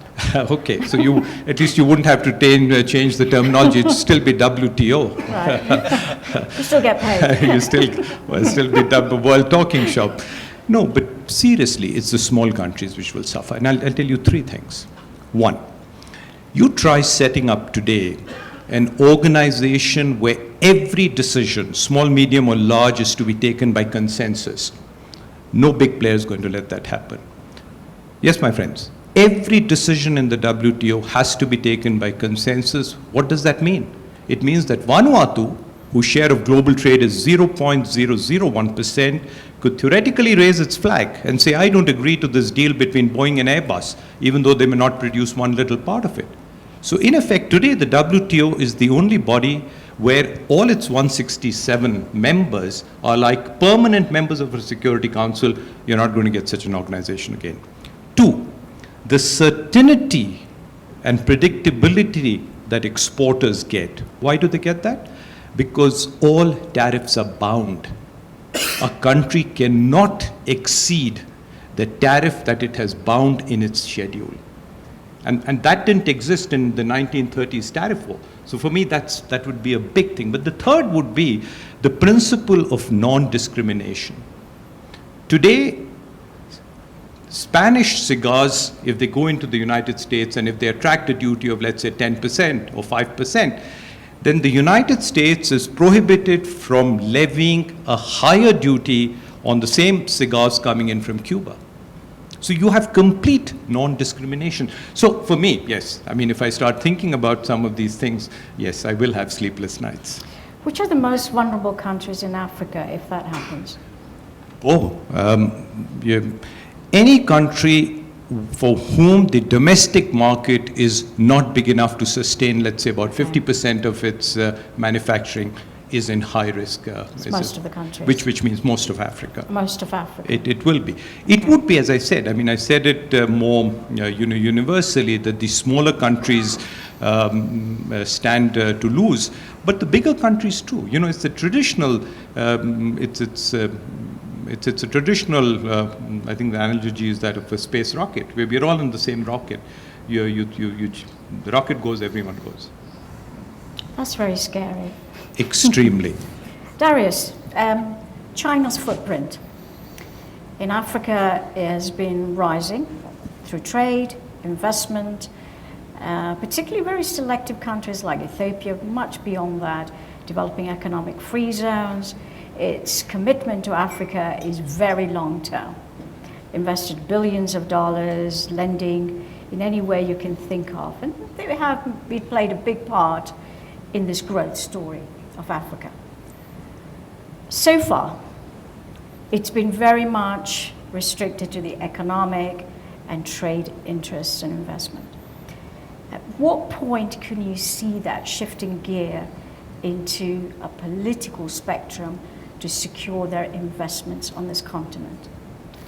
China's political objectives on the continent have remained pretty constant over the last, let's say, 15 years of this renewed Chinese engagement.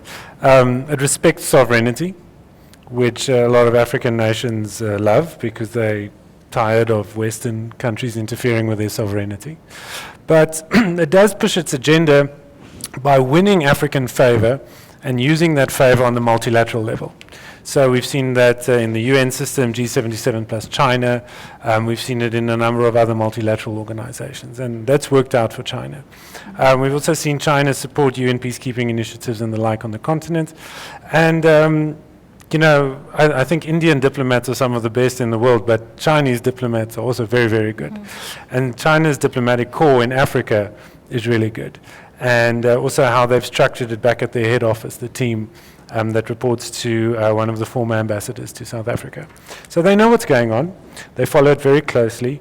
Behind the scenes, they're active on in almost every African country. There are a handful who still recognize Taiwan, but it's the smaller ones that are of no real political and diplomatic significance.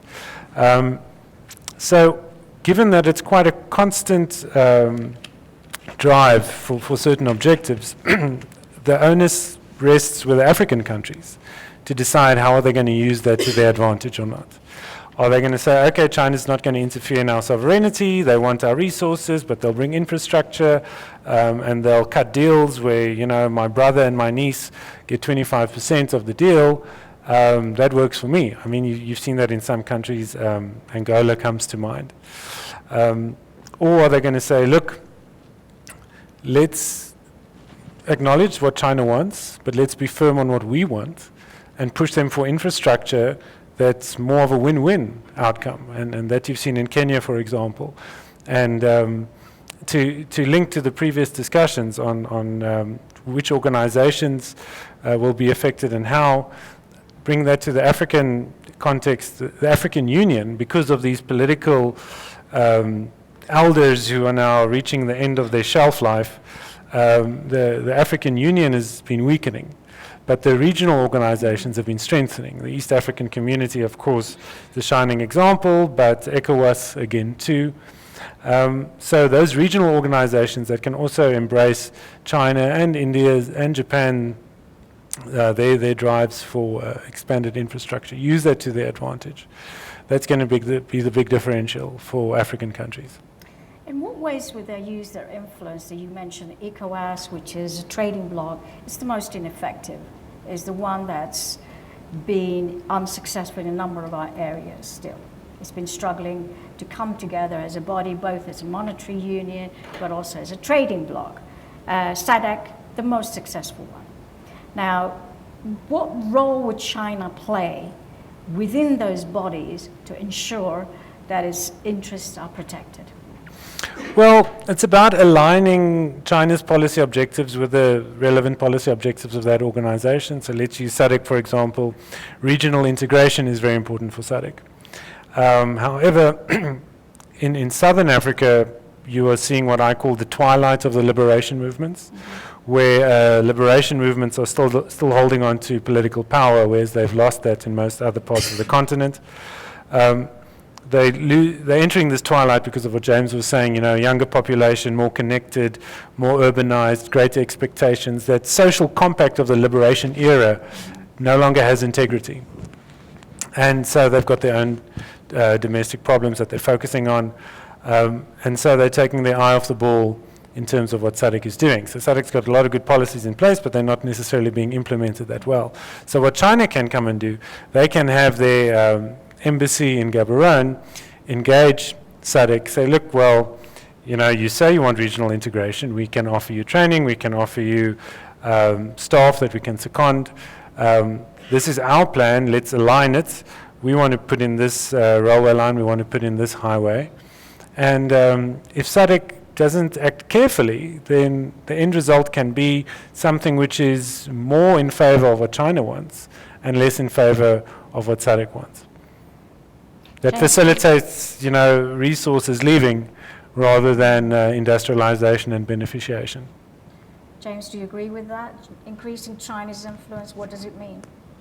Well, any great power that engages in its kind of periphery, and for China, Africa is a key part of its periphery, is looking to exercise soft power to generate benefits for itself.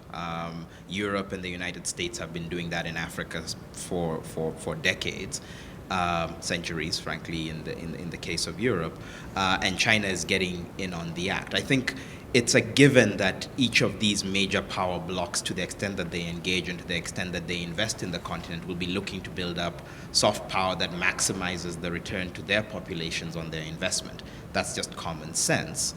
I do think that what we may see is African leaders with increasingly less room to maneuver because of the worry increasingly on the back end, right? A politics that's until now been largely characterized by either ethnic or other kinds of balkanization, where as long as you were from the right place and you could cobble together the right kind of coalition, you could get into office.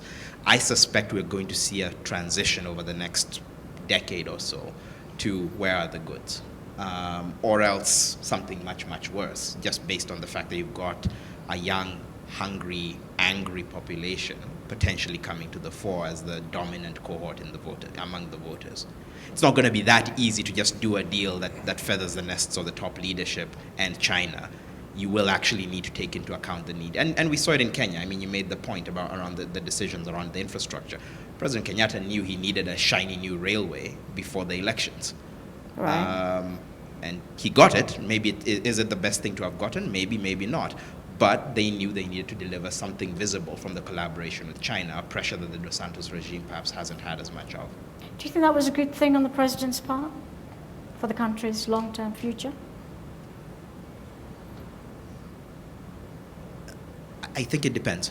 I think it genuinely depends. The scale of the infrastructure deficit across the continent is such that more is better, and you're going to go a long way before you hit diminishing returns on investments in infrastructure. Different people have different views about how that particular transaction was structured. I don't have a first-hand view on that, but I will say it's great to have an additional railway, and hopefully one that functions in East Africa. Okay. Sharon, just China's, I'm not doing a lot of China. It's really relevant here. This could change the dynamics from the risk factors as well, particularly with the Ober initiative. It's going to connect southern and eastern parts of the GCC.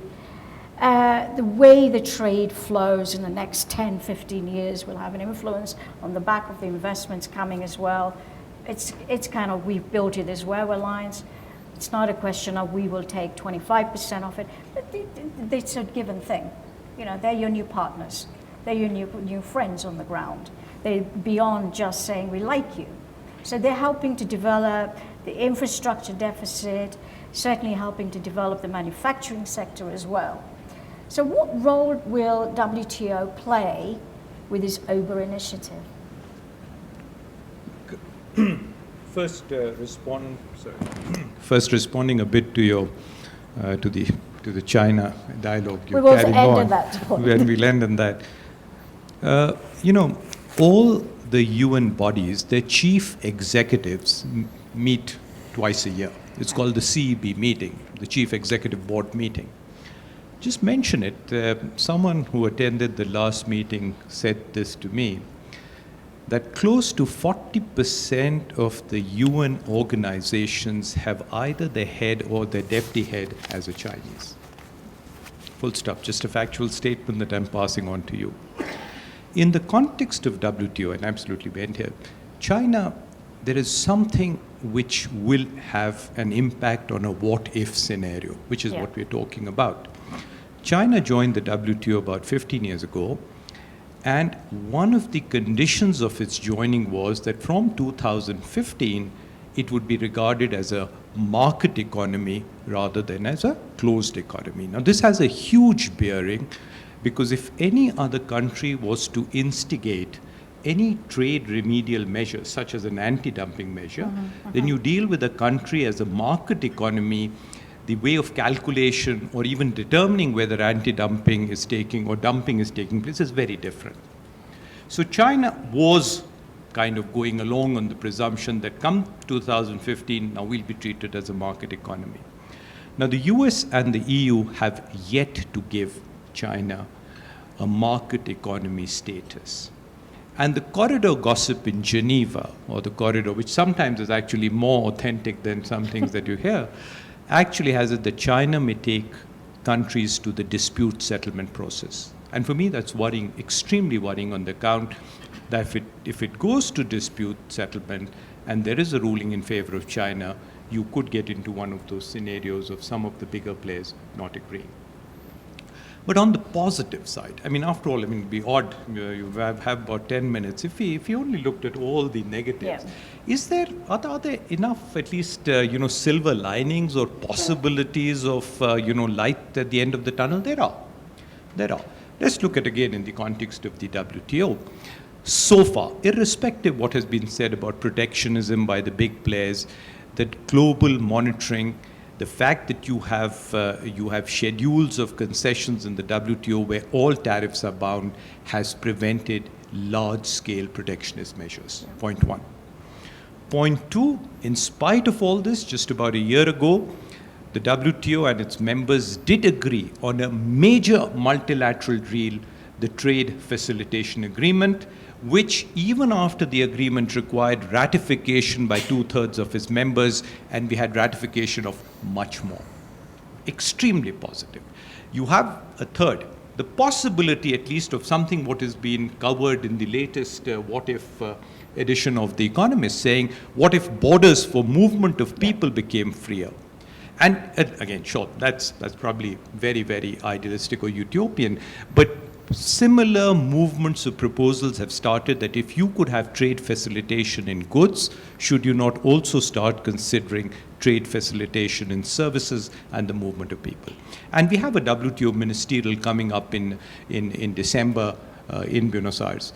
And if we can get some substantive outcomes, at least, which kind of both look back at what we've done and perhaps give some concrete directions to the future, I think we'd still be in some good shape. But overall, the causal factors are so many, both for good economic growth and for bad.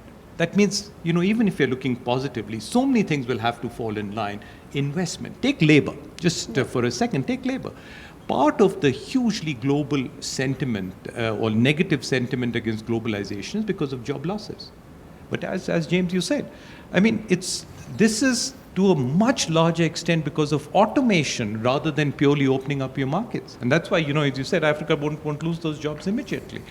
So it's a complicated story, but I think what is extremely important is that while small steps at times may seem insignificant, but my 20 years of work in the WTO has shown me that, success really is like a marathon. The downside is often a sprint, but success, you've got to keep doing those small steps one at a time. But I was to say the small steps have been going on too long for Africa. We've been talking about small steps for 20, 30 years. James has already mentioned that the African Spring could be a real reality, not just an if, over the next 5 years if they don't deliver on jobs.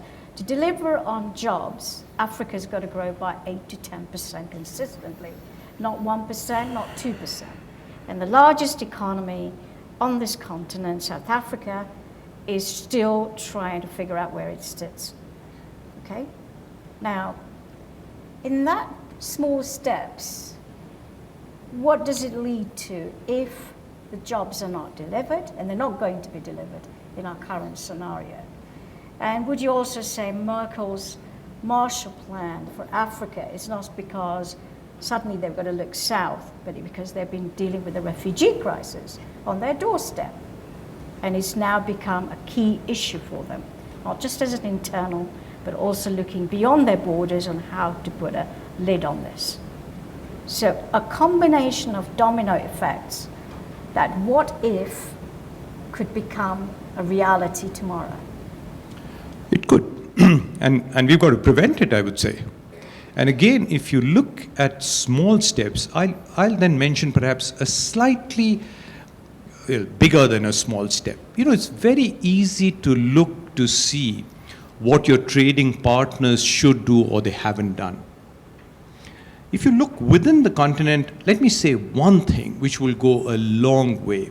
Let's try and get the continental free trade area within Africa. What a huge market it will create. I mean, that is something maybe difficult, I'm not saying. But that, if you were to ask me or push me to identify one thing for the continent that would really make a difference and prevents these smaller negative what-ifs, is we must work strongly towards a CFTA. Okay, James, go ahead. I think there's something, I like that because it points to some huge potential levers we could be pulling. Yeah. In a sense, some of the problems we're highlighting, and even some we haven't talked about, their flip side is massive opportunities. You know, we haven't talked about the fact that Europe is aging rapidly and has a massive, a massive need for new labor. In addition, global savings right now are generating negative real returns. You just can't place them anywhere. At the same time, cost of capital in Africa is astronomical in almost every country. Meanwhile, you've got massive construction and other capacity stranded in China looking for a place to go, and Africa's population being held back from realizing their potential because of a lack of the right kind of infrastructure. It doesn't take rocket science to say that aging European savings, coupled with Chinese construction capability, coupled with a large population with a massive infrastructure gap, could allow us to very quickly kind of close a loop here that actually is good for everyone and allows the unlocked workforces of Africa to pay for the Europeans' retirement. But for some reason, that engine is not closing. I mean, the Chinese are doing it with their pool of savings, but the full equation is not closing, and I don't understand it because I agree, intra-African trade unlocks a massive opportunity, but the cost of moving a bag of coffee from Uganda to Mombasa is higher than the cost of delivering a ready cup of coffee from Vietnam to Nairobi. I think the aging population in Europe, and could Africa be able to fill that gap, is an interesting option to what if. However, it seems good in numbers, but have the Africans got the skills that are needed in the European economies to fill the gaps? Well, interestingly, one of the programs I love in this country is a program called Harambee that works with young people entering the workplace and gives them some bridging skills to enter their first jobs. Now, they're focused on unskilled labor specifically, but the insights actually, I think, apply generally. And we all know that the education systems are weak. What they're showing is, with relatively small targeted interventions, if you can identify intrinsic ability, you can unlock it. Yeah. And specifically, a lot of what we consider the key values of education are really things that are linked to your willingness to learn, your willingness to work, etc. If we step back from saying, well, do they have this kind of degree, and rather asked, can they learn this skill relatively quickly? You've got companies like Andela, for example, that's teaching young Nigerians, Kenyans, etc., to code relatively fast and doing it profitably. If you actually went for human potential rather than just proven human educational attainment, then you start addressing that challenge a little bit, right? I mean, China didn't wait till everyone in its country had a degree. They basically figured out how to turn peasants into factory workers really, really fast. And it's not rocket science necessarily. I think it can be done in different ways. Of course, the knowledge economy has higher requirements, but frankly, also the young person of today is engaging with the knowledge economy, albeit through a phone. So there are digital natives even among African youth. It's just a question of connecting them to opportunities. Thank you, James. I'd just like to open the floor. Can I just make a quick comment? Yes. No, I'm in the business of analysis and not advocacy, but also just to add something more positive. I spoke earlier of the social compact that's fraying between governments and its people. But the example James gave now of the Harambee project and the corporates behind that are really visionary corporates who are creating a new social compact between the corporate sector and people in need. And that's something which you see a lot of in Africa, which we can certainly see more of, and is certainly something which can fill this current vacuum, given that governments are not stepping up. I think there'll be a need for more of it to avoid the African Spring. One question from the floor before we wrap up this session.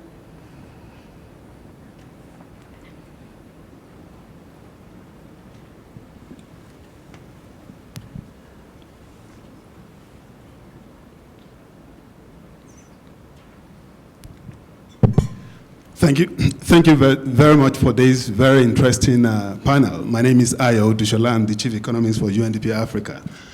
The discussions have been quite thrilling, and particularly the relationship between Africa and China.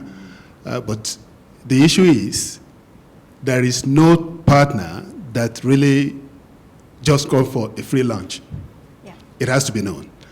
And one thing I know with the current partnership between Africa and China is the ability to dilute the hegemonic traditional partners. And that is giving some kind of leeway into rethinking what development cooperation is all about. And in this regard, we need to really look at how Africa can maximize the benefits. One is that we need to have, while China has a very strategic approach to African relations, Africa does not have a strategic approach to relationship with China. And I think this is one of the areas we have to reflect on very, very well. And we shouldn't be too complacent with the amazing flow of infrastructural finances. And I'm sure 2 days ago we saw what happened in Kenya when a bridge collapsed. Yeah. And about a year or two, a similar thing in Angola when patients in a particular hospital were evacuated because the building was about to collapse. And at the same time, about a year ago or two in Zambia, when rain washed out a road that had just been completed. We need to be mindful of quality of this infrastructure. And we need to really put in place a strategic approach of really engaging China in a way that will lead to a win-win partner. And finally, my contribution is just with Pat's question. When do we really expect the African waves, this issue of violent extremism here and there? To me, it has started. What we saw in the Sahel from Cameroon, northern Cameroon, or to Mauritania, what we saw in Somalia and Kenya with the rise of violent extremism shows that this thing is already there. I just want to give you one quick tip of the current study we just completed now. We had the opportunity of meeting with all the key actors in violent extremism, those that were involved. We interviewed them. And you then realize that the fault is almost everybody in the society. Yeah. We had about 60% of people engaged, whether voluntarily or forced, in violent extremism, saying, linking their behavior to bad parenthood. They were abandoned, they were not taken proper care of, they were not sent to school, this and that. That's one. And again, we then realize that if you look at all these sports, these are areas where there is absence of governance, meaning the government is not doing anything in terms of bringing development to these localities. All the hotspots of violent extremism in Africa are where there is absence of government. And that is one other issue we have to. And finally, the private sector, we have private sector here. And one of the experience we had, especially in Niger Republic, is that you see Areva, one of the mining companies in the world, especially mining uranium, whose budget, revenue is bigger than Niger Republic budget. And you still relying, that particular company is still relying on agreement that was made 30 years ago and resisting a change and adjustment when prices have moved more than 1,000% about 30 years ago. And I think the problem is not just one actor. The problem is almost everybody here. We need to play our role and see how best we can move forward in this particular scenario. Thank you. Thank you. On that note, thank you very much. Thank you very much, panelists. Thanks. We're coming on to our final session, women's role, which will promise to be equally exciting, if not more. Thank you, Reina. Thank you. You've got a flight to catch? Yeah. Thank you very much.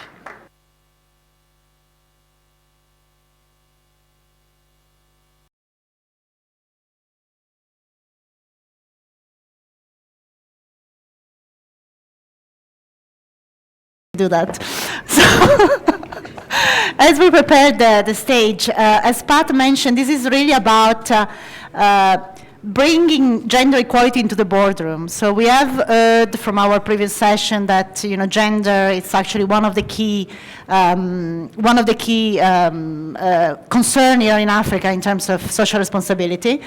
So what we see in general is that if you just look at people going to Davos in Switzerland every year, 20% is women, which is very little. The forum has imposed, the World Economic Forum has imposed the quota policy actually, but it didn't actually lift it very much, the quotas, just because there aren't enough CEOs, women CEOs, so even with the quota it's not going to help much. If we look at the gender gap report, we see that the gender gap has been bridged to a certain extent in most regions, but still, even the most advanced region like the US and North America and Europe, there's still a 30%, 25% of gender gap to bridge. Africa is doing quite well, I guess, in terms more of political empowerment, but really the problem seems to be in the boardroom. So we're going to discuss that with a very interesting panel. It's our last panel, and I'm sure it's going to be as inspiring as the other one. I will ask my panelists to join me. I will introduce them to you at the same time. So we're going to be joined by Irene Ochem, who is the founder and chief executive of Africa Women Innovation Entrepreneurship Forum. Very important, entrepreneurship and innovation. Always from the private sector, Nikuro Balungu, who is the co-founder of African Women on Boards. We are fortunate enough to have the Commissioner for Gender Equality, Commissioner Botha, here in South Africa. And last but not least, we have, you heard him just now, the Chief Economist of UNDP for Africa, Ayo Odusola, wherever you want. Welcome. Thanks so much for joining us. Please. Come next to me. Nobody wants to sit next to me. I don't know why. Okay, so before we start the conversation, let's have our last poll. I think we like polls, and we will then use the insight also to wrap up this conversation. So in percentage terms, how many women sit on your board of directors? 1, above 50%, 2, between 25 and 50%, 3, less than 25%, 4, there are no women on my board of directors. Let's see what we think. So just to get started on that, there is lots of studies on the cost of not including women in the economy, of the opportunity and the benefits of including women. Still, nothing seems to really change very much the balances in boardrooms. I wanted to start maybe from hearing from the Commissioner and from Ayo as well. I mean, what is the state of play at the moment in Africa? You just did a very interesting report on that, Ayo, right, at UNDP in terms of gender empowerment. What's the situation? Well, thank you very much. The situation in Africa with respect to, let me just start generally in terms of gender equality and women empowerment from a general perspective, is really improving, but we're not yet there. But specifically, let me just start that there is what we call economic and development imperatives for including women, not only in business, but in socio-economic and development activities. The major conclusion from the report, the Human Development Report for Africa we did last year, which is on gender equality and women empowerment in Africa, really shows that any development that is not engendered is endangered. That is the conclusion. And the reason is not quite far-fetched. We found that in sub-Saharan labor market alone, the region is losing an average of 95 billion between 2010 and 2014 in loss of GDP as a result of exclusion of women. Am I? Thank you. We found just because of exclusion of women in labor market, not giving them equal opportunities as men in labor market alone, sub-Saharan Africa is losing an average of $95 billion each year between 2010 and 2014, averaging in 2014 alone 105 billion, about 6% of sub-Saharan African GDP. And that is quite huge, not only in terms of economics, but in terms of development. Good news is that even the finding, evidence on the ground, shows that inclusion of women is generating a lot of positive effect. One, we found that in about 6 African countries, firms that are headed by women happen to have higher capacity utilization. In countries like Angola, Botswana, in Burkina Faso, Mali, Uganda, and DRC. And at the same time, in terms of labor productivity, firms headed by women in countries like Angola, too, Kenya, and Madagascar happen to have been able to have increased labor productivity more than those that are headed by their men counterparts. You can see that it is not only an economic imperative, but a development imperative. That is there. But in terms of women in boardrooms, there are a number of things we have considered that are really working and those that are not working. And let's talk about women's participation in the private sector. Africa is not doing well. In fact, Africa outperforms some other developing regions. For instance, you have about 23% of firms being headed by women or having top female managers, relative to less than 20% in Latin America and the Caribbean. And at the same time, if you look at the number of women that are not involved in management of firms, you discover that 37% happens to be the highest across all developing regions, meaning we still have to push more in pushing this frontier by including more women in our boardrooms and management of private sectors. But essentially, when it comes to the issue of good practices, it varies from country to country. We realize that having a survey of sub-Saharan African countries shows that firms that are headed by women or with concrete top managers ranges between 7 and 31%. And you have countries like Liberia, Madagascar being in the lead in this particular area. But again, in boardrooms, there are variations across countries, very, very wide variations. And one thing that is very clear is that, one, South Africa has one of the very good examples that we can use in terms of the change in the 2002 South African Mining Charter that made it specific as a kind of quota system that at least 10% of management of mining firms must be women. And on the basis of that, it's generating a lot of positive results. But then I wouldn't want to go into that yet. One thing which I know is that if you look at South Africa as a good example, is that between 2004 and 2013, it has been able to increase number of women in boardrooms from 7 to 17 in the private sector, but in the public sector is between 7 and 34, meaning within the same period, which is very good example and is one of the most renowned examples that we can relate to. We have countries like Mauritius too, that has something very close to about 17% for the private sector, 19% for the private sector and 23% for the public sector. Meaning the gap is still there. We're making improvement, but we need to really bridge the gap. In Kenya, if you look at the first 100 companies that are listed in quoted firms, about 60% of firms there are dominated by men.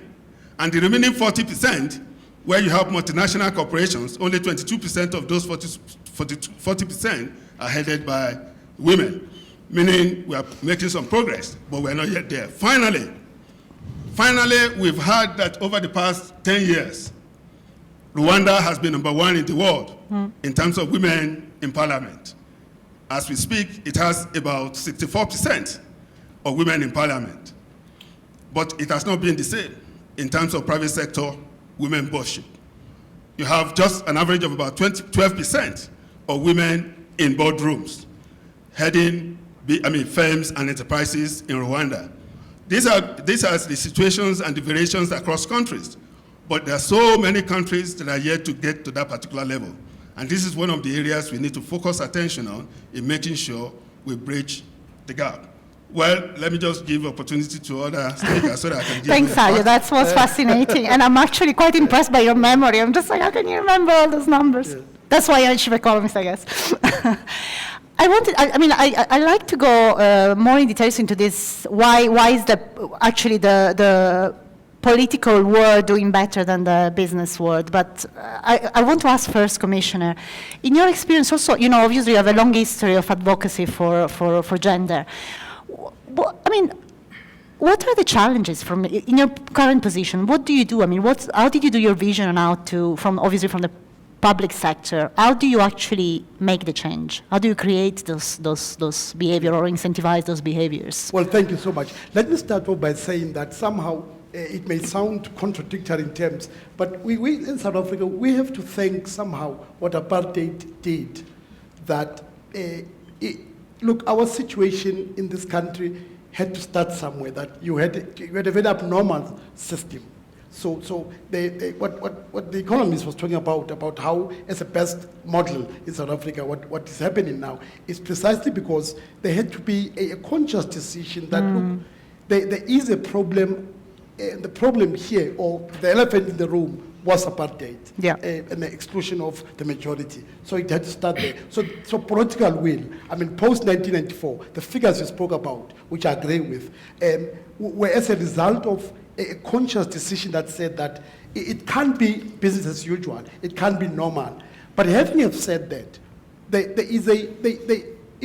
is still a deep-seated problem. And what is that problem? And that problem is that the private sector does not move with the speed that one would expect. I mean, and if you ask me why, this is a global phenomenon, which is that of patriarchy. But to answer your question directly is that one of the major things that happened was that there has to be a political will.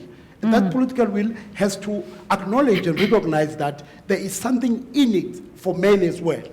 That when you do this, and figures have shown, when you bring women, not at a very substantive level, it means that the results are showing. The growth of the economy, I mean, the mining, about two weeks ago, the work we do at the Commission for Gender Equality was in the problems of inequality in the mining area. When you bring women, I mean, the production level rises up, and a whole host of other things happen. So at the core of it, it's about the political will to say that and to acknowledge that the importance of women coming to the fore is critical to ensuring that the economy grows.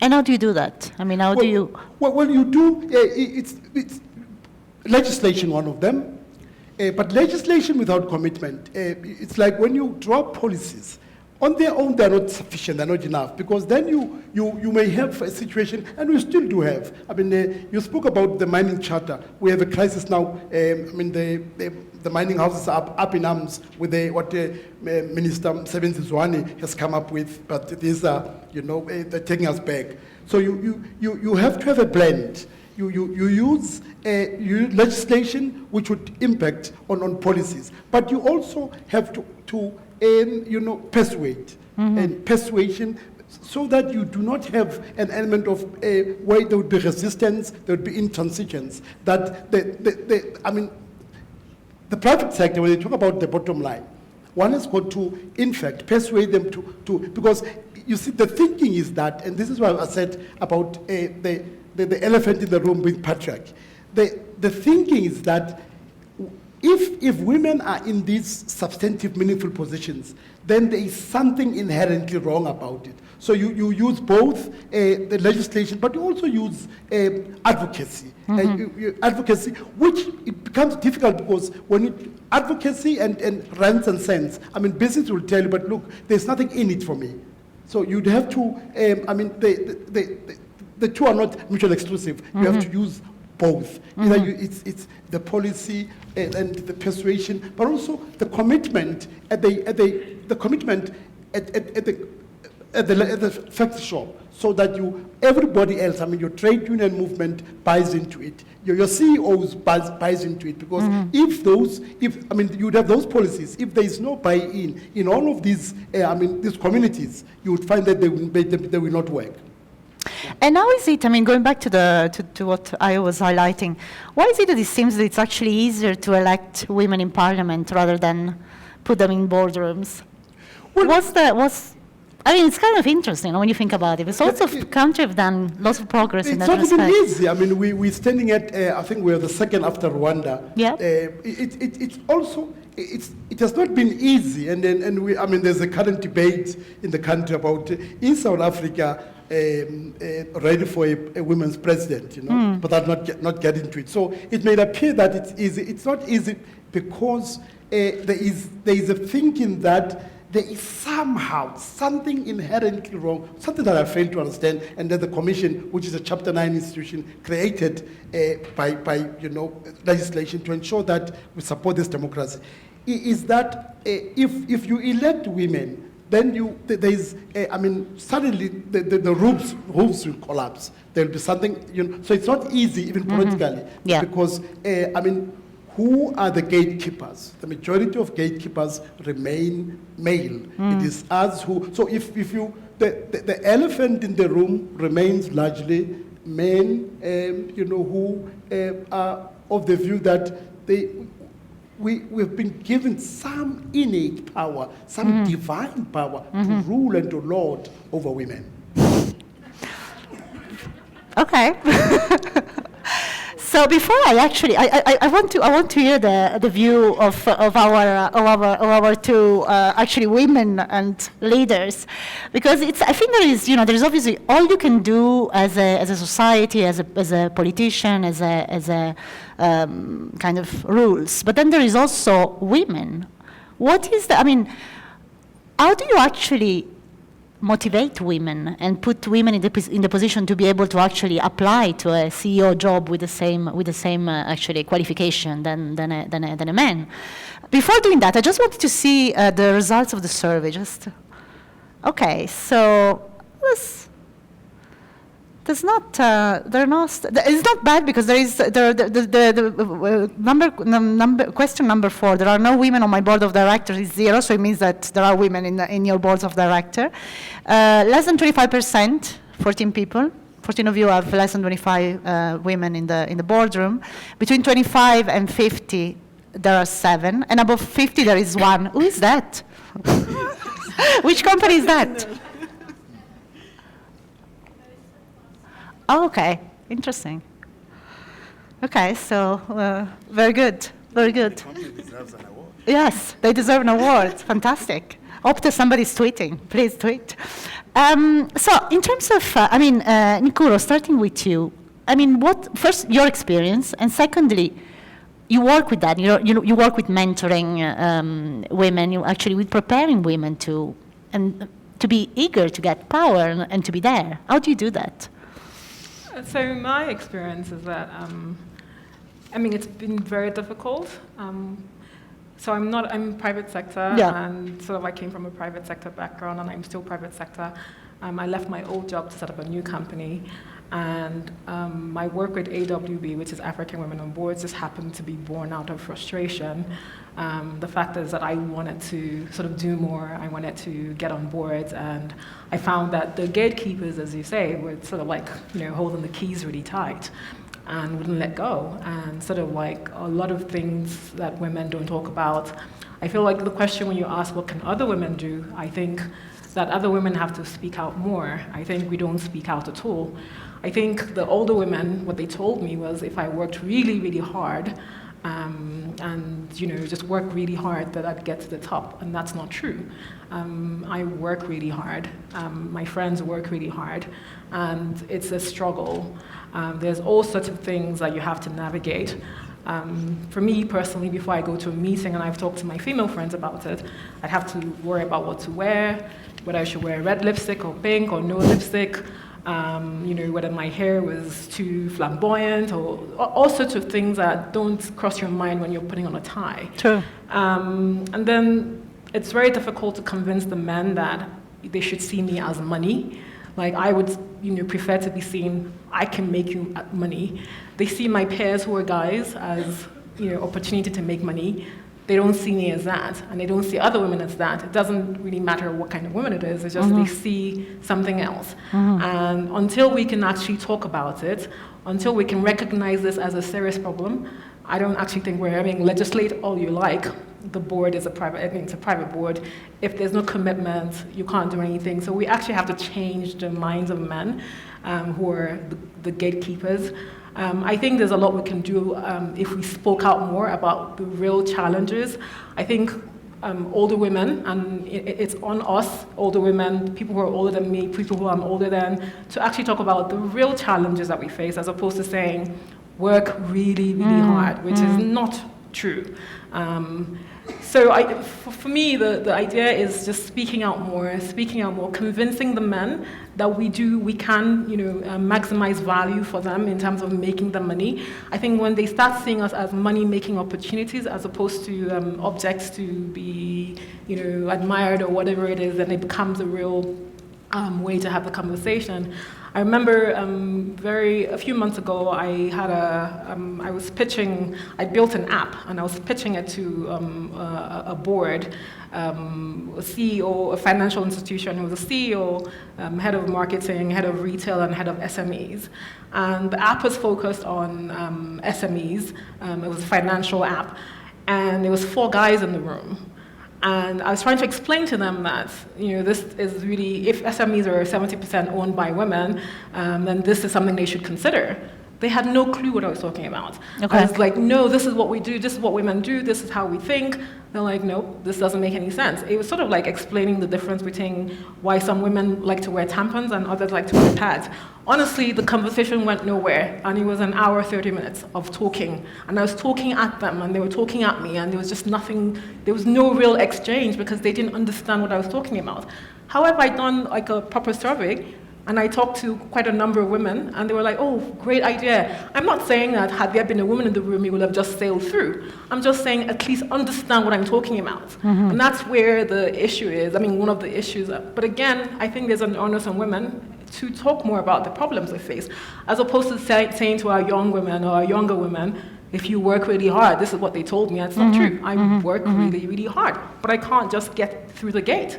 And hence, the Africa Women on Board was frustration, a whole bunch of women who think like me, who are interested in board positions, who are interested in getting to the top. Like, what are we going to do? How are we going to navigate the men who are stopping us from getting to the point? And so if we sort of raise our voices together, I'm not saying name names or anything, I'm just saying, just speak out about what's really going on. I think we stand a better chance of getting things to actually change to our direction.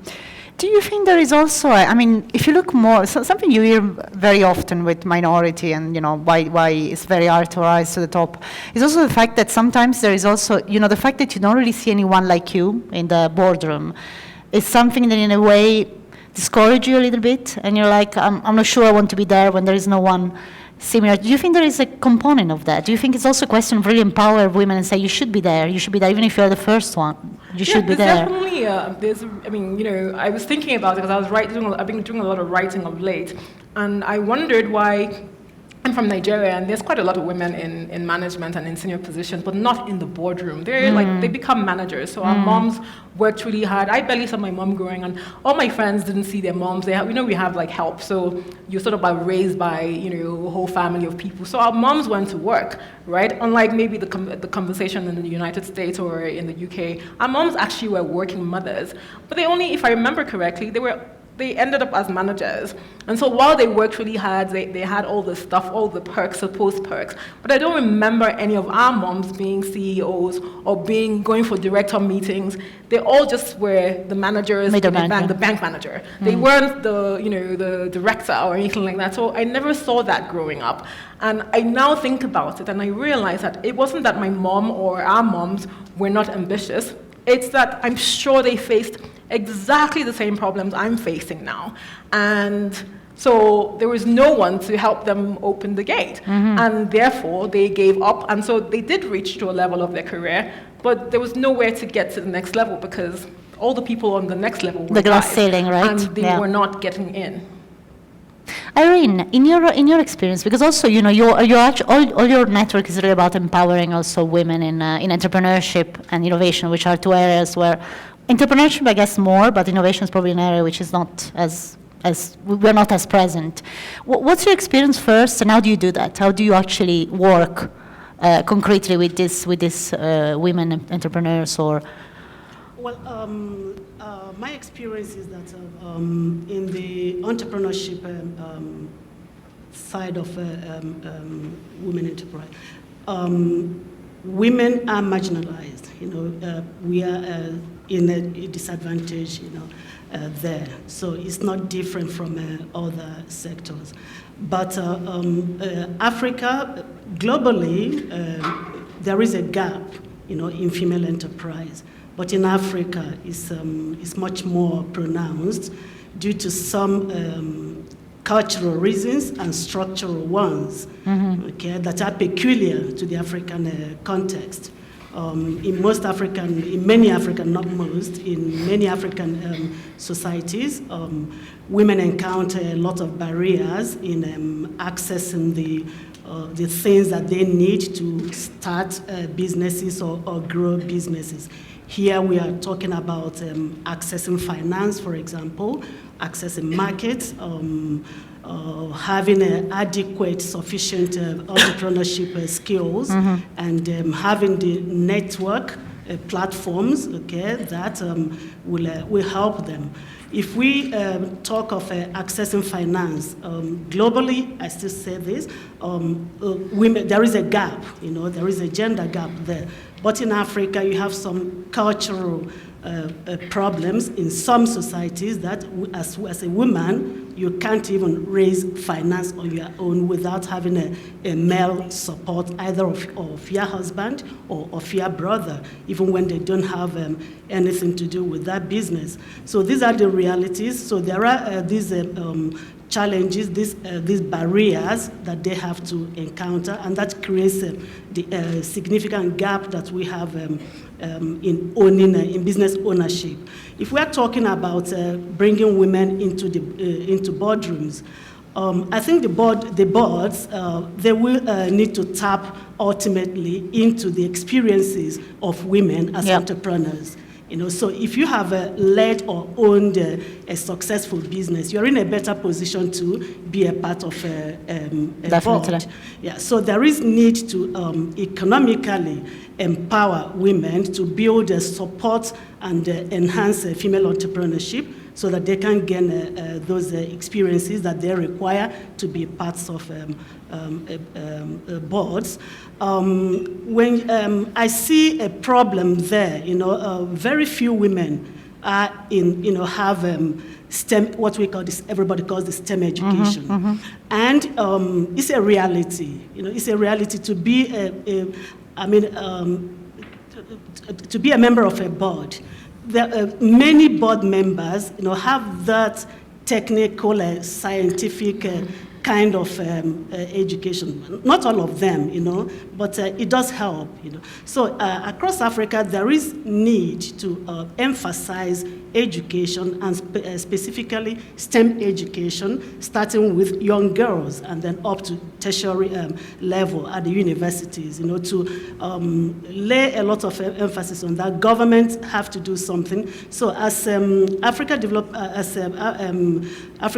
Women Innovation and Entrepreneurship Forum, so what we do is to promote and support female entrepreneurship across Africa.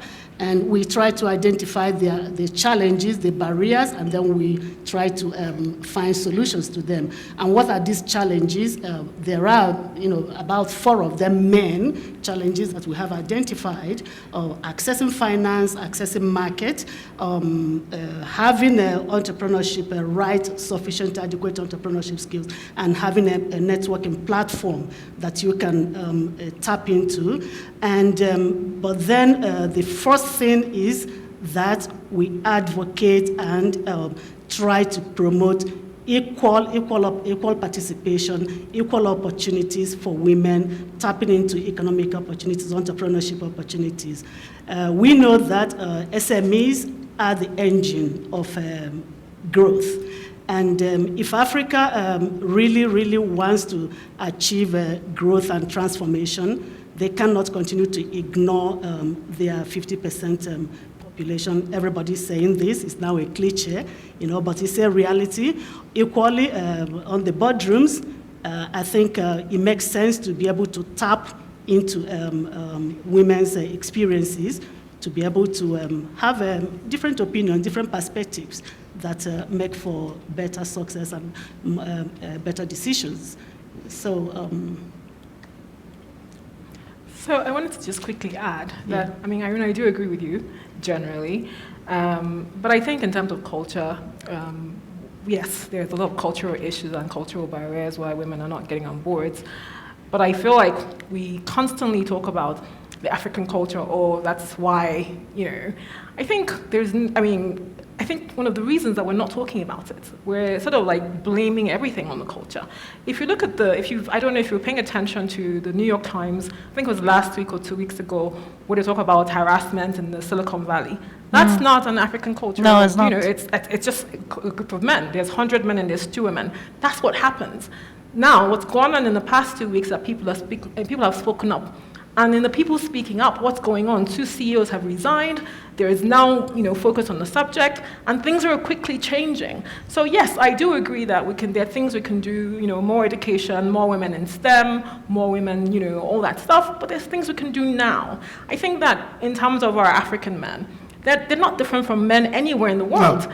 The point is, there are men who care about women, and there are men who, if they were better educated, would care more. Mm-hmm. I think if we spoke out more, if we said, this is a problem, that wink or that touch was annoying to me, it hurt my feelings, or it's a bother, we would be better placed to actually get our points across. If we say, oh, the African culture, it's not, the culture in the Bay Area is one of the most advanced places. Silicon Valley is one of the most advanced places in the world, but yet, there was a systemic abuse of women. So the point is it's not an African thing. It is a fact that we have not actually spoken out as African women and African men to say this is a problem and this is how we need to fix it. And in terms of women in the boardroom, if you think about it, boardrooms usually a private sector matter. It's referrals, recommendations. They say you need sponsors, Indeed. You need mentors. If you've read Lean In, they say lean in and lean in further. Your mentors and your sponsors. The mentors and sponsors are all men. And if they don't see you as a money-making potential, you're not getting in. Yeah. Educate as you like. Yes. And I guess it's also the networking with the men. I wanted to, what excites me is that, look, you see, we must not pathologize black men. Because you see, and then one of the MDs from THL in Kenya is sitting out there, and during tea, which we agreed that, look, patriarchy is a universal thing. Yes, it's a universal thing. The difference may be class, the difference may be race, but would you want to tell me that Donald Trump is better off than someone you'd find in Kailicha? Would you want to tell me someone who says that, look, talks about the French president's wife, about her physique? Yeah. You have done so well. That has nothing to do, your experience, that has nothing to do with, her ability or lack thereof, The point I'm making is that this is a universal, and these are universal challenges. It is. And for us to have, if you ask me this afternoon, that in fact, I actually don't think that we should have spoken about bringing gender equality. In fact, it's about bringing women. Because when you see, we muddy the water when we talk about gender, because it's sociological. Some would argue and say gender and men, and how we are, socialized. But we know that the problem throughout the world is about how universal we are in terms of how we are wired as men throughout the world. And I dare say this afternoon, the difference may be issue of class, race. But someone who, even in those democracies that you think are gender, Sweden, Denmark, Iceland, Norway, you may find that at a practical policy level, the thinking may be the same. But to add to what the Commissioner has just said, patriarchy is not an African thing alone. The other day, I had a good laugh because I read something, the lady that invented Jimmy Choo, Jimmy Choo, we know, is a women's product. The co-founder, not that she invented it, the co-founder of Jimmy Choo. At a certain point, she said she was the only female board member in a product that only women consume. Yeah.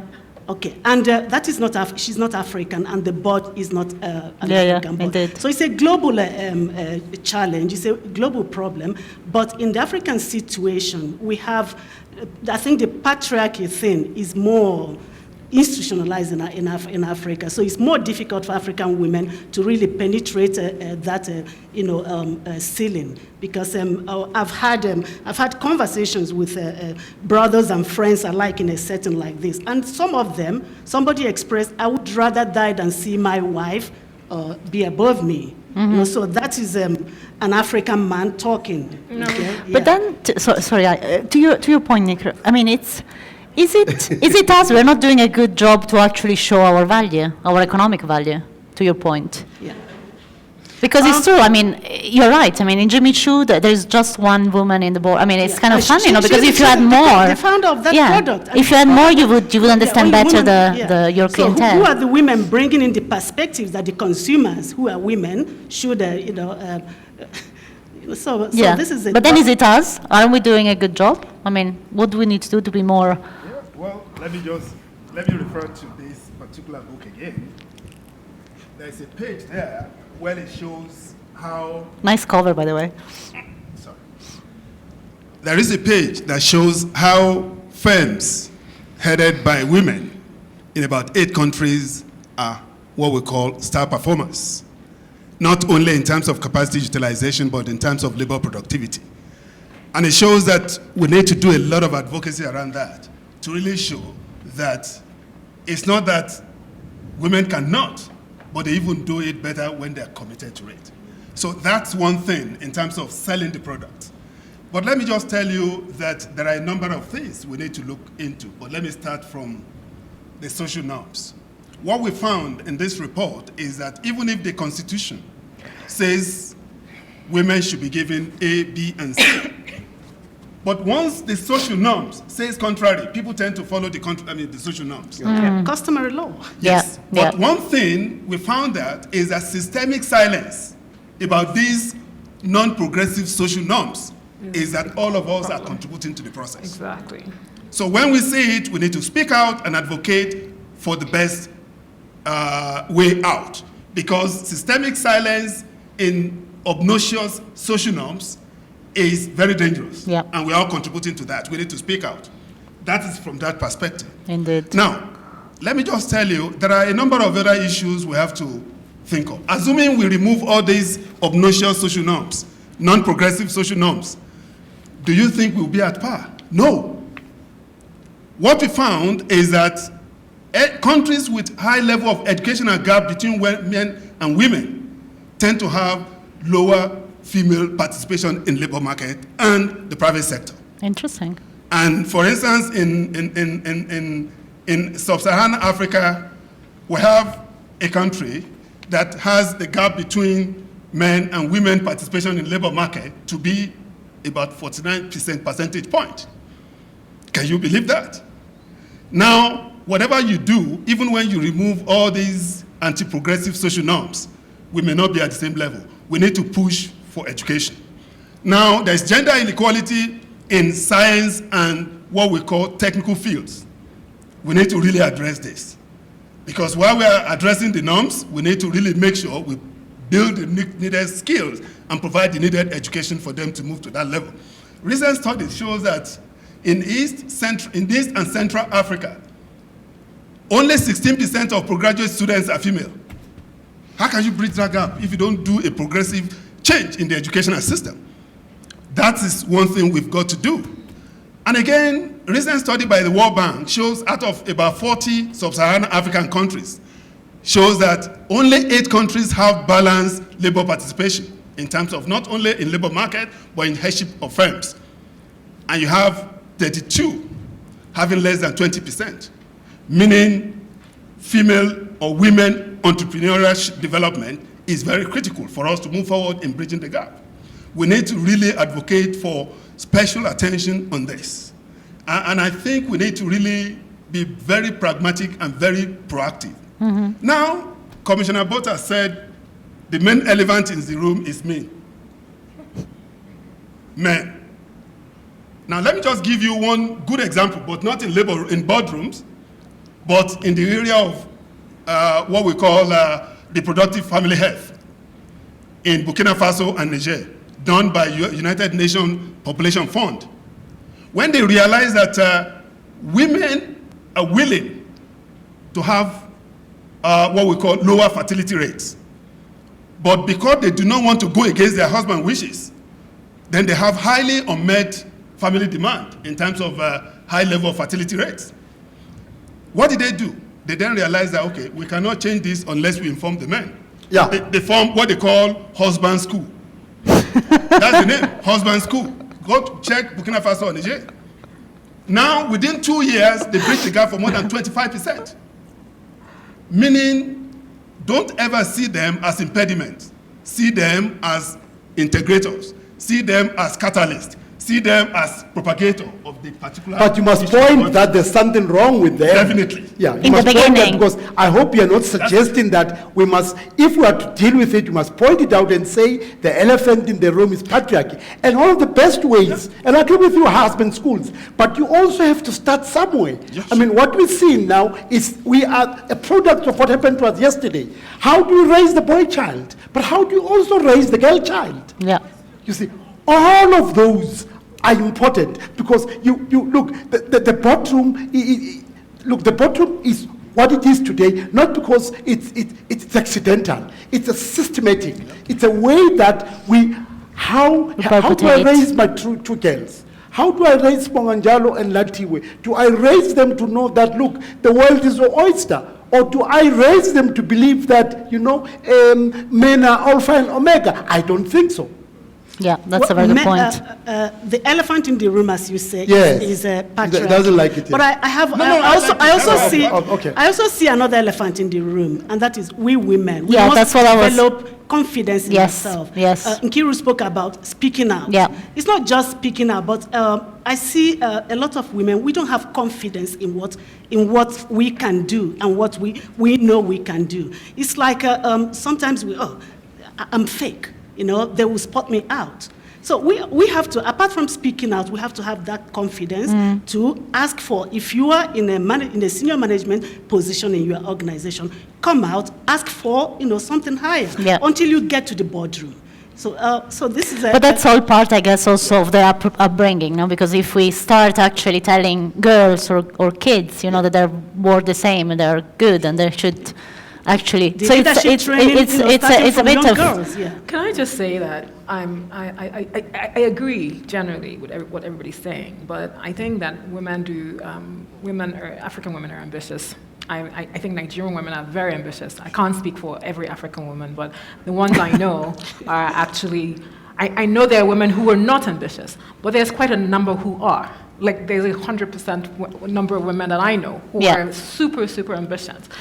It's not that they're not educated. They have PhDs, they have masters, they have all sorts of things. They're even better qualified than our peers who are guys.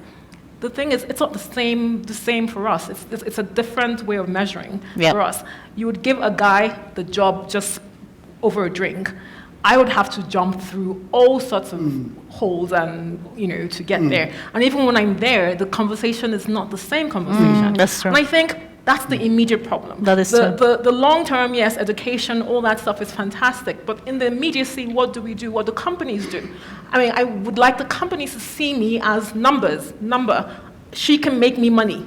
That's what I want. I can speak only for myself and my own immediate circle. We want to be seen as people who can make money who can maximize shareholder value for the company.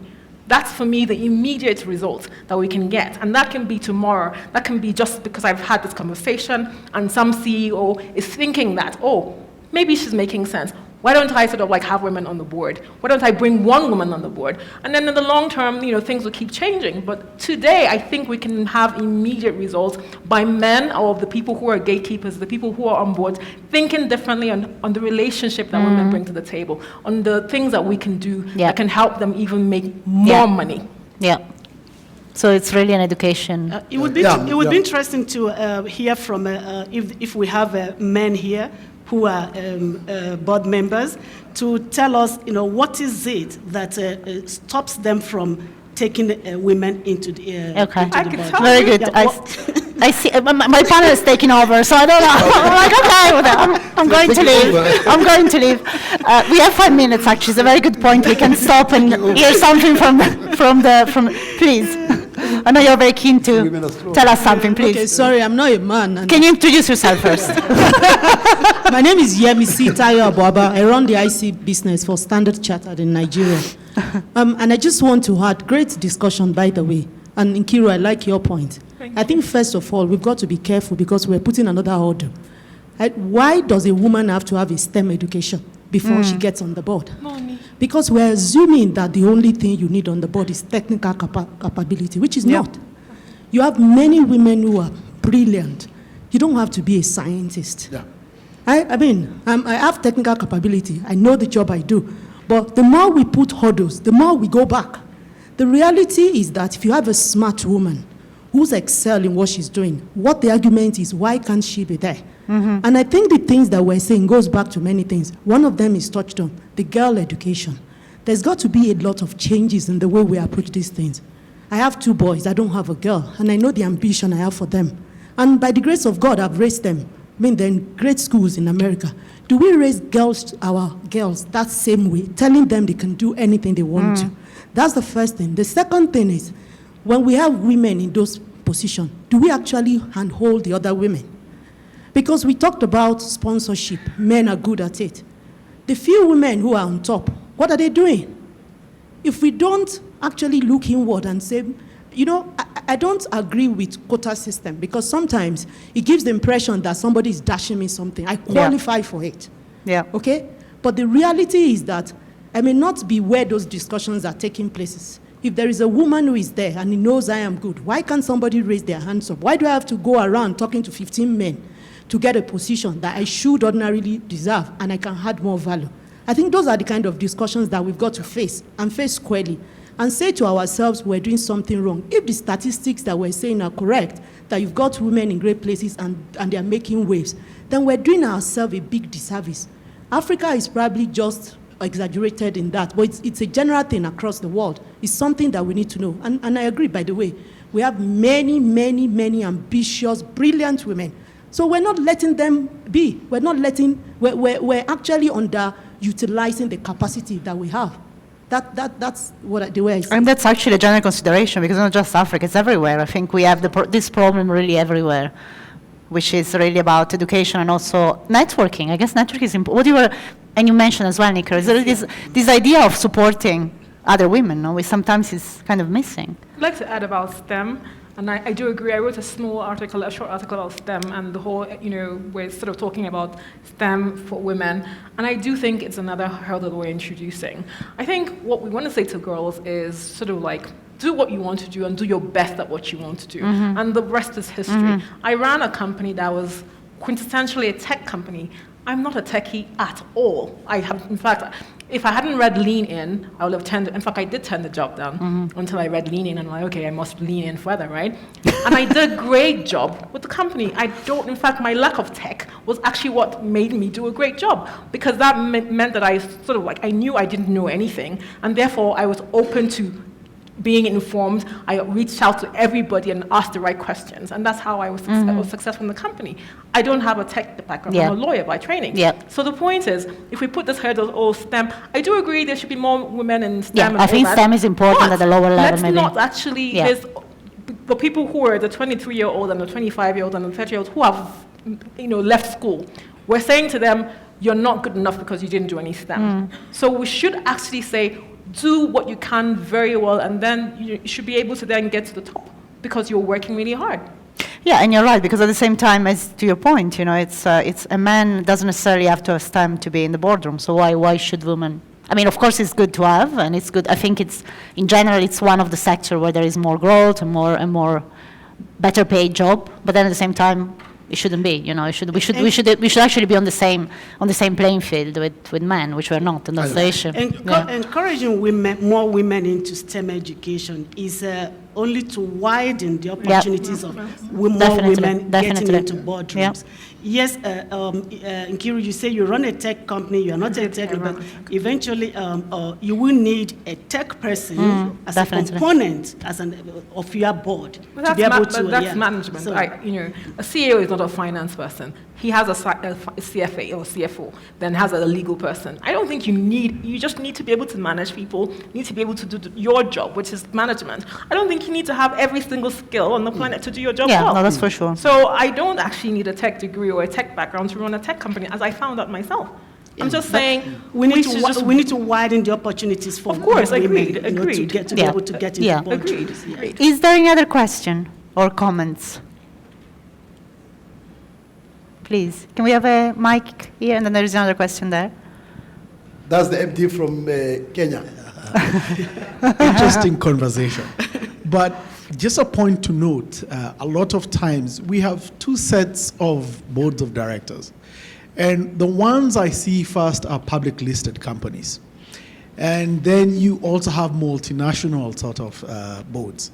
Now, for multinationals, in most cases, other than Europe and the rest, when you come to places like Africa, most of the people who represent these boards are either managing directors or the CFOs, people who are in senior management who are appointed by proxy, essentially, to make decisions pegged on what, the multinational in London, in Germany, or wherever is saying you need to do. Okay? Then you have public listed companies, and those are based again on policy. So that is a different ballgame, because that's where you have my brother Bota there, who will then legislate and would have to incorporate all that simply because it's a public listed company. Yeah. Nonetheless, I have a little girl, she's 9. And one of those things I try and do is make sure that my daughter doesn't get anything on a silver platter. I want my daughter to be recognized because of what she can contribute. And so I'm not going to tell my daughter to get any additional skills simply to be better than a guy. I am telling her right from now, when she's in class, she's as good as everybody else. Exactly. And that's the same thing I tell my wife. I say she is just as good as I am. And it's important for her to know she can head an organization just like I can, just like I am currently. So I think, it's getting to that place where we all appreciate that there's nothing special about anything. You can do it. There's nothing different about her than myself. Sometimes it's just a question of opportunity and skills. That's it. So, back to everything. I think many times I try to move away from the discussion that she's a lady and I'm a guy. That absolutely doesn't matter. No, it doesn't. In my business today, all I need is someone who tells me I can move revenue from here to here. It doesn't matter who you are. So long as you can get me that revenue, I will put you there. Simply because we all want to step on everything else to get to the top. So at the end of the day, for me, it doesn't matter. Whoever gives me the skill set that is necessary to get there, and that's changing. A lot of CEOs will tell you they don't care anymore who sits on whatever.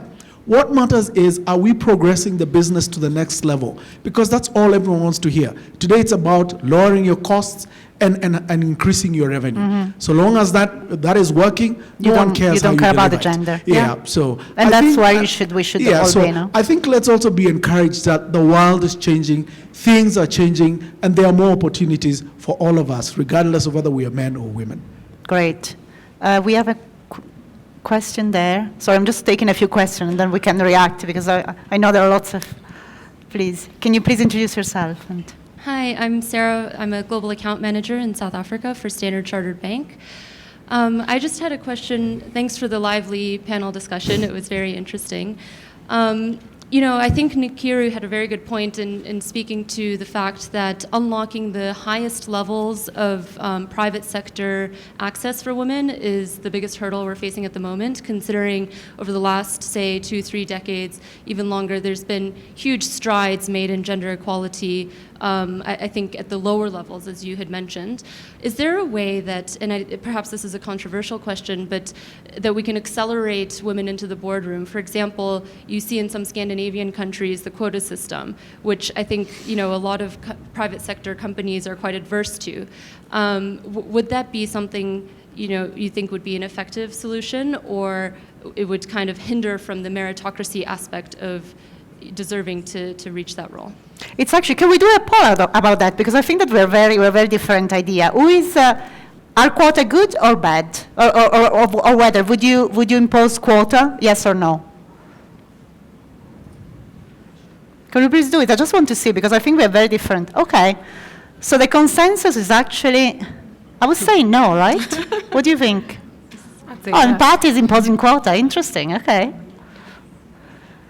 Okay, so what do you think? Of course. Well, you see, we are assuming that all countries are homogeneous. They are never. The degree and the level at which they accept equality in skills, in performance, and issue, they're totally different across countries. And some countries can only do better when it is known that if you breach this, you're against the rule.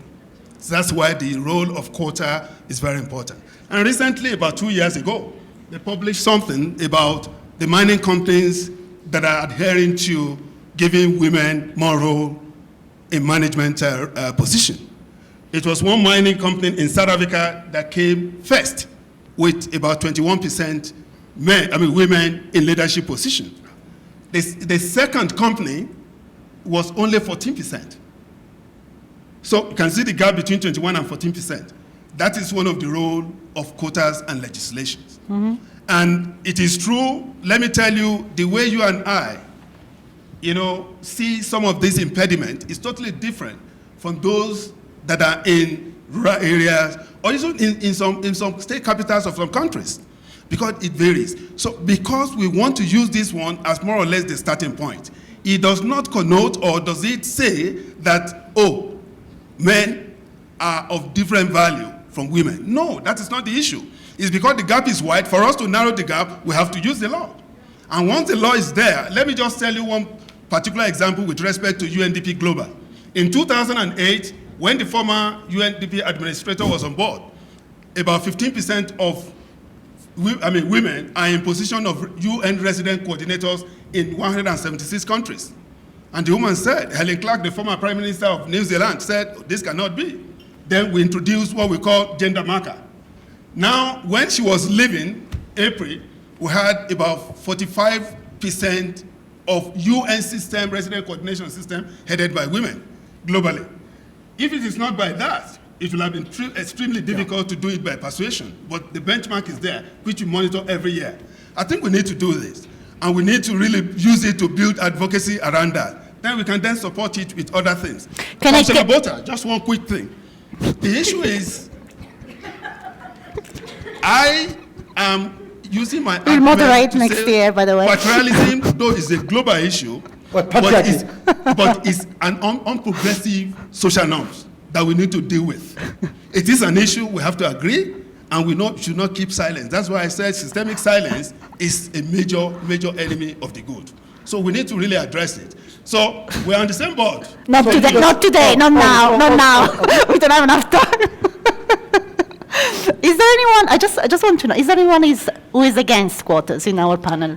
I'm personally against affirmative action. Yeah, I am a bit as well. But yeah, I don't believe in it. I think the quota system can be a sensitive thing if not well managed.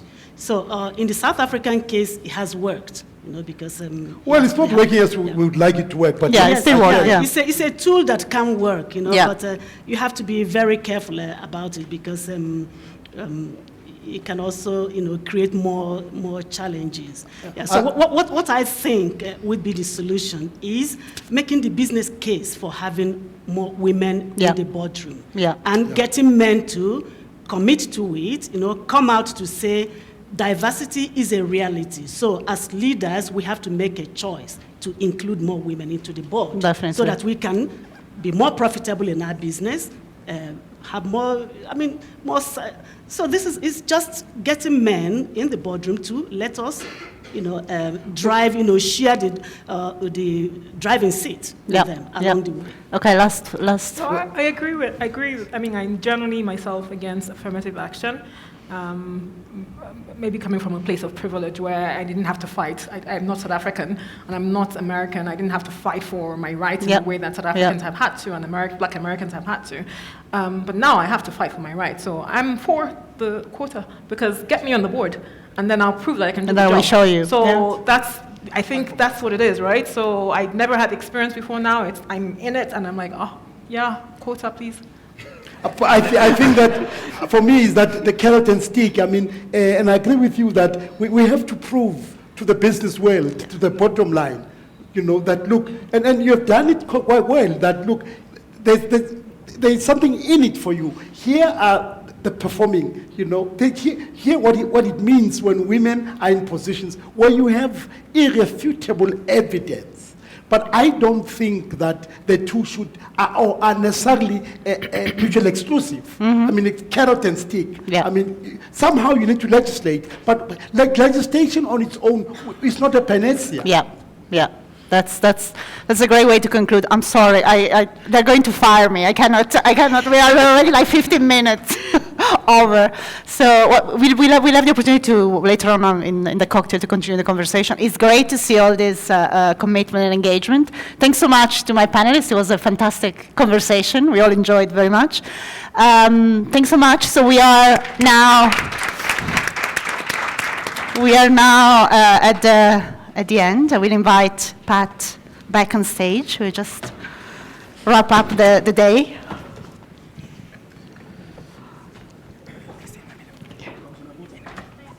In the middle. It's not yours. So. Yeah. Okay.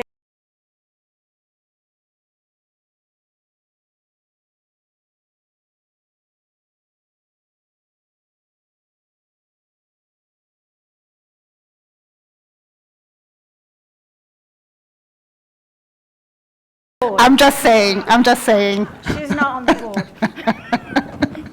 I'm being discriminated for my nationality, I think. Anyway. It's the only way.